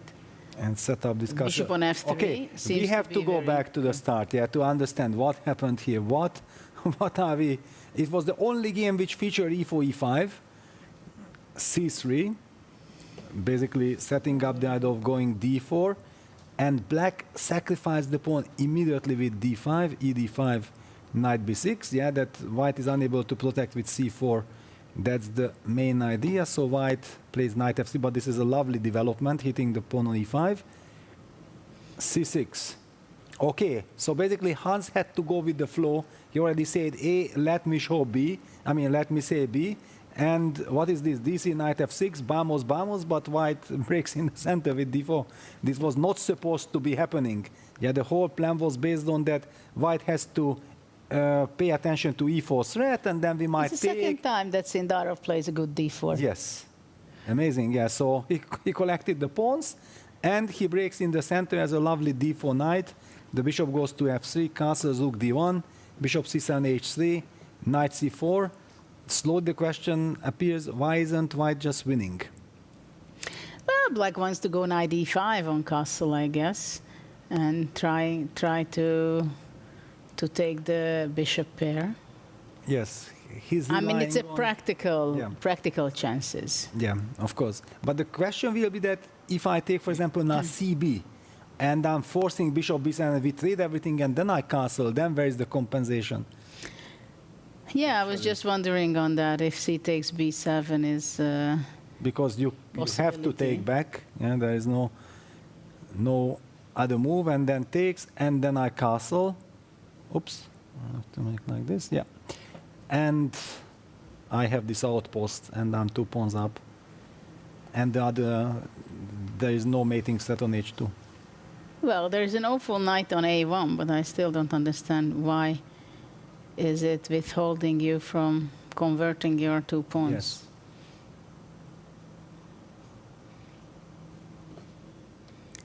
Wow. Yeah, Hans, this whole e4, e5, c3, d5, for the second time, they played d5 against Sindarov in the same position, okay, with Magnus with queen on a8, yes, and pay the price. Yes. Hans did not see that game. Maybe he didn't see that game, yeah? No, but maybe also the players are getting tired, I feel, and they say, okay, now I play gambit, it's going to be good enough, and I sacrifice. Yes, yeah, exactly. So and here also there is some bishop b8, queen c7, yeah, trying to line up, so white will have to be careful, knight f3, then some knight e5, but then the knight from c2 might get just in time to d4 to cover back on f3. Yeah, doesn't look good. So, Judith, it's your call. If you want, we can also choose another game or go back to birds. Have you to see if any. I think I would like to go to Magnus's game for. Yeah, because it's so important. First, because that's an important match. Yes. And I think it can be an important match for the whole event. Yes. Because psychologically, of course, I mean, Levon won the last Grand Slam in Las Vegas. And if he shows it that he wins this group stage, it's a nice start. Exactly. Exactly. And also, Magnus kind of has to fight back because it's not his kind of standard to let someone like Levon terrorize the whole group, yeah?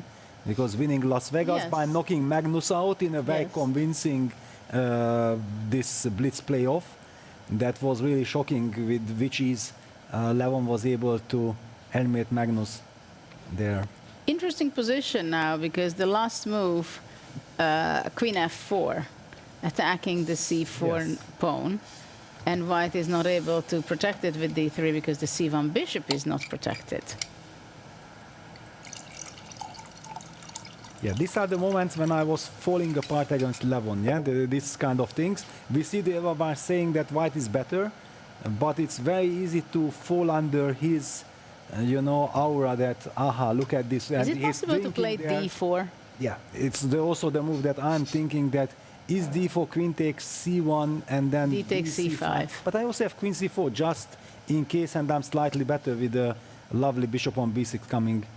Just to highlight that if white plays d4, then we just take, and after dc5, if nothing else, we even have just queen c4 with a slight advantage. But according to computer, I had a lot of winning moves, but I'm not even interested on them. So queen probably the easiest is knight c4, so yes, knight d3, queen f1. Yeah. Yeah, bishop e2, just protecting. Yeah. Levon immediately E6. blitzed out e6, d bishop e6. Insisting on hitting the c4 pawn. Levon was a big Marshall player. Yeah, big, but here Magnus is small little queen c2. I love this kind of move. c2 is painful. Amazing move because this unprotected bishop was the cause of all trouble. Now the queen on f4, which was so powerful, once white hits it with a tempo and develops, then it will be very questionable. Yeah. The knights are very bad, both b6 and the a1, which will be coming to b3. Yeah, putting pressure on the c5 pawn. Clearly black would need the knight on c6, then it would be lovely.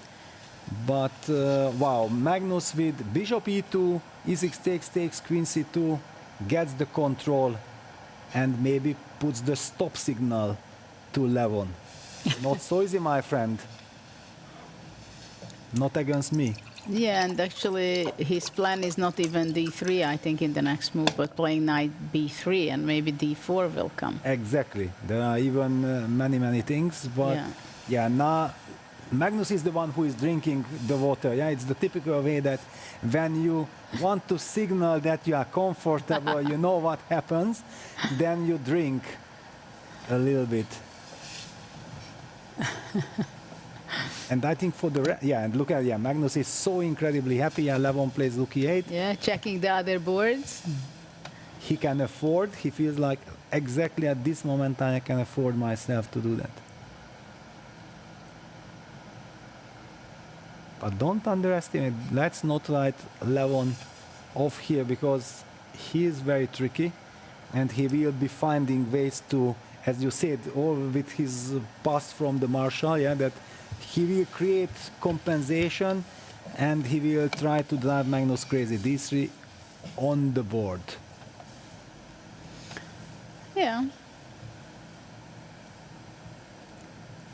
Yes, because knight b3, then bishop c4 was possible. Now already. D3, bishop b3. Yes. Let So me it just show this, that if we try to be too smart, if it's not necessary, then we can get punished. Bishop takes c4, and after d3 there is bishop takes b3, and we are even losing a lot of money because ab runs into rook e2, so we might just no, rook e2 not. There is no queen e8 checkmate. It's now the knight is protecting. Wow, it is so easy to, and the computer says like I'm completely winning, so you assume that of course it is rook e2. Yeah, but we can go move away with the queen. Yeah, but then why is it completely winning? Yeah, this is what that's the trap I fell into. Let me see.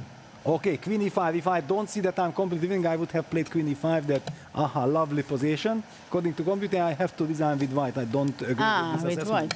Yes, I don't. No, agree. because it's Ivan. confusing. Yeah, but of course, white plays d3. That's the move.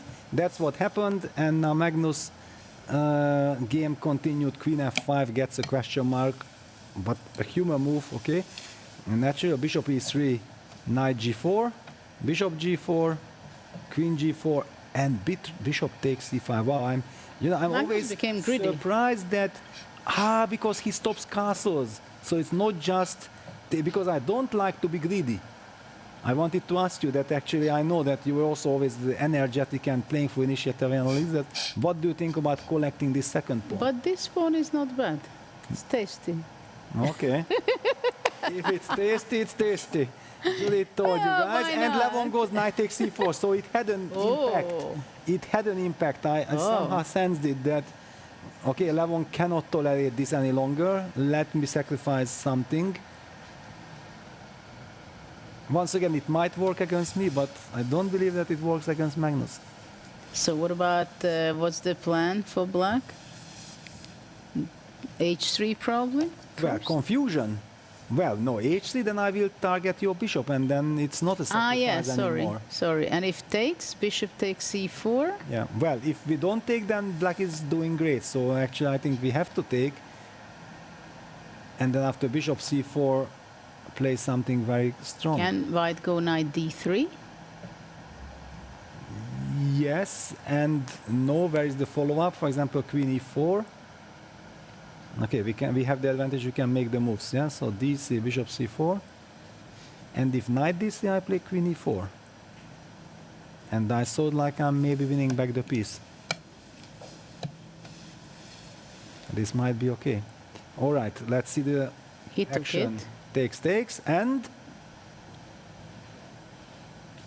Well, now maybe now you can h3. include h3, yes. Now h3. Now you can include this h3. That actually hurts so badly. Then you solve all the back rank issues. So what can you do? Queen e6.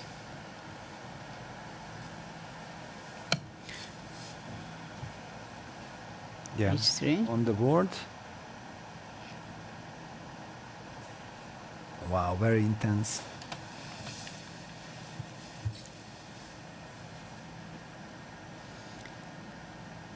Queen e6.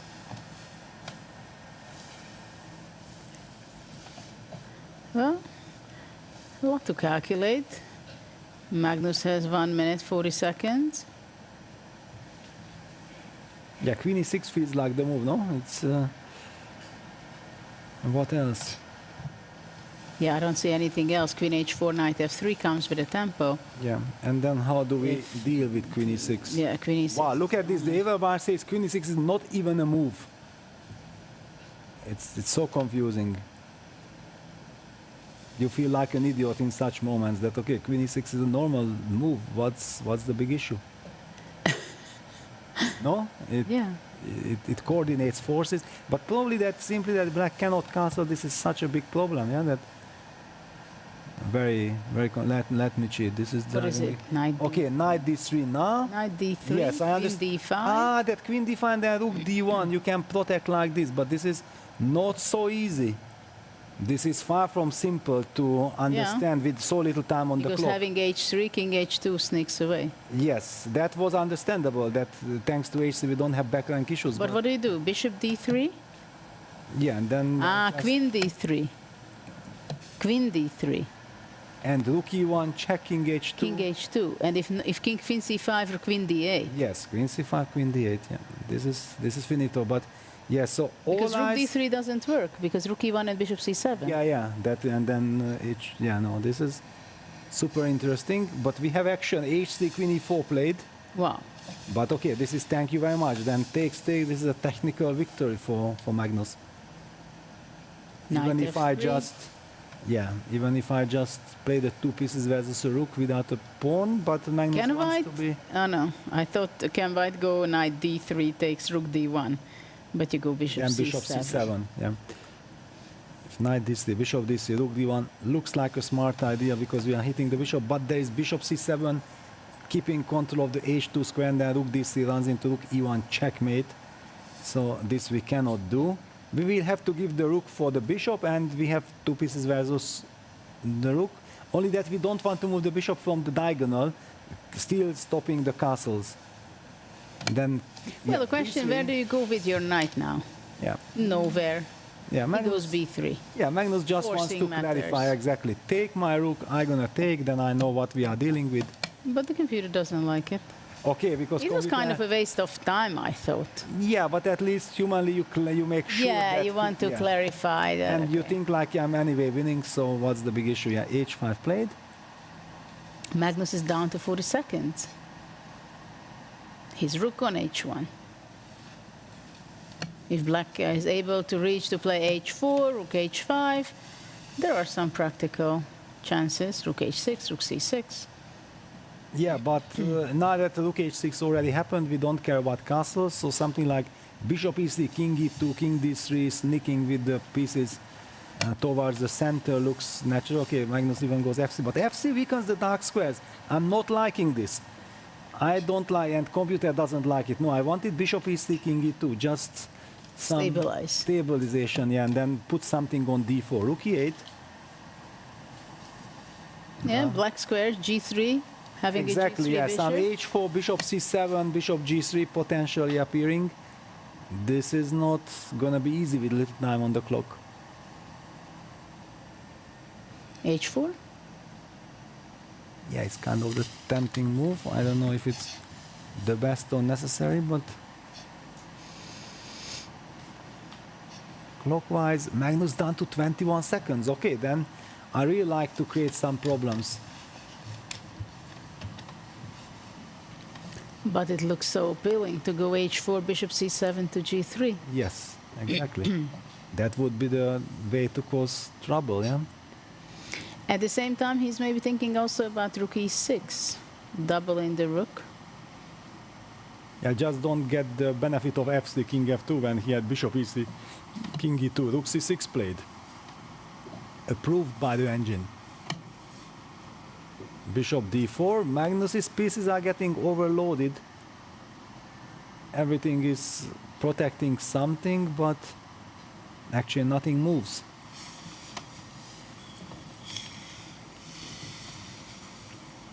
Maybe rook d6 with the little trap. Bishop g5. Bishop g5 played. Very strong move according to computer. And after h4, he wants to go bishop d2. Bishop d2 probably, yeah, just drive the opponent crazy. No, and also rook ce6 is a threat. Wait a second. Is Magnus safe at all? Down to 8 seconds and things out of control.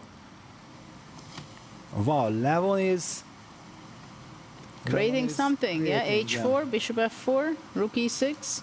This is even dangerous for Magnus. He can just lose this. It's so little time. Rook d6. Uh-oh. Threatening with rook d4, king g3. According to computer, already big mistake, but it's no surprise. Rook e2 comes in. But now f4 and then king gets to f3. He gets to cement. Maybe h4 should have been played and bishop f4 and then rook e2. Or bishop g3. Yeah, or some rook g6 also. Yeah, there were so many candidate moves. Levon rushed. Oh, maybe bishop f6. And having the rooks against the knights. But okay, now white is better and Rook back in f2, control. king f3. But still, no time. The knights are pretty much tied to each other. Yes, knight. So he creates Luft with f5 for his king, but it weakens. But how can white come out? Yeah, g4, h4. Yeah, we probably locked this down, no? h4? h4, rook g5. And Levon feeling that 11 seconds for Magnus. he has chances. He will play h4, yeah, of course he plays h4. It's a bad move according to the computer, but you cannot hold yourself back. g5, rook h2. King g4, rook King e4. And then king to h5, vamos. Ah, you can't do that. Can you? Yeah? Well, what? He goes rook f4. But this rook is f4. this is takes on h3, should be absolutely fine for black. Okay, king g4, h3, king g3.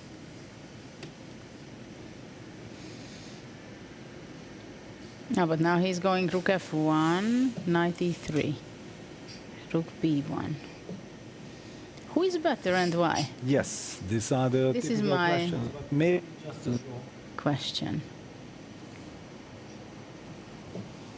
So Levon's magic even works with Magnus. Not easy to play with black either. Knight c2 to d4 soon. Exactly. Look Now, at for one, knight example, cd4. knight cd4. No, he plays king g4, but h3, knight cd4 now. Okay, also not bad. But interesting that why he didn't do knight cd4 first. He saw this first and then he saw that this is working. Rook h1, but yeah, now Levon is the typical situation when you are up on the clock and then you are catching your opponent who is already used to this playing on second. It will be very tricky for Levon once he gets low on the clock. King g3, king f8. Black is improving his king. Yeah, now there is this pass, knight e2. Knight g1 is the plan? Is it? Is it? Because then h2 is Maybe coming. knight f4, I don't know. Yeah, which knight? So what happens if G1? rook b1? Yeah, rook b1, then knight fd4. Yeah, rook f1 played. Rook f1. So knight fd4 will be played. And rook goes back to h1. It's back there. Knight f4. h2.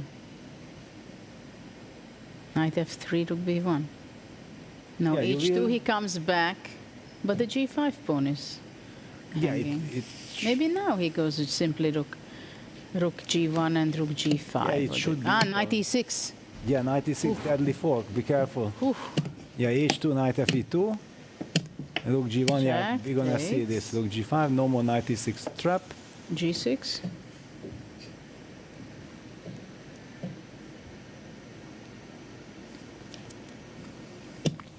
Or just king e7. Yeah, on the board, king Yeah. e7. But Knight your g3. knight is your rook. Oof. Oh, and knight f3. Yeah, wow. Wait a second, the rook is trapped. G6, total panic. Now knight Well, f3. there was no move. Knight f3. And then you must go rook g3, and then king trying to go to b4, but And he goes, yeah, he goes king d6. Wow, and apparently this is a Black draw. is saving. Black is surviving this. Wow, with 25 seconds each. King f4, king c5, takes king b4. Knight goes to d4, king c3. Wow. Well, he takes on f5, so he will rely on knight d4, king e4. b5. b5. Interesting. Yeah, because AB king b5 wants to force the trade of the a pawn. But I thought king b4 is just good enough. Yeah, probably, but okay, here you can just, it's a systematic approach. Yeah, yeah, nice. Very precise. No, incredible, yeah, with the way... What a game. Yeah, how he reacted to this, yeah, king b4. Magnus is trying to... But king c5. King c5 would be very thematic, yeah, stopping... And White's then king. yeah. Yeah, that's it. No more chances for white to play for a win.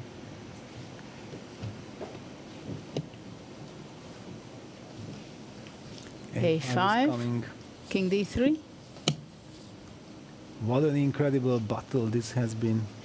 It's not over yet. Yes, but it will not be. over yet. f5. King c3. I mean, anything is good because I can always liquidate, I feel. But of course, yeah, you have to. f4, knight d4. Well, you will just play king d5, king c5 and wait. Yeah, but exactly, you have to still force your opponent to make decisions. At least white got stability. And for the first time, Levon also gets really low on the time. Yeah, b4 and a4. Yeah, he just forces and then b3, king b4. Very professional. That's the way.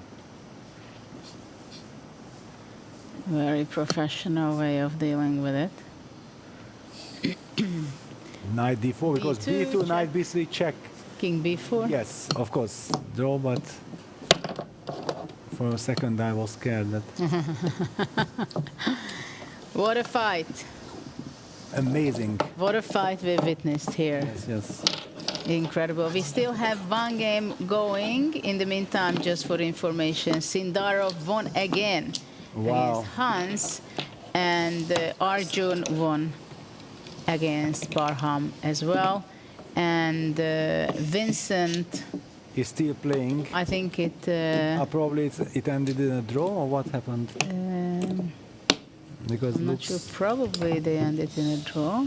Looks totally drawish. Or maybe there is a time issue. Yeah, but with 5 seconds on the clock, Exactly. it's impossible to imagine because they already repeated once.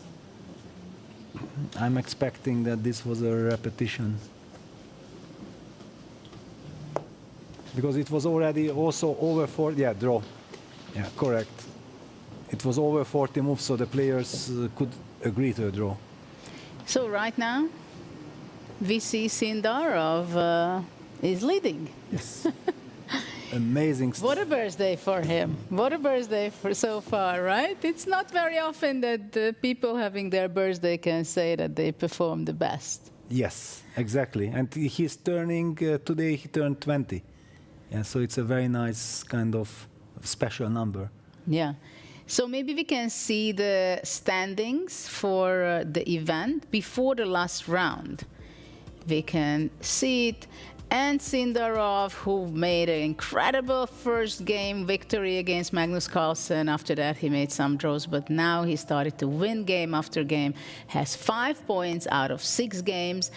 And behind him with half a point, Levon Aranyan, 4.5. What a game he played with Magnus. Now, it was wow, it was such a game. And Eric Gaisi, 4. Magnus only 3.5. Number 4. So maybe he's not going to be choosing an opponent, but he's going to play against who is left over there. And we have Fabiano Caruana only with 2.5 points with Vincent. And in the bottom part, Hans Niemann and Parham is fighting it out today. What an event so far. What kind of drama. Incredible. And also looking at these standings at the moment, yeah, because as you highlighted that Magnus cannot choose if it stays like this. And it means that probably nobody wants to pick Fabiano. and that this very moment it would be like Magnus and Fabi would have to play in the quarterfinals. That would be the logical way how the players would be picking their opponents. So the last round pairing actually means so much. Do we have the pairing? Talking about the pairings, can we show that? Maybe we will pull up the pairings of the last round. Because of course, in one hand there is not much at stake, in the other hand there is much at stake. There is. Definitely Fabi does not want to start the knockout. And there you have it. Magnus Carlsen against Parham Maxtodlu. Okay, one matchup. What's next? Fabiano against Arjun Erigaisi. But yeah, even if Fabi wins and Magnus wins, he cannot catch him already. Niemann against Keimer. Prestige duel of the youngsters. Yeah. And Levon Alony against Sindarov. What a Sindarov story Sindarov is having. Yeah, this last month has been his. It's just sensational what he's producing day after day. And what a match is going to be between Levon and Sindarov, as if Levon wins, he can still win this event. So absolutely. it's not an easy game for Sindarov as well. He fought it out in the previous 6 rounds, but the 7th is going to be just as hard or maybe even harder than some of the previous ones.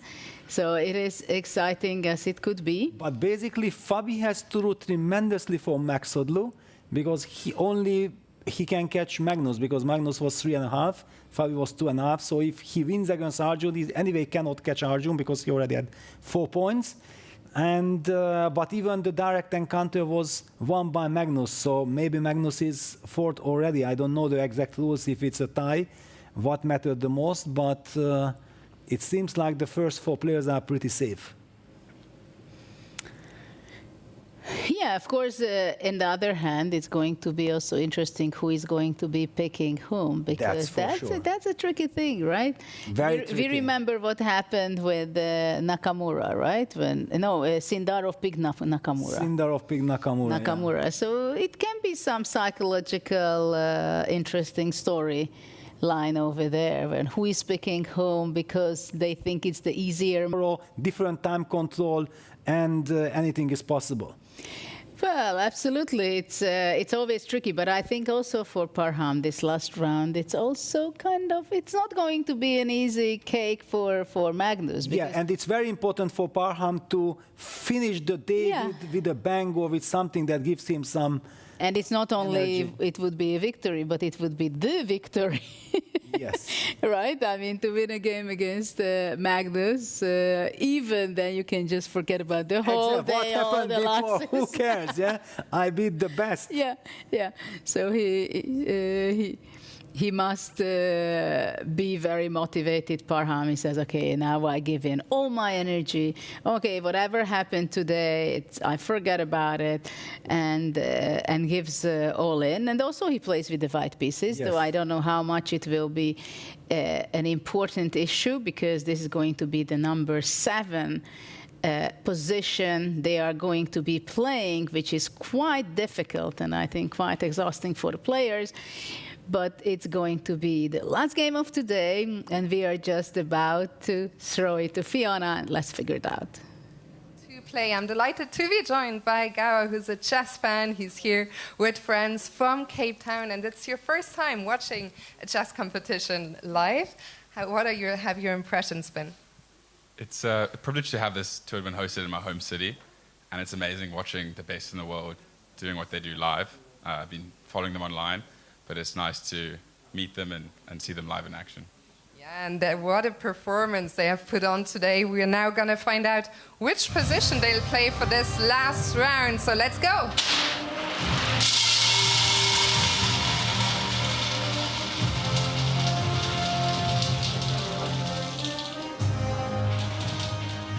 And it is position number 146, 146. Thank you so much. Go enjoy the last round. To the players, best of luck. 10 minutes as always at home. Have fun.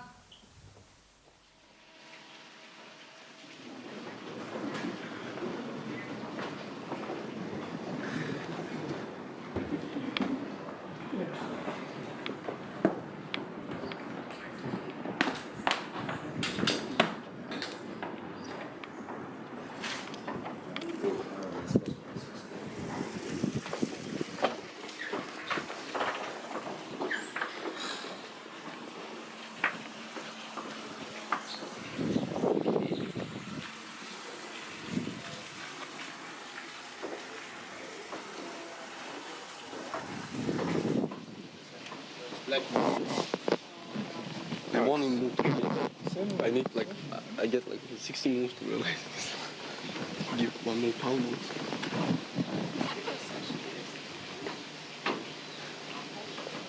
Okay, c4, c5 is good for us, right? Looks like Yeah, it should be good. Well, I would assume so. So, plus D4, C5 also. d5? Are you sure? Why C5? No, not C5? D5. I feel like we had very similar positions before. C4?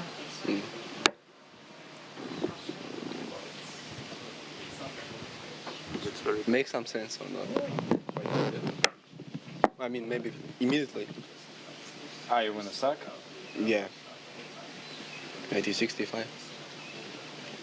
Yeah, we had something like this in Vegas. Yeah. Very I mean, this one also looks bishop d5, yeah? Knight c2. And bishop b5. Okay, 96. But we lose many squares. Yeah, it's many squares, yeah. Knight e2. Yeah, bishop c4, knight e2. No, I think this is... Yeah. We can just... No, but maybe for immediately, like... What about... Okay, you can hear e4. Knight e3. That's it. Those knights. Okay, yeah. Done. Yeah, yeah. c5, we are running huge risk. And what happens if we... c4 is... C4 is... Yeah, but also e4, yeah, maybe. Yeah, also e4. Well, e4 should be fine, right? We take it and then Yeah, I think like knight d7 is on b6, c5 is, should be fine. Take also c5. Yeah, takes is. Okay, so c4? Yeah, c4 is good.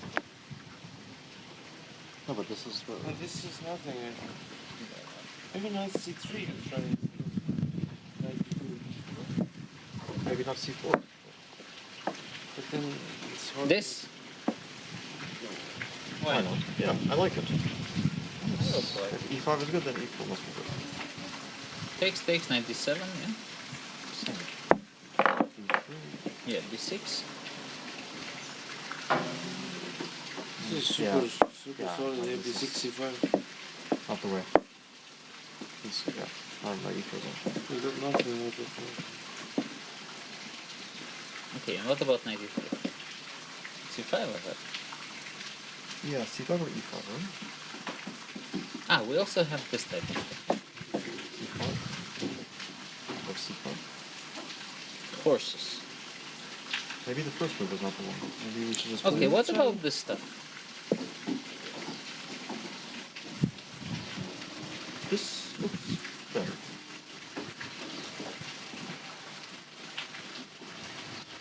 It's critical. Yes. You can go c5 also, yeah? Doesn't feel quite white is achieving much. Yes. Can you try d4, d5, d3? Yes, it's pretty logical, yeah. Maybe c5 is This, yeah. what we need to check. Yeah, this looks c5 and d4 or what? Yes. I don't believe it is. Don't believe in this for white? Oh, this is good, no? d4? I don't know. We're happy with tempo down and 3. I don't like With black, right? Yeah, I don't like my position. Yes. Black position.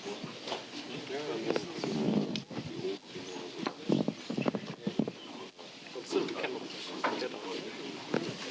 I rook 6.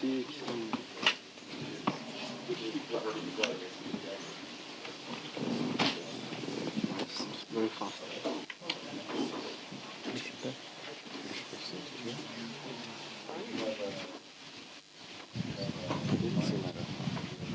Queen d7.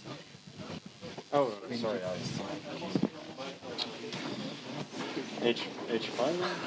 It's a bit too much. If we survive it. Yeah, maybe if you survive, it's very different. Oh.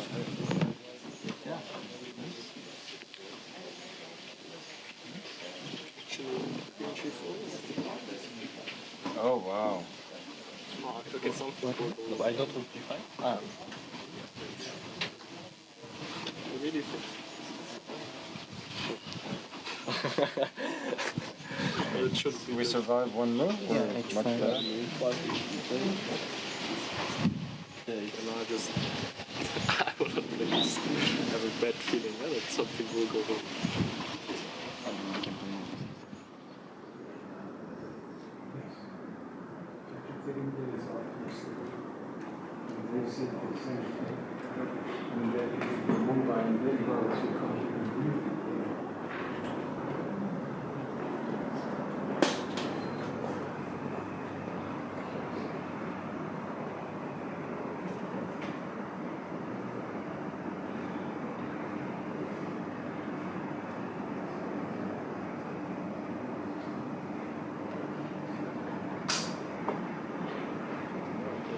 But With the B3, I think we can find some more. Yeah? Yes, I'm just saying. I mean, okay, knight f6 was unnecessary. That is. I'm not sure. Like knight f5 is coming. It was not so easy.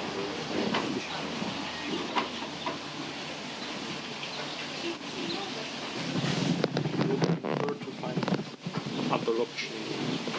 C5. Nice. Knight c3, move 2.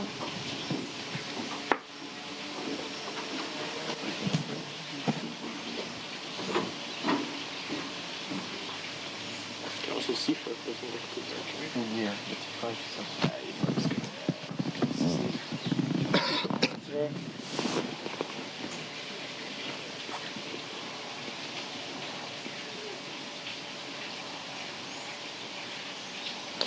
Yes, this position is not interesting. Like d7 before b6.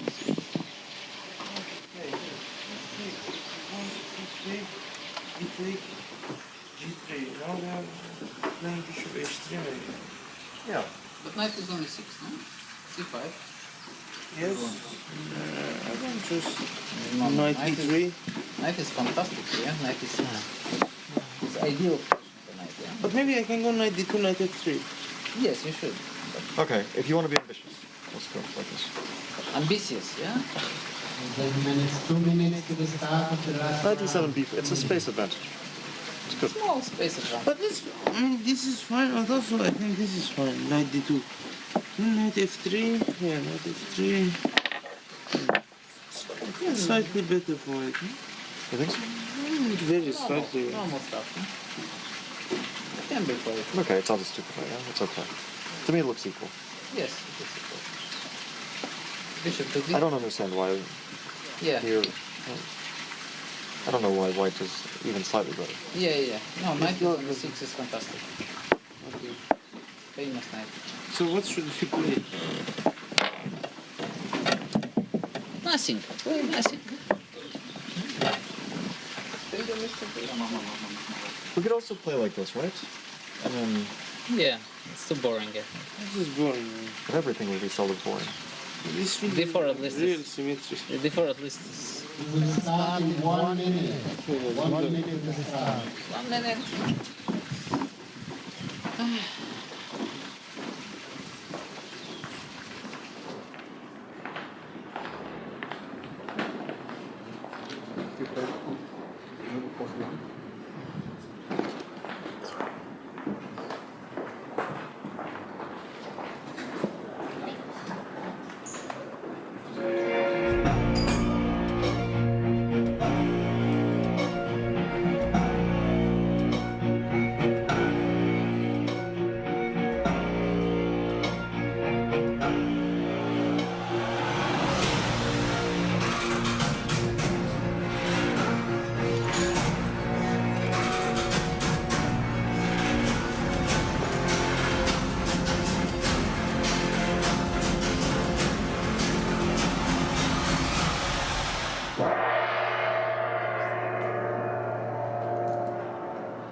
final round of the Grand Slam here at South Africa.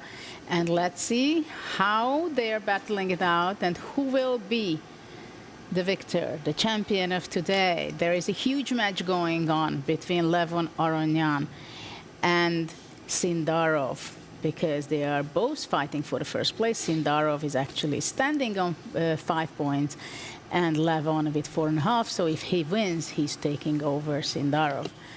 So what do we see out of the opening? Everybody started with d4. Is that correct, Peter? Yes, they started with d4, but there is a shocker by Sindarov playing e5. And that was certainly not a move that anybody was expecting. Yeah, they were talking about d4, d5, and b3. Rather solid, a little bit boring, but we have seen this already, I think, in Paris, that some seemingly boring positions can be very poisonous. Like, I remember that Vincent beat Fabiano in the last game of the group stage, exactly in some d4, d5, b3 symmetrical stuff. We are having that in the game between... I thought we have seen it. Well, we see it in Hans Niemann against Vincent Keimer, d4, d5, b3 happening. Let me update my board. Yeah, we have a very strong start, it seems, by Levon. Are we going to be focusing on that game? Or Yeah, you think definitely we'll have to focus on that game. That's the big game to determine the winner of the group stage. Both players had been brilliant. And yes, exactly, the Vincent Keimer game against Hans Niemann had this d4, d5, b3, b6, c4, e6, and now we are turning into some Queen's Indian territory. Yeah, the black knight from b8 was heading to f6, the knight will get to e6, the very traditional way. White will also maneuver, White already placed his bishop to g2. We have some highlighting some of what's going on with Magnus there, because they are playing very fast. Yeah, what is happening? This is some blitz game. 10 minutes are not enough already. The players are boycotting. You give us too much time, way too much time, yes? That's what they are signaling. What is happening? It's certainly compensation, but... the position completely opened up. No white pawn on B, C, D, E files. Yes. Pawn sacrifice at such an early stage of the game by Parham. Within 1 minute, everything disappeared. That would be because the Aronyan-Sindarov game is a little bit slow. This actually will give us the chance to maybe first check out all this action, what happened in the Parham Magnus Carlsen game, and then we head to a big clash on the first board for the top place. What do you think? To go Carlsen first? Yeah, first. I agree. Just to check out. They are just blitzing, and exactly. 1-2 minutes I think we can spend there, and then we focus on the big game, deciding who is going to be the champion. But Parham is actually having an advantage, and they are really blitzing it out. So let's pick that game, just to let's peek in how it was working out in the opening and why they are playing so fast. I'm very curious. And the others are just made only few moves. Yeah, there we go. And I believe just looking at the screen, one gets the impression that Max Sodlu is fighting for his dignity. Yeah, he just came that I lost 6 games in a row, but if I win this game, then everything is forgotten. I'm going into knockout stages with great determination. And let's take a look. How did all this happen? So d4, d5, b3, so the so-called boring kind of freestyle position gets crazy right from the get-go. e6, c4, dc, bc, c5. Magnus is also kind of provoking. Yeah, come, play d5. You really dare to play d5 because that pawn will not be in time to be supported with e4.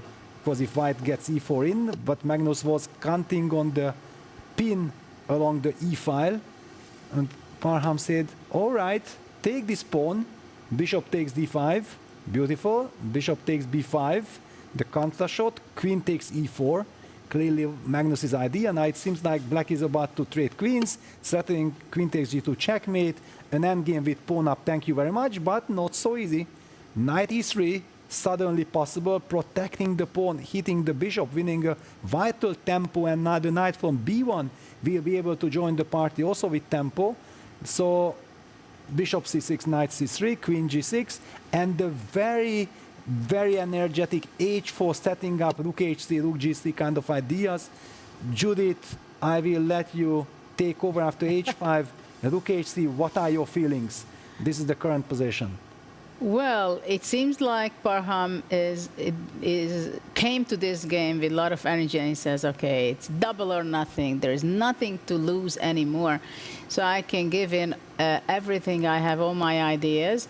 Interesting that for now White is hesitating and did not play rook g3 or capturing more back the bishop. Because I don't know if rook g3 is possible. But then I'm afraid that even maybe some queen take g3 sacrifice is possible, but also you can maybe protect the bishop, but just queen take g3 and then you have a light squared bishop against the rook. I don't want to change the character of the game. Yeah, I can understand. Even rook g3, bishop d3 might be a good one to have the bishop on g6. So I'm curious why White is hesitating to play rook g3. I would just go back knight, capture back knight b5. It's clear that White has great compensation, to say the least. And there are these great spots for White knights, on d5 especially, but also on f5. We can visualize it, how greatly it can be. And that magical a1 bishop, which can be powerful and very strong on the long diagonal, supporting with the rook on the third rank by playing rook g3. So there is a great opportunity maybe for Parham. And the way he sits there, he knows that he wants to grab the opportunity. He wants to create it for himself and, if possible, grabbing it. So I'm curious, what is he going to be playing? Yeah, but exactly like you highlighted, that a lot of the trouble for black are on the light squares. And exactly that's why I'm so tempted to take this bishop. Yeah. Yeah, so that long terms we are still talking about the same issues. Now Parham's situation is clearly that he knows that if black will have time to coordinate forces, then he might lose the momentum. Yes, so that's why he feels that maybe he's calculating rook g3, queen a6, protecting, for example, the bishop, and then knight f5, follow up with knight d5, lining up all-in approach, eventually against knight e6, knight f6, checkmate would be the dream kind of scenario. Yeah, it's after 0 out of 6, not only that he wants to win a game, but if he is given a chance, he would love to make a masterpiece. Yeah, that people will say, wow, this is Parham. But maybe it's very important for him to control his emotions and just take that bishop back, and then slowly you play long-term for long-term compensation.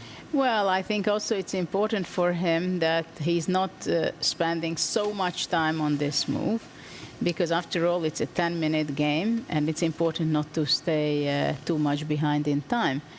So he will have to come up with a move, I think, within 15 seconds. But he is already spending 2.5 minutes. Everything that happened before he blitzed out, like it was the most natural kind of sequence of moves. Yeah, he takes. Okay, good. I'm happy. I'm happy because let Parham play a good game. Knight takes b5. Yeah, Magnus might play good and the game ends in a draw. I can live with that. But I want to see Parham play a really good game. Knight c6, very logical. Follow up with somehow knight d4 at some point. Of course, maybe. yeah, and it gets a question mark immediately by the computer. You made a good move, a natural move instantly, and it's criticized. Bravo. Well, probably rook g3. The question is how black is able to control all those white squares. Yeah, probably queen e6 is the plan, or queen e4. But queen e4 invites rook c4. I'm not, and also knight c6 tempo. Yeah. No, and also knight d6. Who knows? There are too many dark clouds. So my feeling was like queen goes to e6. He went rook d1 because he wants to control the d5, knight d5. Well, but this is too smart, no? Isn't this too smart? But okay, rook d1. All right. But wait a second, just thought, because computer was screaming, let us cheat so that we tell the line. So computer was saying, yeah, rook g3, which was natural, queen e6. And what is the follow-up? And then queen d2, stepping out of this pin. And then the computer sets up the knight d5 idea, setting And knight rook f6. e1. And rook e1, yeah, that small little move, this queen d2 is the game changer, yeah, which is so difficult to anticipate, because you think like he was looking for the d file, but he felt like the rook from c1 should join the action. Well, rook d1 is also a sensible move. It's not nice to play it with black. Yes, because he wants to play rook gc and queen c3. Yeah, he wants to keep the option of going with the queen to c3. I First of all, queen c3, but also I think he might be thinking of playing rook g3 and putting some piece on d6 because of the g7 weakness of black. So it can happen that rook g3, bishop g7 takes knight d6 and knight f5. Yeah, there right? are so many. So there are a lot of tactics can happen. It's very dangerous for black. Yeah, very dangerous. I'm even wondering that why is this evil bar really saying that it is equal, because it looks very dangerous. Let me cheat one more time. I wouldn't be surprised if there would be only move for black. Yeah, well, there are two moves connected more or less with the same idea. Rook h6, rook gc, queen e4. So because that's why this rook gc was so important, that if the black queen had to go to e6, that takes away the e6 square from the knight. This was understandable humanly, but and there rook h6, queen e4, and there rook g6, there will be protection on the And g7. he goes rook h6. And protects the d6 square as well. 6 rank is important. Yes. Yeah, Magnus given a chance and he uses it. Rook h6, and now after rook gc he will have the opportunity to play the move queen e4. Still it looks shaky. White can go knight c3, d5. Yeah, but then already always there will be also knight d4 block. Yeah, once the knight from b5 moves. Yeah, it was a very special kind of At the same time, I think we should be going to the Levon Sindarov game. Or we should go to bird's eye view. Okay, we can go bird's eye view, Yes. but the other game is also extremely interesting because there are a lot of ideas, and after all, that will decide who is the champion of today. Yes. But let's see if Magnus... Rook g3 played. Yeah, rook g3 played. He has to play the move queen e4. Stepping into knight c3, not easy. Not easy at all. If the computer doesn't tell you that queen e4 is the move, you might just think like, I can't let him get back to c3 with the tempo.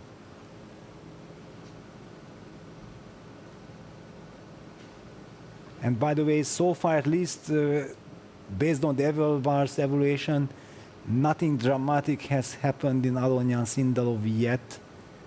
But I also don't dare to rely on this Evelbar, it's always confusing. But I think there was some... And queen e4 played by Magnus, bravo. Okay, bravo. This shows that you are incredible, yeah, that you are stepping into something that you don't want, but probably it also helped that by method of elimination you could come up with this move. And setting up also this rook g6 idea, and then the pawn on g7 won't be vulnerable anymore. Yeah. What a change of events. Yeah, knight c3 comes with a tempo. Okay, and where is this queen? Now it's the moment of truth. Where is this queen hiding? Yeah. Because one thing that it's 0-0, but maybe one bad move and it's over. Yeah, you just never know. Let me cheat. Okay, no, this computer is crazy. Computer plays spoiler. Computer says that any move is okay. Any queen move on the e5, even queen e8, queen e5. Don't do this to us, computer. Well, probably knight d4 is just going to eliminate the a1 bishop. Exactly. And this is the key idea. And it will simplify the position, eliminate the danger for black, because really the key is about the g7 bishop pawn. Yes. And the attack. But yeah, now that black solves the issue with the rook, one could say that the bishop on f8 is already perfect. It does not need to be developed because this is the perfect spot on the whole board, protecting g7, double protection, and queen e8. This is the most stylish move. I like this move. Yeah, actually I like queen e8 quite a lot. Yeah. But what and does knight black d4. do? I know, he Simply just rook goes rook G6. G6. Okay. Mm-hmm. Okay. Just chill. In fact, now Magnus is already maybe fighting for an advantage. Because he wants knight e6 to d4 maybe even. This is an idea. Well, let's switch. Yeah, we can switch. This is the moment when we can switch to the We key can game switch. between Levon and Javokhir. Sindarov. Sindarov. Wow. And we are in Look for a at that. treat. Look And at we are that. in for a treat. That bishop on f1, cemented bishop, hasn't moved yet. And it could even be a classical kind of position. But And this knight on f4 will show up, won't it? Wow. But okay, yeah, it looks very dangerous for white, but long terms, white has the pair of bishops, but black has a lot of activity. White is in a must-win situation. Well, not really. We are, I mean, if he wants to win. yes, if he wants to win. He wants to be the first one to choose the opponent. Yes, that's true. But on the other hand, he's also probably just very happy having had a wonderful day. Yeah? That the day was just a dream for Levon as well. Rook is coming. Because we have seen that how quickly things can turn into a nightmare, right? No matter how strong you are. Yeah, But absolutely. he also went undefeated so far and just showing a lot of confidence. Rook d8 coming. Where do you go? Normally queen c2 would be the natural move.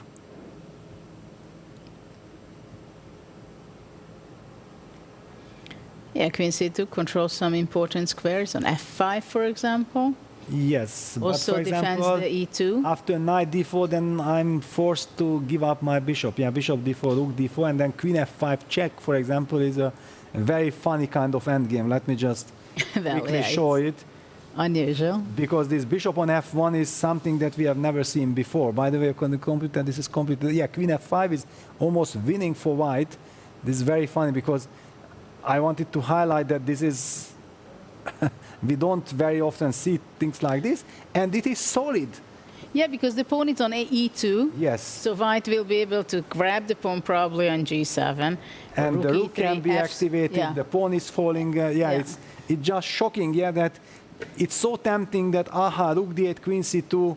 I'm gonna jump knight d4, but in fact that's a huge mistake. So actually, after queen c2, what would black be doing? Okay, Levon played queen b1, but this is overthinking. And down Well, to 2 minutes. I think he was not Not sure of this. sure of knight d4. Yes. Exactly. That's why I wanted to highlight, yeah, because I also couldn't evaluate it. It was just too funny. But yeah, computer said that So white is what just about knight f4? G6, taking away the queen f5. I like this, yeah. Let's keep the queens on the board. The pair of bishops are very tricky in endgames. G6, nice judgment.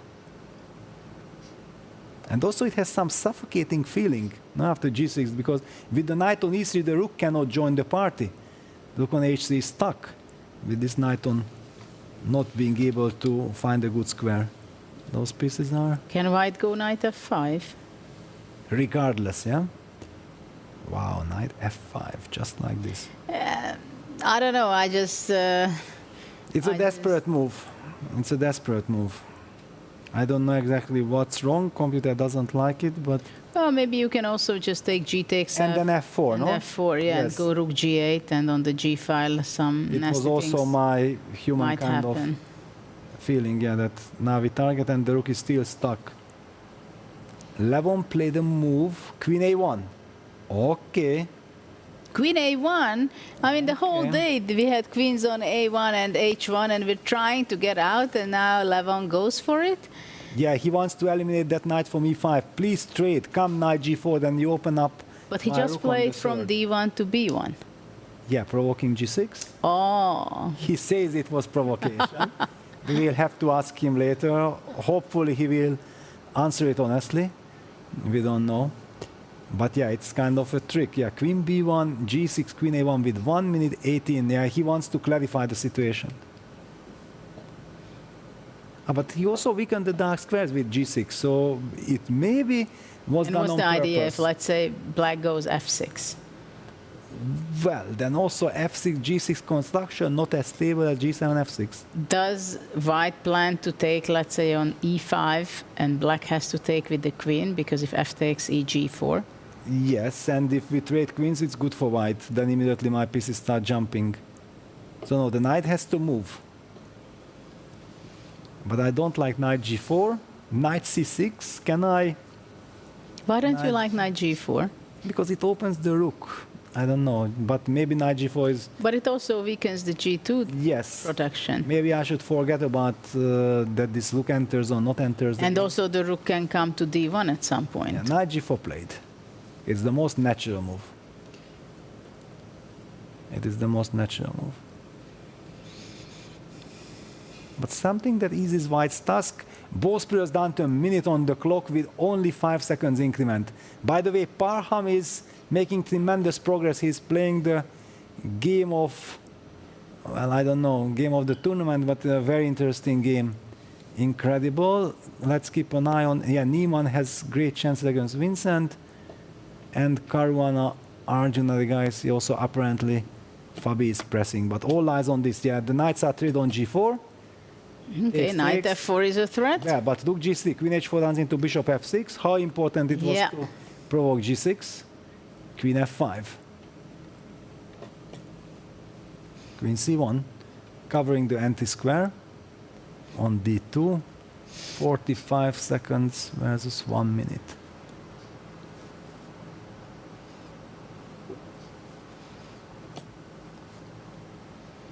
Yeah, bishop b7. Actually, it's correct. Black probably should just play king b8 next. This Quite bishop little b7 moves. And e3, I don't like e3. No, e3. The rook on g3 is stuck. Immediately queen h5. Rook d1 is coming. No, you cannot. You cannot weaken like this. The third rank was so nice for the rook. Yeah, but now what's going on with rook d1? Why does queen h5 not a good move? No, queen h5 was a good move. Forget about engine. The Levon is down to 20 seconds. These are the moves that win games, basically. I mean, rook d1, pawn on h4 is hanging. Too many questions. And if now the rook enters the first rank with pawn on e3 and rook on g3 out of the game, this is a completely different scenario. Horror scenario. F3, total desperation. So what's going on? Queen h4, rook h3, or king f2 he wants? Or rook g4. I don't know what rook he wants. wants. G4 probably. Yeah, there are some ideas, but I don't even want to touch this h4 pawn because the rook is kind of trapped. But what to do? f3, nice idea. Yeah, well, maybe it's the only idea because you don't want to allow the rook on d1. And he picks up the pawn. He goes queen g5 after rook h3. Rook h7? Rook h7. I'm not sure. f3 is hanging. f3, but also rook f7. f7. Yeah, rook f7. Bishop f3, all blitzed out. So he relies on rook d1 idea, but takes rook d1, queen c2, e3 is hanging. Queen c2, queen e3, queen f2. Very fun game. Yeah. What a game it is. Battle of Titans. Nice. And the clock situation also cannot be more dramatic. 6 seconds versus 15. Yeah, the trade of queens is kind of a big step forward for white. It's not possible to avoid it anymore. Yeah, now so a6 is hanging. Okay, white has, but actually rook d2, rook b2. Rook d2, yeah, king f3, knight g5 is not working because king e3. But he can take on b2, bishop a6 check. But for black, a draw means that he will win. Yes, exactly. And a2 is hanging, knight g5 is threatening. Rook f6. Rook f6. Not falling into the trap. Now knight d4 check, or knight c5, or king e7 Or king also. e7, yes. Or rook a2. He picked up. Yeah, there were too many possibilities. Bishop c4, knight d4 check, king e4. King e4. Knight f5. Is that a professional move? And then knight d6 check. Yes, it's played. Yeah. If we eliminate the bishop, then that's an automatic draw.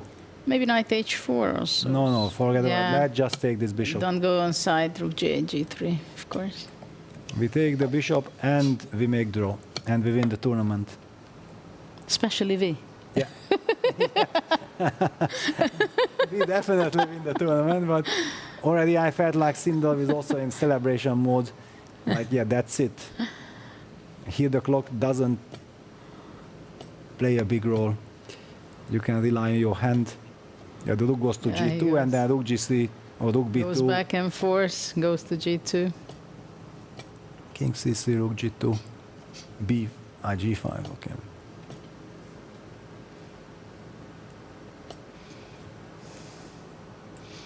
c6.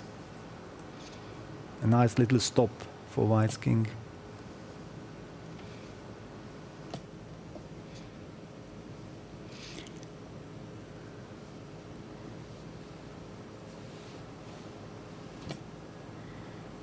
Yeah. Levon from 6 seconds jumped all the way to 20. To 29. Yes. And then, yeah. Oh, he gave up the pawn on b3. Yeah, finally Magnus won his game against Parham. And Niemann has beaten Vincent and another draw. So all eyes on this final game. And Levon goes for it. He sacrifices the pawn on b3. He's fighting for victory, but Black's king is close enough to Let's stop go the on pawn. full screen. Yeah, let's go. King Because we see e7. already seconds. He can play king e7. Stopping the pawn with his king. And there you have it. And draw agreed. Wow, what a performance by Sindarov. Draw at the end. Oh, something he missed. It seems. Wow. Incredible play by Sindarov. Not just winning, of course, winning is sensational, but with the quality, the level of play in 10 minutes plus 5 seconds, amazing.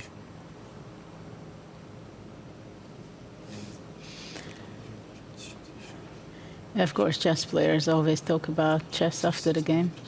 And Levon is sitting like, yeah, what can I do against this guy? Yeah, he's just too strong. And he's very tired as well. Yes. I couldn't make it. I tried.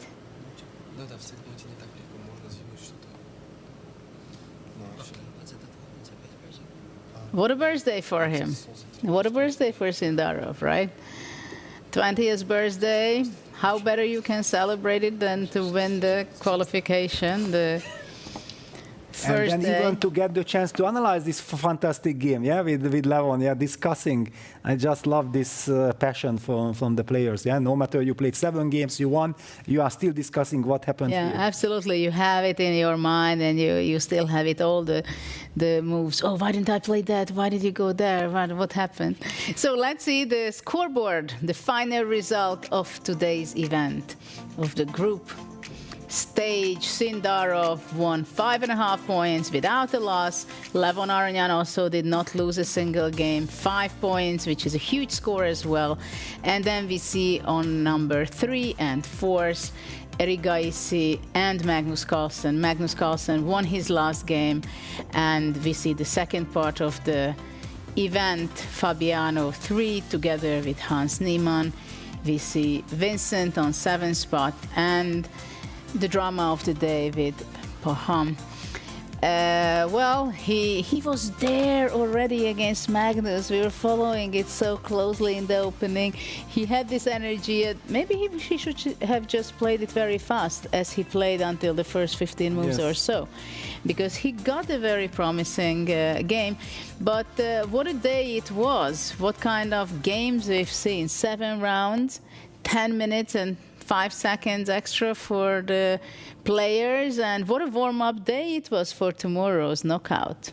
Yeah, incredible. But also just looking at and trying to understand what happened, because Sindarov won the World Cup. After he won, Abdusattorov started winning all his games in London. Now Sindarov finishing with 5.5 out of 7 +4 score in this field.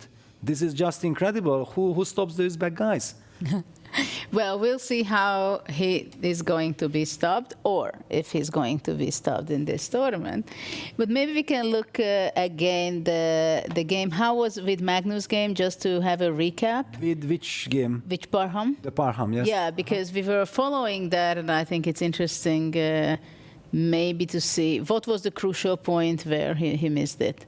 Yeah, so first of all, I think, let's go back one time to this situation where it was really very scary for Magnus. Rook h3 happened, bishop takes b5, and for some reason, Parham, yes, let's get the position, yes, so this was the man, bishop takes b5, and for some reason, Parham was hesitant here. He almost spent 3 minutes for this automatic recapture with knight takes b5. Clearly he got carried away with all these brilliances with rook g3, but understood that it does not work, so he had to settle on knight takes b5. Now Magnus apparently made one mistake according to computer with knight bc6, which was the most natural human move. If you ask me, I would also say, of course, this is the move in the spirit. You are activating that knight, you are making sure that you will be in time to block things, the diagonal with knight d4, the other knight belongs to e6, and here was the golden opportunity for Parham to play the move rook g3, which is the most natural move in the position. He played rook h3 in order to kick the queen, and just one move before he spent a lot of time, we assume, on rook g3, kicking the queen by sacrificing the bishop. So why he didn't do it? And the big difference is that if black plays the move queen e4 here, then this doesn't work for many reasons. One of them is bishop takes g7, bishop takes g7, knight d6, the tactic, Judith, that you highlighted during the game, and all of a sudden there is a fork here. But you know how funny it is, I think. Queen e6, knight c8 takes, queen c3, and after knight d4, queen d4. Like this? No? Okay, let's maybe think. it's Well, exaggeration, but it's so many possibilities, but let's just show Judith's brilliancy. Is this queen c3? Maybe rook c5 is better, I don't know. Yeah, but let's just show first, yeah, But so it's that also everybody appreciates. After knight d4, queen takes d4, and there is a pin on the g file and the pin on the c file. That would have been sensational. According to computer, there was something even stronger in any case. The point is that after rook g3, black is forced to place his queen to e6, after which the knight is not able to get to e6, and here comes a very difficult move. This move, queen e1 to d2, which is so easy to miss, so difficult to find, with the idea of setting up knight d5, rook e1, and we have to just understand what happens after rook g6, and with knight d5, knight f4, we will be forking that rook. When it's about to defend the kingside position, then I believe it falls into knight f4, and there is a fork, a devastating fork. That's it. So basically this rook g3, which was easy, and after queen e6, the silent killer queen d2 would have probably decided the game, because how do you react with this when you are unable to coordinate forces?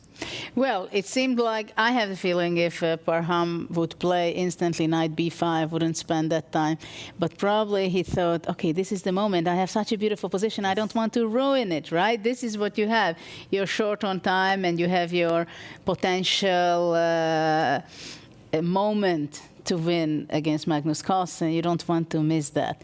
But it didn't work out now. Maybe it will be in a later stage of the event. But, well... Then things still escalated, but just to highlight the defensive vessels that Magnus showed after rook d1, rook h6, he was just in time that now rook g3, he could play queen e4, afford to step into this tempo with knight c3, because he will already have knight d4 blocking that bishop, the long diagonal. He fall back with the queen to e8, knight cd5, rook g6. It's kind of a compensation position, but black has survived the worst. However, things then later escalated, and I don't know how much time we have to go into depths, or we just run through the moves. So takes, knight d4, logical, queen takes h5, picking up the pawn, queen e4, because there was a moment when computer was very happy for white. Rook f1, rook c6, queen g5, rook d6, knight g4, double exclam.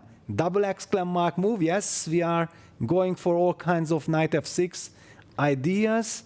Now Magnus played king h8, and the bar is growing.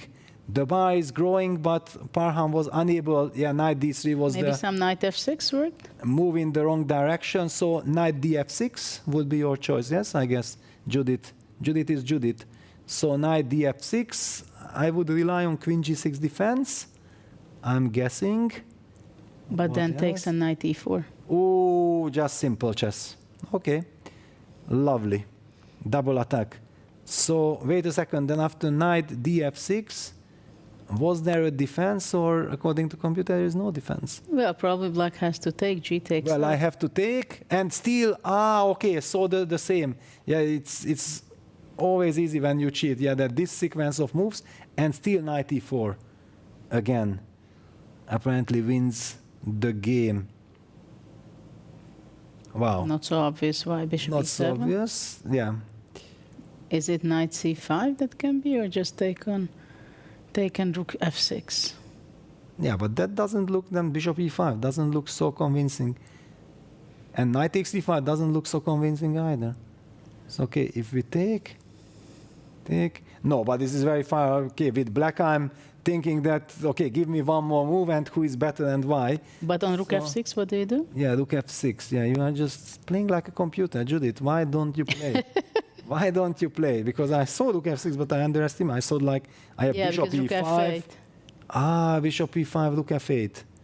Oof. That's a problem.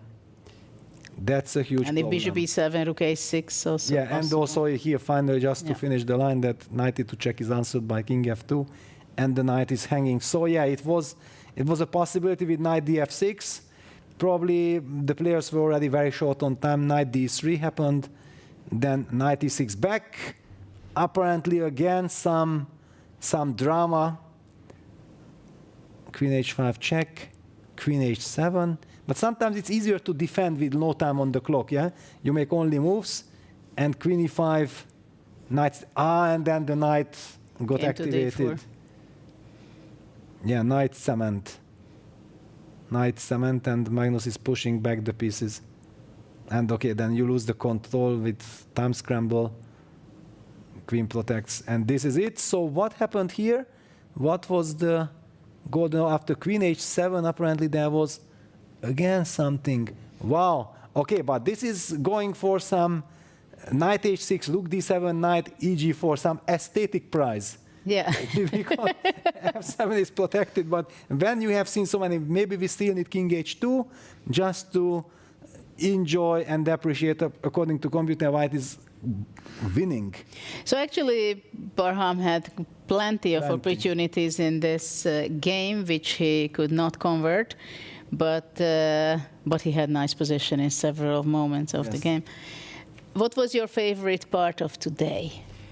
Well, okay, Sindarov's story was amazing because, okay, he's the birthday boy. He just turned 20. Very big congratulations to Javokhir Sindarov. He has played some stunning chess, but, Judith, I think it is your turn to announce something. Move of the day, moment of the day. Yeah, I will ask you what is the move of the day or the critical moment of the day. Yes. If we can say this.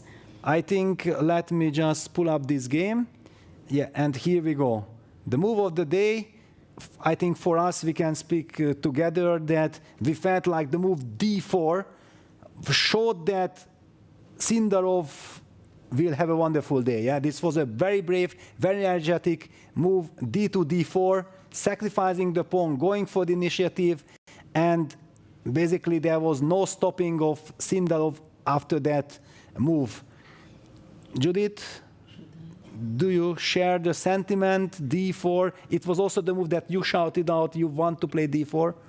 Yeah, actually, I like this d4 very much in this game because I think they showed very much what can happen if you're not in time. And this is what happened with Magnus. He had his strategic idea to develop few moves and recover, but after d4 it was not possible because simply everything stood for white, and especially b3 move, which was the real killer, so that innocent bishop from c1 showed up on a3, which meant that black will not be able to castle in this game, which made the whole different story for this game. And I think we've seen also the energy, the way Sindarov played today. After d4, we've seen in all of his games to have this energy. This is his style, but yes, he made it in game one, of course. To win a game like this against Magnus, you're not doing it too often. Yeah, to start the day like this and your birthday, because we also have to say that nobody really likes to play on his birthday. There is always this feeling like too many people congratulate you, you lose concentration, everything. But if you start like this, then you feel like this is my day. Maybe, well, yeah, I think thank you for this d4. And before we say goodbye, we want to show some interviews of today's after the games, what happened. Vincent, it was a tougher day at work today. How would you summarize it? Yeah, it was kind of expected. Like yesterday I was feeling really, really sick. So I did feel a little better today, but still I could clearly tell that I blundered way too many things. For example, against Magnus, I just completely missed that queen f4 was even a move, which is something that normally really wouldn't happen to me. So yeah, I can't say I'm happy with my play, but I think it was kind of acceptable under the circumstances, and I'm just hoping to be back in better shape tomorrow. You also get better time control tomorrow, and you do tend to do better with the longer time control. Do you think people are going to be worried about picking you? I don't know. In the past it hasn't worked out so well for them, so we will see. But I mean, my performance today certainly wasn't something to fear, but generally, as you already mentioned, the longer time controls I tend to do a little better. So what you're saying is that chess players don't necessarily learn by their mistakes, and maybe they will pick you early. We will see. Good luck. Thanks. How is it to play chess after being sick like you were yesterday? I mean, sometimes it's good. It's like, it's fun to get to play freestyle and play some fresh positions, but I mean, I'm quite aware that I'm just not able to think anything close to as clearly as I need on a day like this, and yeah, that's just the way it is in the end. I think the fact that I scored as well as I did is a bit of a miracle. I mean, yeah, I didn't feel like I was much in control in any games today. So I'm glad to be done with the day, and then try and recover as well as possible for the next few days. And by experience, does a day like this help for recovering for tomorrow?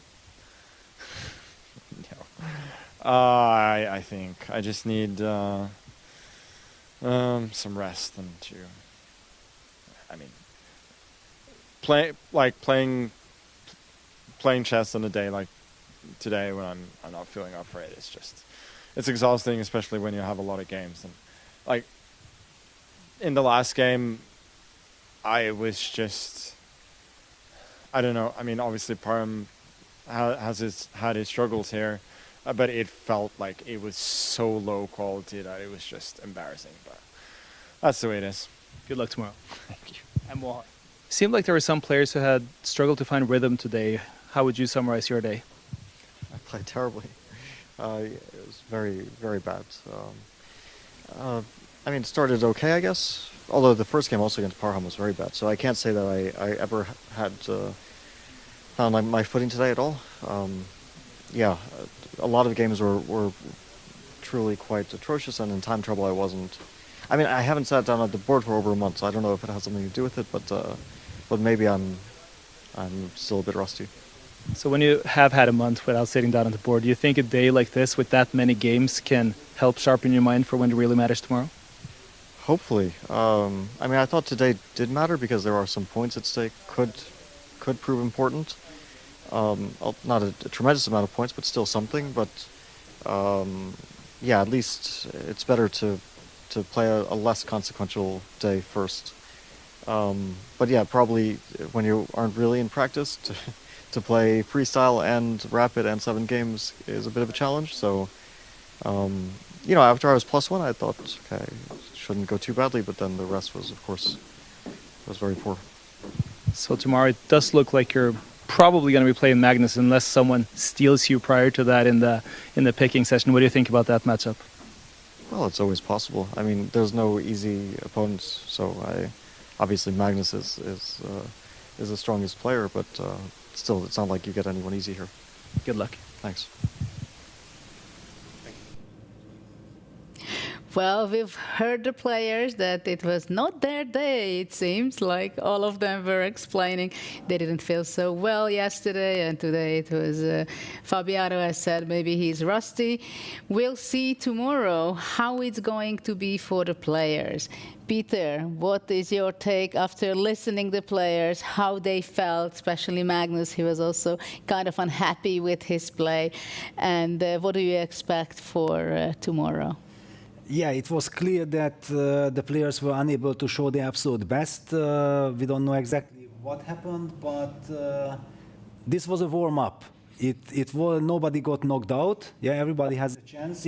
Anyway, the format is such that 7 games in one day with this freestyle and 10 minutes on the clock. Come on, you cannot play brilliantly. And the problem is, like we have seen with Parham, that if you lose control, then your self-confidence level goes down. There's nothing to rely on. You probably start to see ghosts. You are not happy with yourself, and you get this negative spiral. While in Levon's and in Sindalov's case, we saw that when things start to go your way and you feel like freestyle is my friend, how great that we have 7 games. I still want to continue. All my pieces are going in the right direction. Every decision that I'm taking works out in my favor. Yeah, you get all this energy. Like we saw the 2 players, Levon and Sindarov, then still discussing their game because it was such a fascinating game. And the players who had a rough day, be careful whoever picks Parham. Parham will be a completely different Parham tomorrow. Also, we'll have a completely different time control, which will give the players more time to try to get freestyle under their control. Yeah, because we have seen today that things can completely escalate, and you are unable to have it under control. Then things like the Magnus Carlsen against Javokhir Sindarov, 10 moves massacre can happen to the best player of all time. So nobody is safe. That's why we also love this format. Very challenging, but tomorrow we'll have the 30 minutes time control games. I believe that we will have things more under control from the players. Well, this is what we're going to see tomorrow. It's going to be the quarterfinals of South African final stage of the Grand Slam of Freestyle. I hope you also had a great time. I did very much, Peter, analyzing, following all these games. It was very tiring for the players. It was very challenging for all of them. But I think we deserve also a little rest, as they deserve a rest. But congratulations again for Sindarov for his incredible performance and on his birthday. And be with us, join us tomorrow again. And we say goodbye from here, from South Africa. And see you tomorrow for the quarterfinals. See you.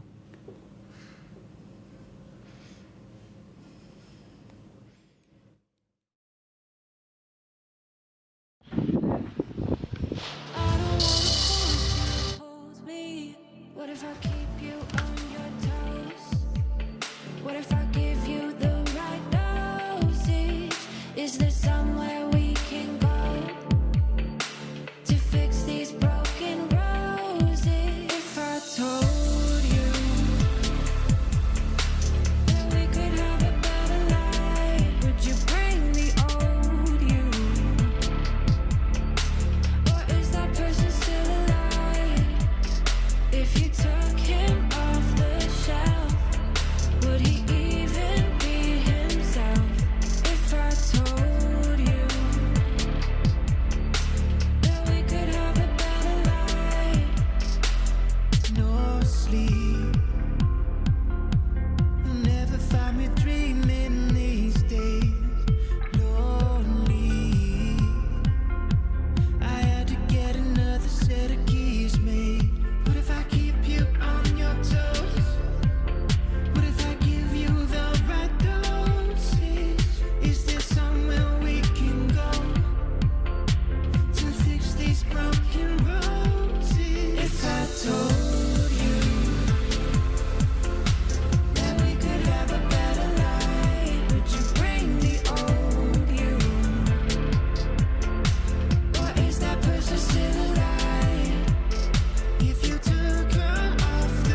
Frustrations keep swelling, I'm spiraling out.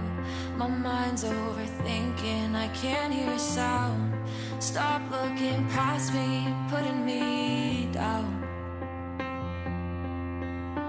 I know I can't be strong, but everything I say just comes out wrong. I'm worried that I'll always feel this lost.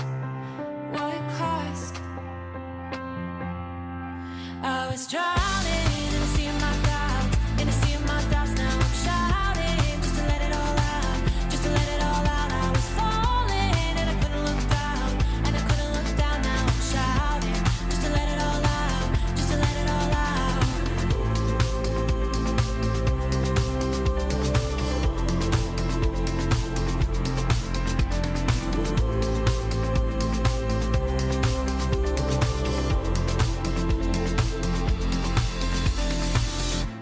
Resenting is easy, but anger gets old.